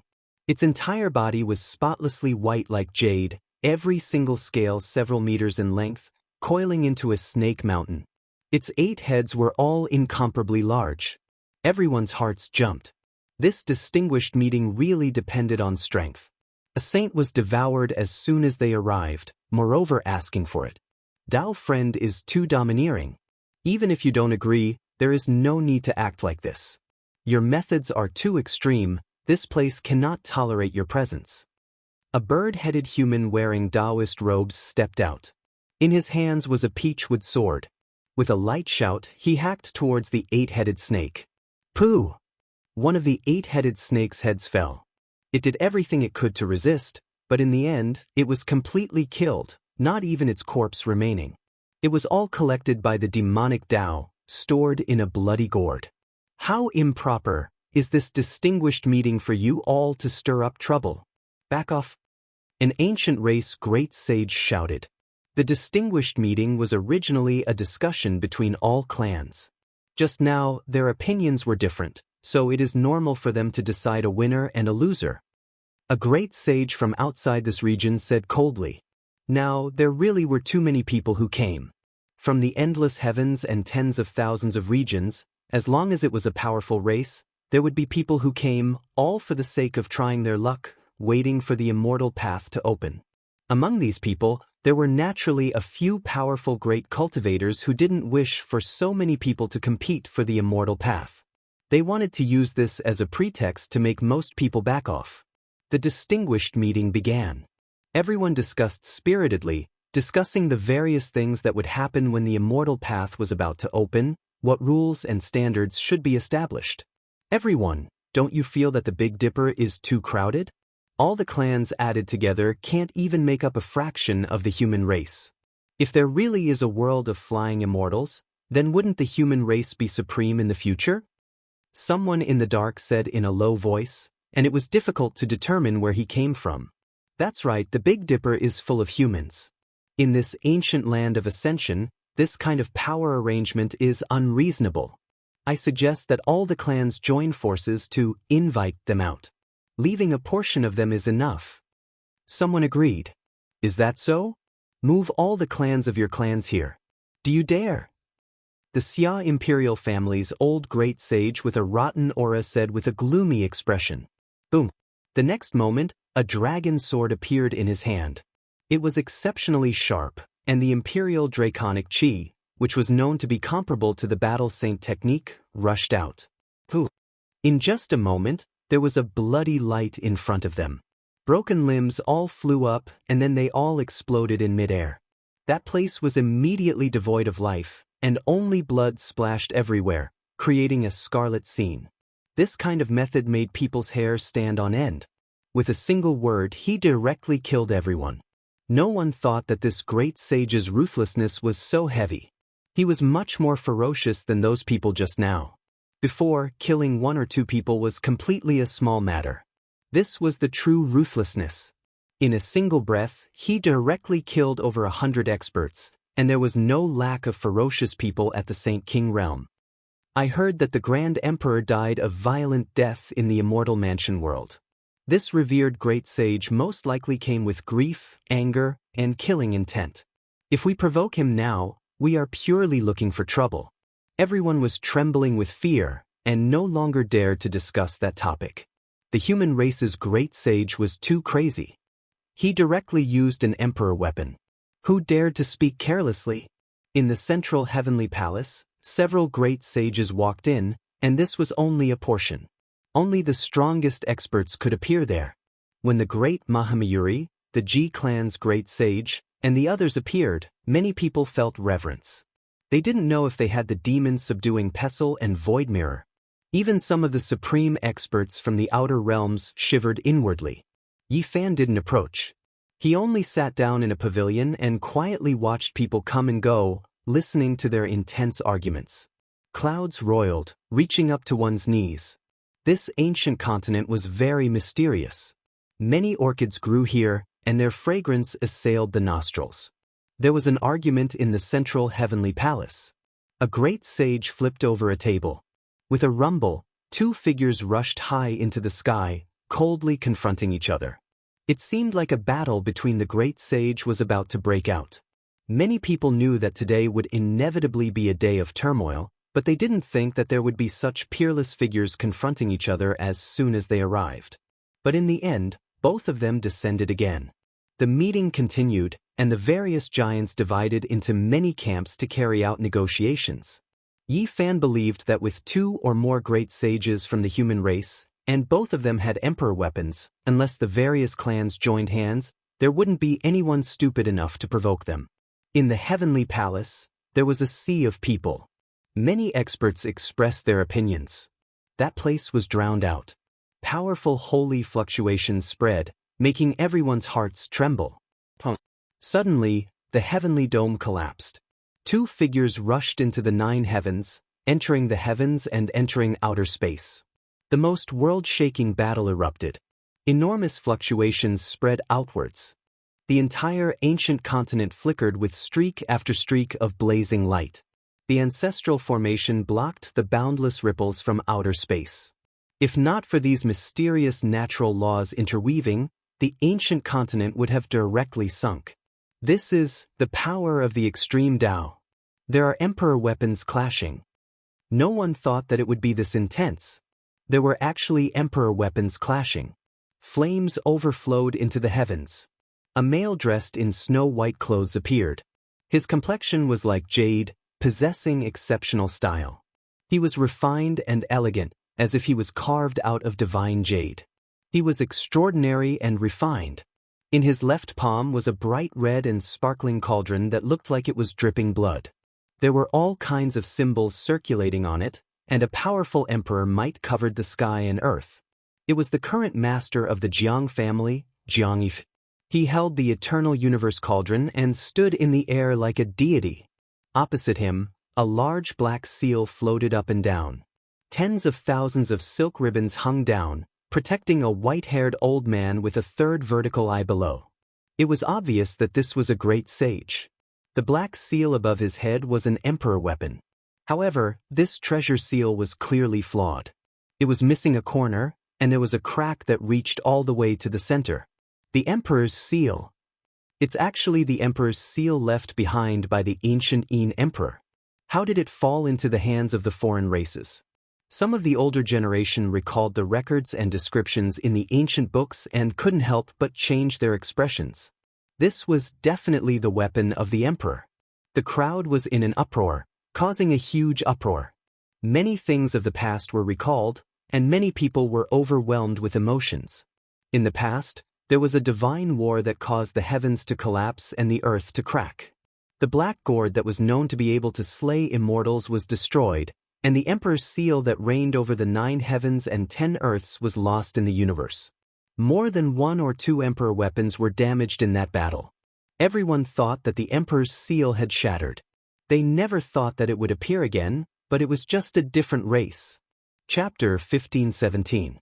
Jiang family's young clan lord truly is stunning. He hasn't even entered that domain, yet he can already contend against an exceptional great sage. Someone said with a light sigh. Could it be that he really is an emperor's child? Otherwise, how could he overlook the world? In the skies, the two of them confronted each other.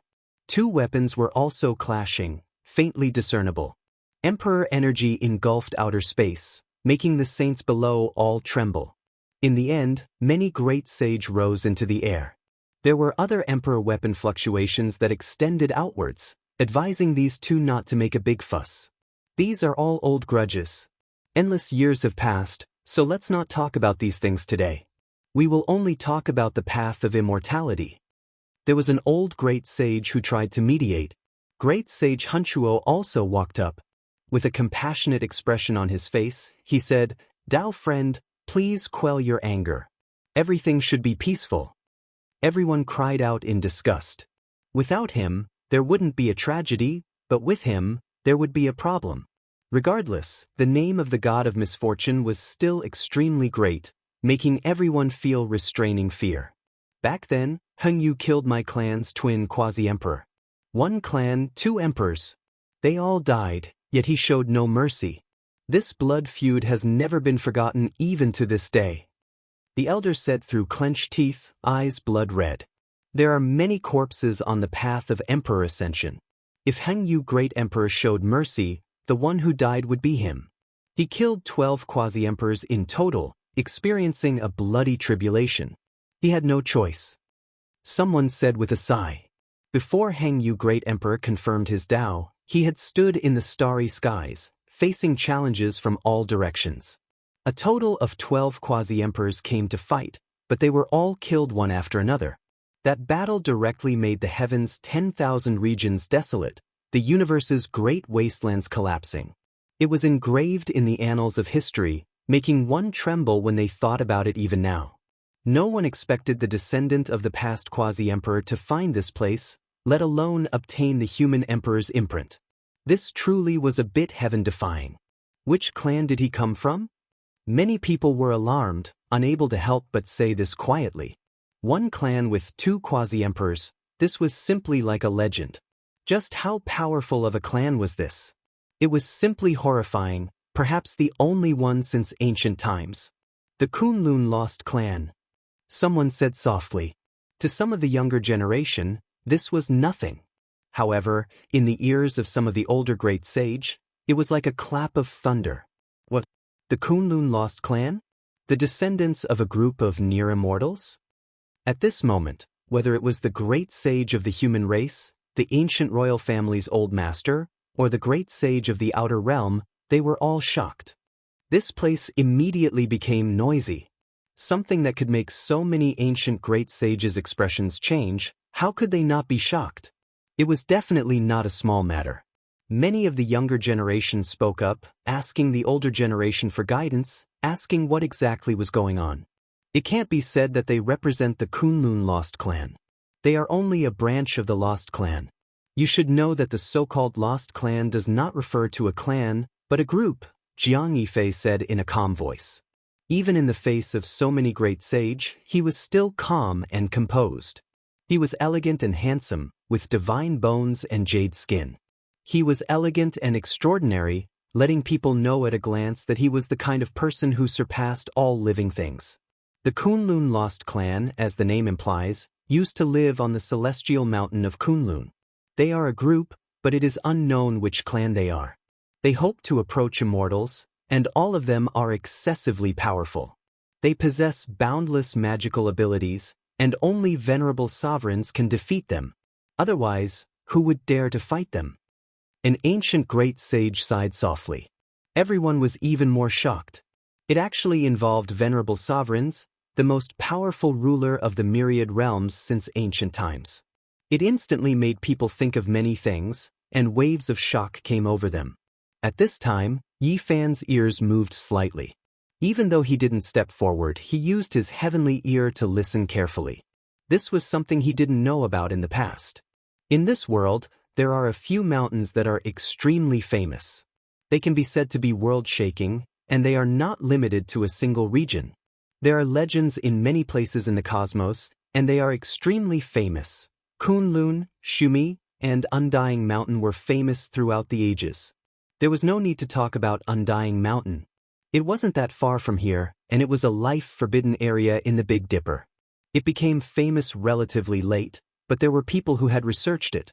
Its former self was actually quite terrifying, but it had been forgotten. In fact, it came from the depths of the cosmos to the Big Dipper, and it had a great history. Shumi Mountain didn't belong to the Big Dipper either, and was moved here by the Amitabha Buddha Great Emperor. It had existed for an especially long time, and when the Buddhist Great Emperor took it away, it truly took a great deal of effort to cut it off from the original immortal land. This was different from the cognition of mortals, and it was also inconsistent with the cognition of many cultivators. It could be considered a secret. Everyone listened to the great sage without interrupting. And Kunlun was even more extraordinary. There used to be a few heaven-defying tribes that lived close to immortals, and they were very arrogant and didn't mix with the mortal world. That place was too special, and it was precisely because of this that it attracted a great disaster. The Lord of Ancient Heaven personally attacked, and who in the world could resist? In one battle, Kunlun was defeated, and the tribes were exiled. And it was precisely because of this that Dizun's celestial cauldron appeared. In a sense, the green copper cauldron was born because Dizun attacked Kunlun. Yi Fan was stunned. Kunlun was now on the other side of the starry sky, in his hometown. These tribes were exiled by Dizun, and so they called themselves Kunlun Lost Tribes. Kunlun was really special. Dizun saw the hope of becoming an immortal in it, or else he wouldn't have personally taken action. His chi swallowed the heaven and earth, and swept through all directions. After Kunlun, the celestial court detained ancestral dragon veins one after another, and visited ancient lands one after another. Even Mars was destroyed in this way, Yi Fan thought to himself. He suddenly thought of many things, as if he had grasped something, but it was very vague. The Kunlun Lost Tribes are close to immortals, and they have many secrets. Dizun found a lot of valuable information from them, someone said. No wonder they were so powerful, and no wonder this old man's tribe had once had two quasi-emperors. It was a grand event that was rarely seen since ancient times. It had a lot to do with his ancestral blood. Once this matter is over, we must go to the Jiang family and demand an explanation. We must take revenge. The old man roared. I'll wait for you to come, and then we'll fight, Jiang Yifei said calmly. He didn't want to explain anything. His temperament was outstanding, like a graceful immortal, and it was easy for people to have a good impression of him. Where did you get this ancient seal? The Ji family's great sage asked. The emperor's seal reappeared in the world, and it was no small matter. What made people most nervous was that it had fallen into the hands of Kunlun lost tribes, and it seemed that they had approved of it. When the War of Deities broke out, the effects were widespread. It is not surprising that the war reached there. This was picked up by my tribe in the Kunlun Lost Lands, the old man said. Everyone was startled. The so-called Kunlun Lost Lands was naturally the most ancient land left behind by Dizun. Could it be that the tribe still lived there? It is said that several imperial weapons were destroyed. Could it be that there is a mistake? In fact, it is not like this and they are still in the world? Someone asked doubtfully. However, this had nothing to do with them. Even if someone knew, they wouldn't leak it. Yi Fan sat calmly in the pavilion and listened to the discussions of the people in front of the celestial palace. He had a better understanding of the several divine wars, and one of them was because of Kunlun. It was rumored that the battle was world-shaking. The supreme beings under the starry sky fought fiercely, and almost all of them killed their way to the land of immortality. They got close to Kunlun, but for some unknown reason, they retreated.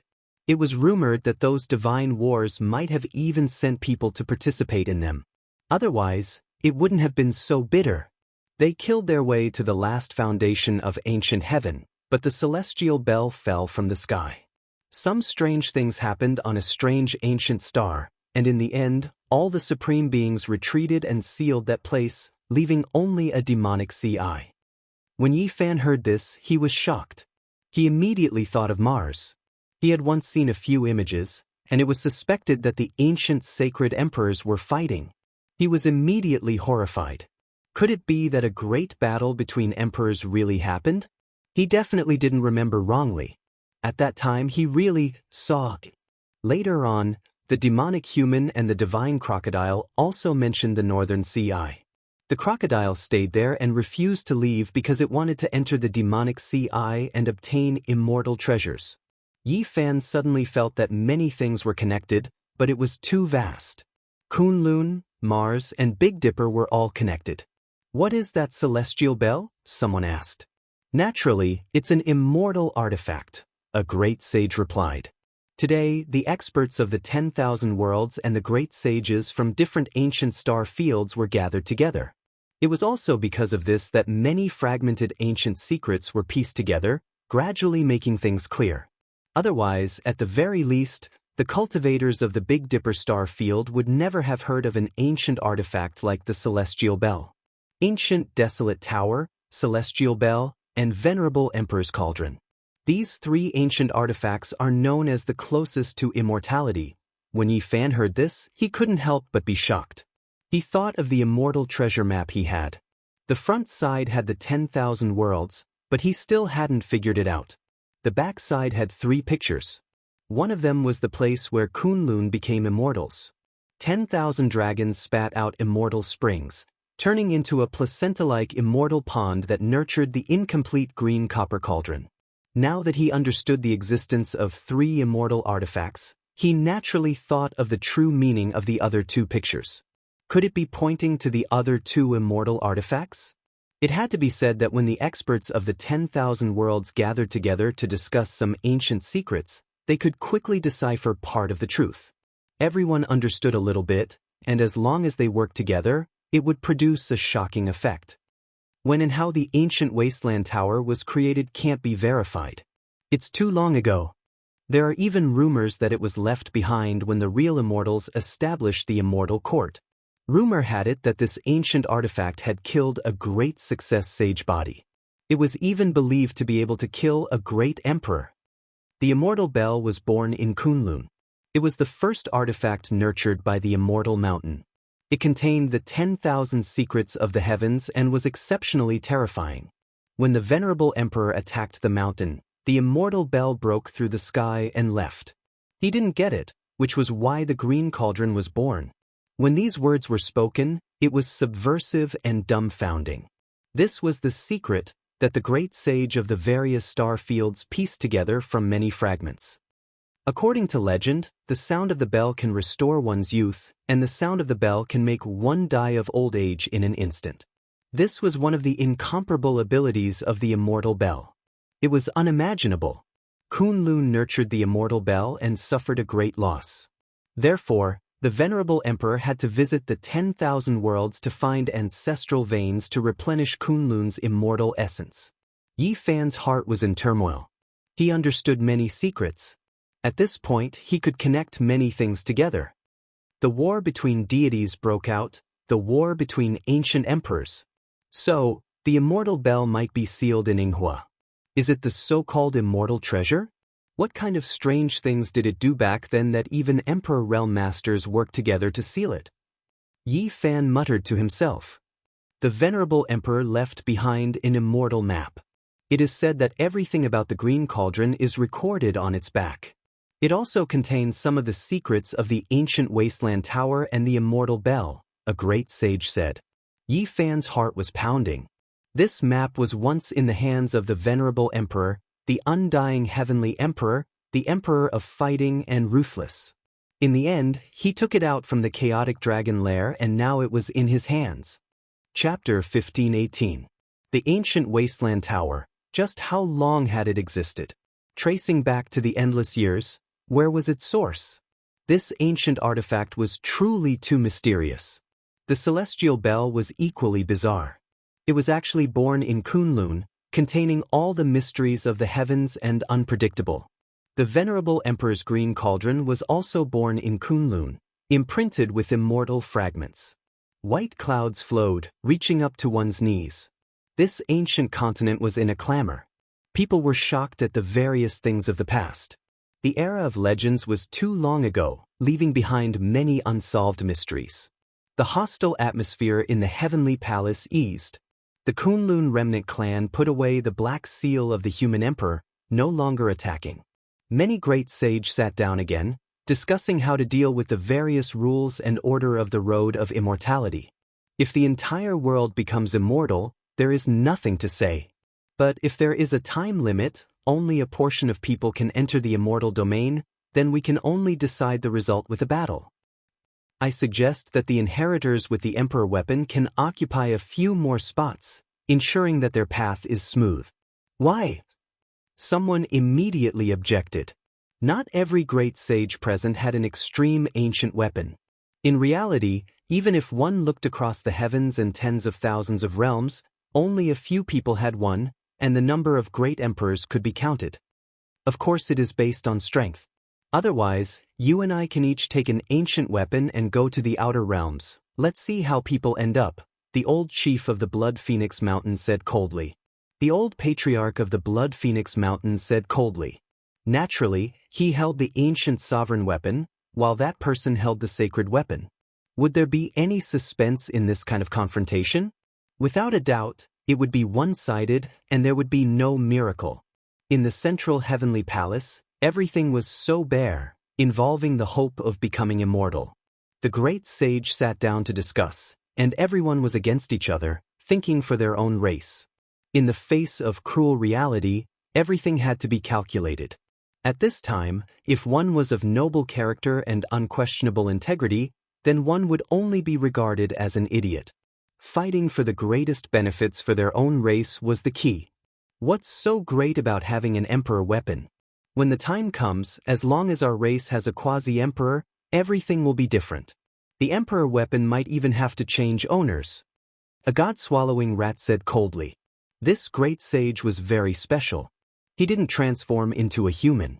He had sharp fangs, and his eyes were green. He was a silver divine rat, and his entire body seemed to be burning with silver flames. He was as large as a giant elephant. Is that so? Up until now, I've only seen the human race produce a single quasi-emperor. I'm looking forward to your race's great emperor's arrival. Someone coldly replied, not caring in the slightest.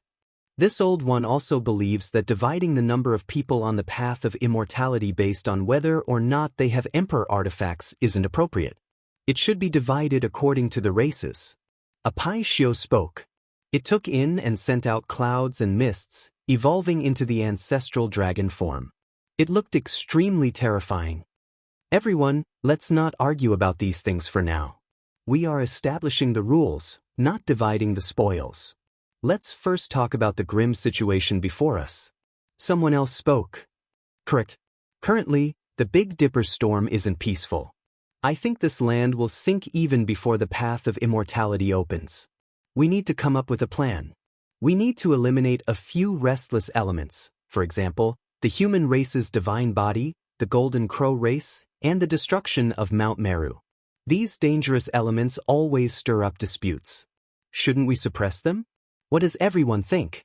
I think this is very necessary. An old woman called Granny Feng spoke. Her face was full of wrinkles, and the wrinkles on her face could hold a grain of rice. Her words were sinister, and one could tell with a single glance that she wasn't someone easy to deal with. After she finished speaking, she glanced at the great Mahamayuri, and then at the Golden Crow race's great sage. It was clear that they wanted to form a united front. The human heart was difficult to fathom. Sometimes, it was very dangerous, and it was easy to be swayed. With so many great sages present, if they could really convince a few of them, especially great races that possessed ancient emperor artifacts, then they might really be able to eliminate the human race's divine body. Unfortunately, the great Mahamayuri's face was expressionless. He didn't say a single word and didn't say anything. In reality, she wanted to send Yi Fan to the afterlife. However, after that battle, she understood that it was easier said than done to shake several emperor artifacts. That was a powerful alliance. Moreover, the old monk Emoku had been dragged away by that flowery monk to become his protector. Emoku had been cleaning up after him from time to time, thinking that this was a reincarnation miracle of the Buddhist path. The Golden Crow race's great sage's expression was cold. He naturally had to express his stance. He said sinisterly, "The human race's divine body is arrogant, and everyone can see that. This person is domineering, and his methods are swift and ruthless. He killed my Golden Crow race and even attacked Amitabha, the great emperor's orthodoxy. What's the point of keeping such a madman alive? We'll deal with him together. Let's just kill him. Your race has provoked us again and again. Do you really want to exterminate your race?" At this moment, Gu Jinpeng appeared. With a rumble, he flapped his wings and entered the two stone coffins. He landed in front of Granny Feng and the Golden Crow race's great sage. Longma also appeared with a killing sword on his back. Although it wasn't unsheathed, it was surging with baleful energy as if it could kill immortals. Yi Fan was astonished. They had disappeared for a long time. Could it be that they had gone to refine sword fiends? It was as if there really was a great ominous weapon within the sword's scabbard, intimidating everyone present. Then how about we take a stroll outside? A young male from the Golden Crow race stood up. He hadn't said a word just now, but now he was calm and composed. This person's bearing was extraordinary. He wore golden feathered clothes, and he was as strong as a dragon. His body was tall and straight, and he had a head of long golden hair. His eyes flickered with brilliance. Everyone's hearts trembled. He was fearless even in the face of emperor artifacts. What did he have to rely on? It seemed like his identity was no small matter. "This is our race's Crown Prince Huizhen of this generation," the old sage introduced. "We are just discussing, so let's all express our own opinions. It's best if we don't use force today and sit down to talk." There was a great sage who tried to smooth things over, advising both sides. "It is nothing more than a damaged emperor artifact. When our race's great emperor arrives, all external objects will be useless." The Golden Crow race's elder's face was as gloomy as water as he spoke coldly. The Golden Crow race had a quasi-emperor. There had always been this legend. Now that he expressed his stance like this, it shouldn't be fake. This made everyone feel a chill run down their spines. Once one reached the realm of the quasi-emperor, then it would be completely different. They would be completely unrivaled. With the word emperor on them, the difference between them and the great sage was like heaven and earth. This was a heavenly moat that couldn't be crossed. It was impossible to go against the flow and kill an emperor. If this type of person became ruthless, even if you had an emperor artifact in your hands, it wouldn't be enough. After all, you couldn't always use it. If he wanted to kill you, there would be plenty of opportunities. One had to know that back then, when Gai Juyo's vitality was exhausted and his body was frail, he could still fight against the ancient race's peak great sage who wielded the golden rapier without relying on an emperor artifact. How shocking was this? Therefore, as soon as the Golden Crow race's elder finished speaking, everyone was alarmed. If they offended the Golden Crow race today, there would definitely be a great disaster in the future. However, Gu Jinpeng, Longma, and the others were still fearless. They found a table and transformed into their human forms to sit down. All the great sage were extremely fearful of the killing swords they carried on their backs. Not long after, the peculiar atmosphere disappeared, and the celestial palace began to debate endlessly again. The various races' cultivators were all acting out of their own interests and customizing the laws. In the central celestial imperial court, everyone was a leader of a race or a great sage. The worst among them was still a saint king. Ordinary saints could only listen and express their opinions outside the hall because there were too many people from all over the heavens. Not long after, Jiang Yifei walked out and handed over the matter of setting the laws and order to an old saint of the Jiang clan, leaving that person here to negotiate. He was as handsome as jade and outstanding. Especially since he had just confronted the Kunlun Lost clan with the Renwang's seal, his might was terrifying. His appearance at this time naturally attracted a lot of attention. Many young women revealed extraordinary splendor in their eyes as they whispered to each other. Their evaluation of Jiang Yifei was extremely high. Even if he really wasn't a prince, he probably wouldn't be any weaker. Afterward, the Wind Phoenix also walked out. Many great sage were confronting each other in the hall, and their words were tit for tat. That kind of atmosphere was too oppressive, so she also temporarily retreated. She wore a 5-colored mask that was coiled with strands of divine light, causing her to seem like a celestial maiden that was covered in a layer of mysterious veil. Her figure was slender, graceful, and elegant. She stood amidst the clouds, and she was incomparably beautiful, causing others to turn their heads. On this ancient continent, smoke and mist pervaded the air. The palaces and pavilions looked very faintly discernible as if they were covered by a thin layer of gauze. The relatively younger cultivators were all outside and didn't go to the main hall. "Brother Jiang, I've heard of your great name for a long time. Meeting you is even better." Not far away, a man in silver armor stood up. His battle clothes were shiny and pulsating like flames. He had a heroic spirit. Beside him, there was a woman. Her skin was like autumn water, and her bones were made of divine jade. She wore a robe of red clouds and looked ethereal like a fairy. When the two stood together, they looked like a perfect couple. It was the Holy Spirit with flesh and blood and Princess Moon Spirit of the Zhili dynasty. They were sitting by a stone table in front of a pavilion. At this time, they both stood up and went to greet him. "Brother, you praise me too much." Jiang Yifei smiled and at the same time, greeted Princess Moon Spirit, one of the most beautiful women in the world. "Brother Jiang's elegance is comparable to that of the young great emperor. I was fortunate enough to see an ancient painting. It was the portrait of Supreme Hengyu. After seeing Brother Jiang, I really thought that the great emperor had come back to life." The Holy Spirit with flesh and blood invited Jiang Yifei to the stone table and ordered someone to bring him a cup of divine wine. He then introduced himself and said that he was a holy spirit from the outer realms. His name was Shi Zhongshuan. Jiang Yifei, Shi Zhongshuan, and Princess Moon Spirit sat together.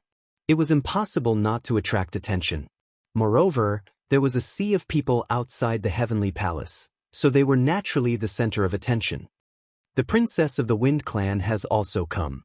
I've heard of her name for a long time. At the age of 13, she was able to create a remarkable secret technique. Not long ago, she even solved the mystery of the immortal scripture on the stone tablet of her clan.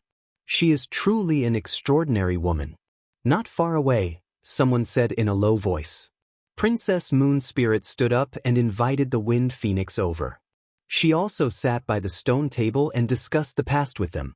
In a short while, there were more than 10 people sitting here. All of them were outstanding and were the top figures of their clans. Most of them came from the outer realms and were from different clans. "Why don't we invite a few more young comrades?" Shi Zhongshuan smiled. Even though the divine blood in his body was suppressed, the people around him still felt a great pressure and didn't dare to come close. "Oh, His Highness Huai Zun of the Golden Crow clan has also come. Why don't we invite him over as well?" This His Highness from the Golden Crow clan had a calm expression. When he saw that there were people waving their hands and inviting him over, he naturally shivered when he used his heavenly eye to take a look. It was because none of them were mediocre. He walked over with large strides. The Golden Crow clan has inherited the great fate of heaven and earth. They have flourished and never declined since the ancient times. They are known as divine birds and reside in the heavenly sun. They are the sons of the celestial emperor. Their legends are endless and people yearn for them. Someone said with a sigh. It was rumored that the Golden Crow clan was the descendant of the celestial emperor.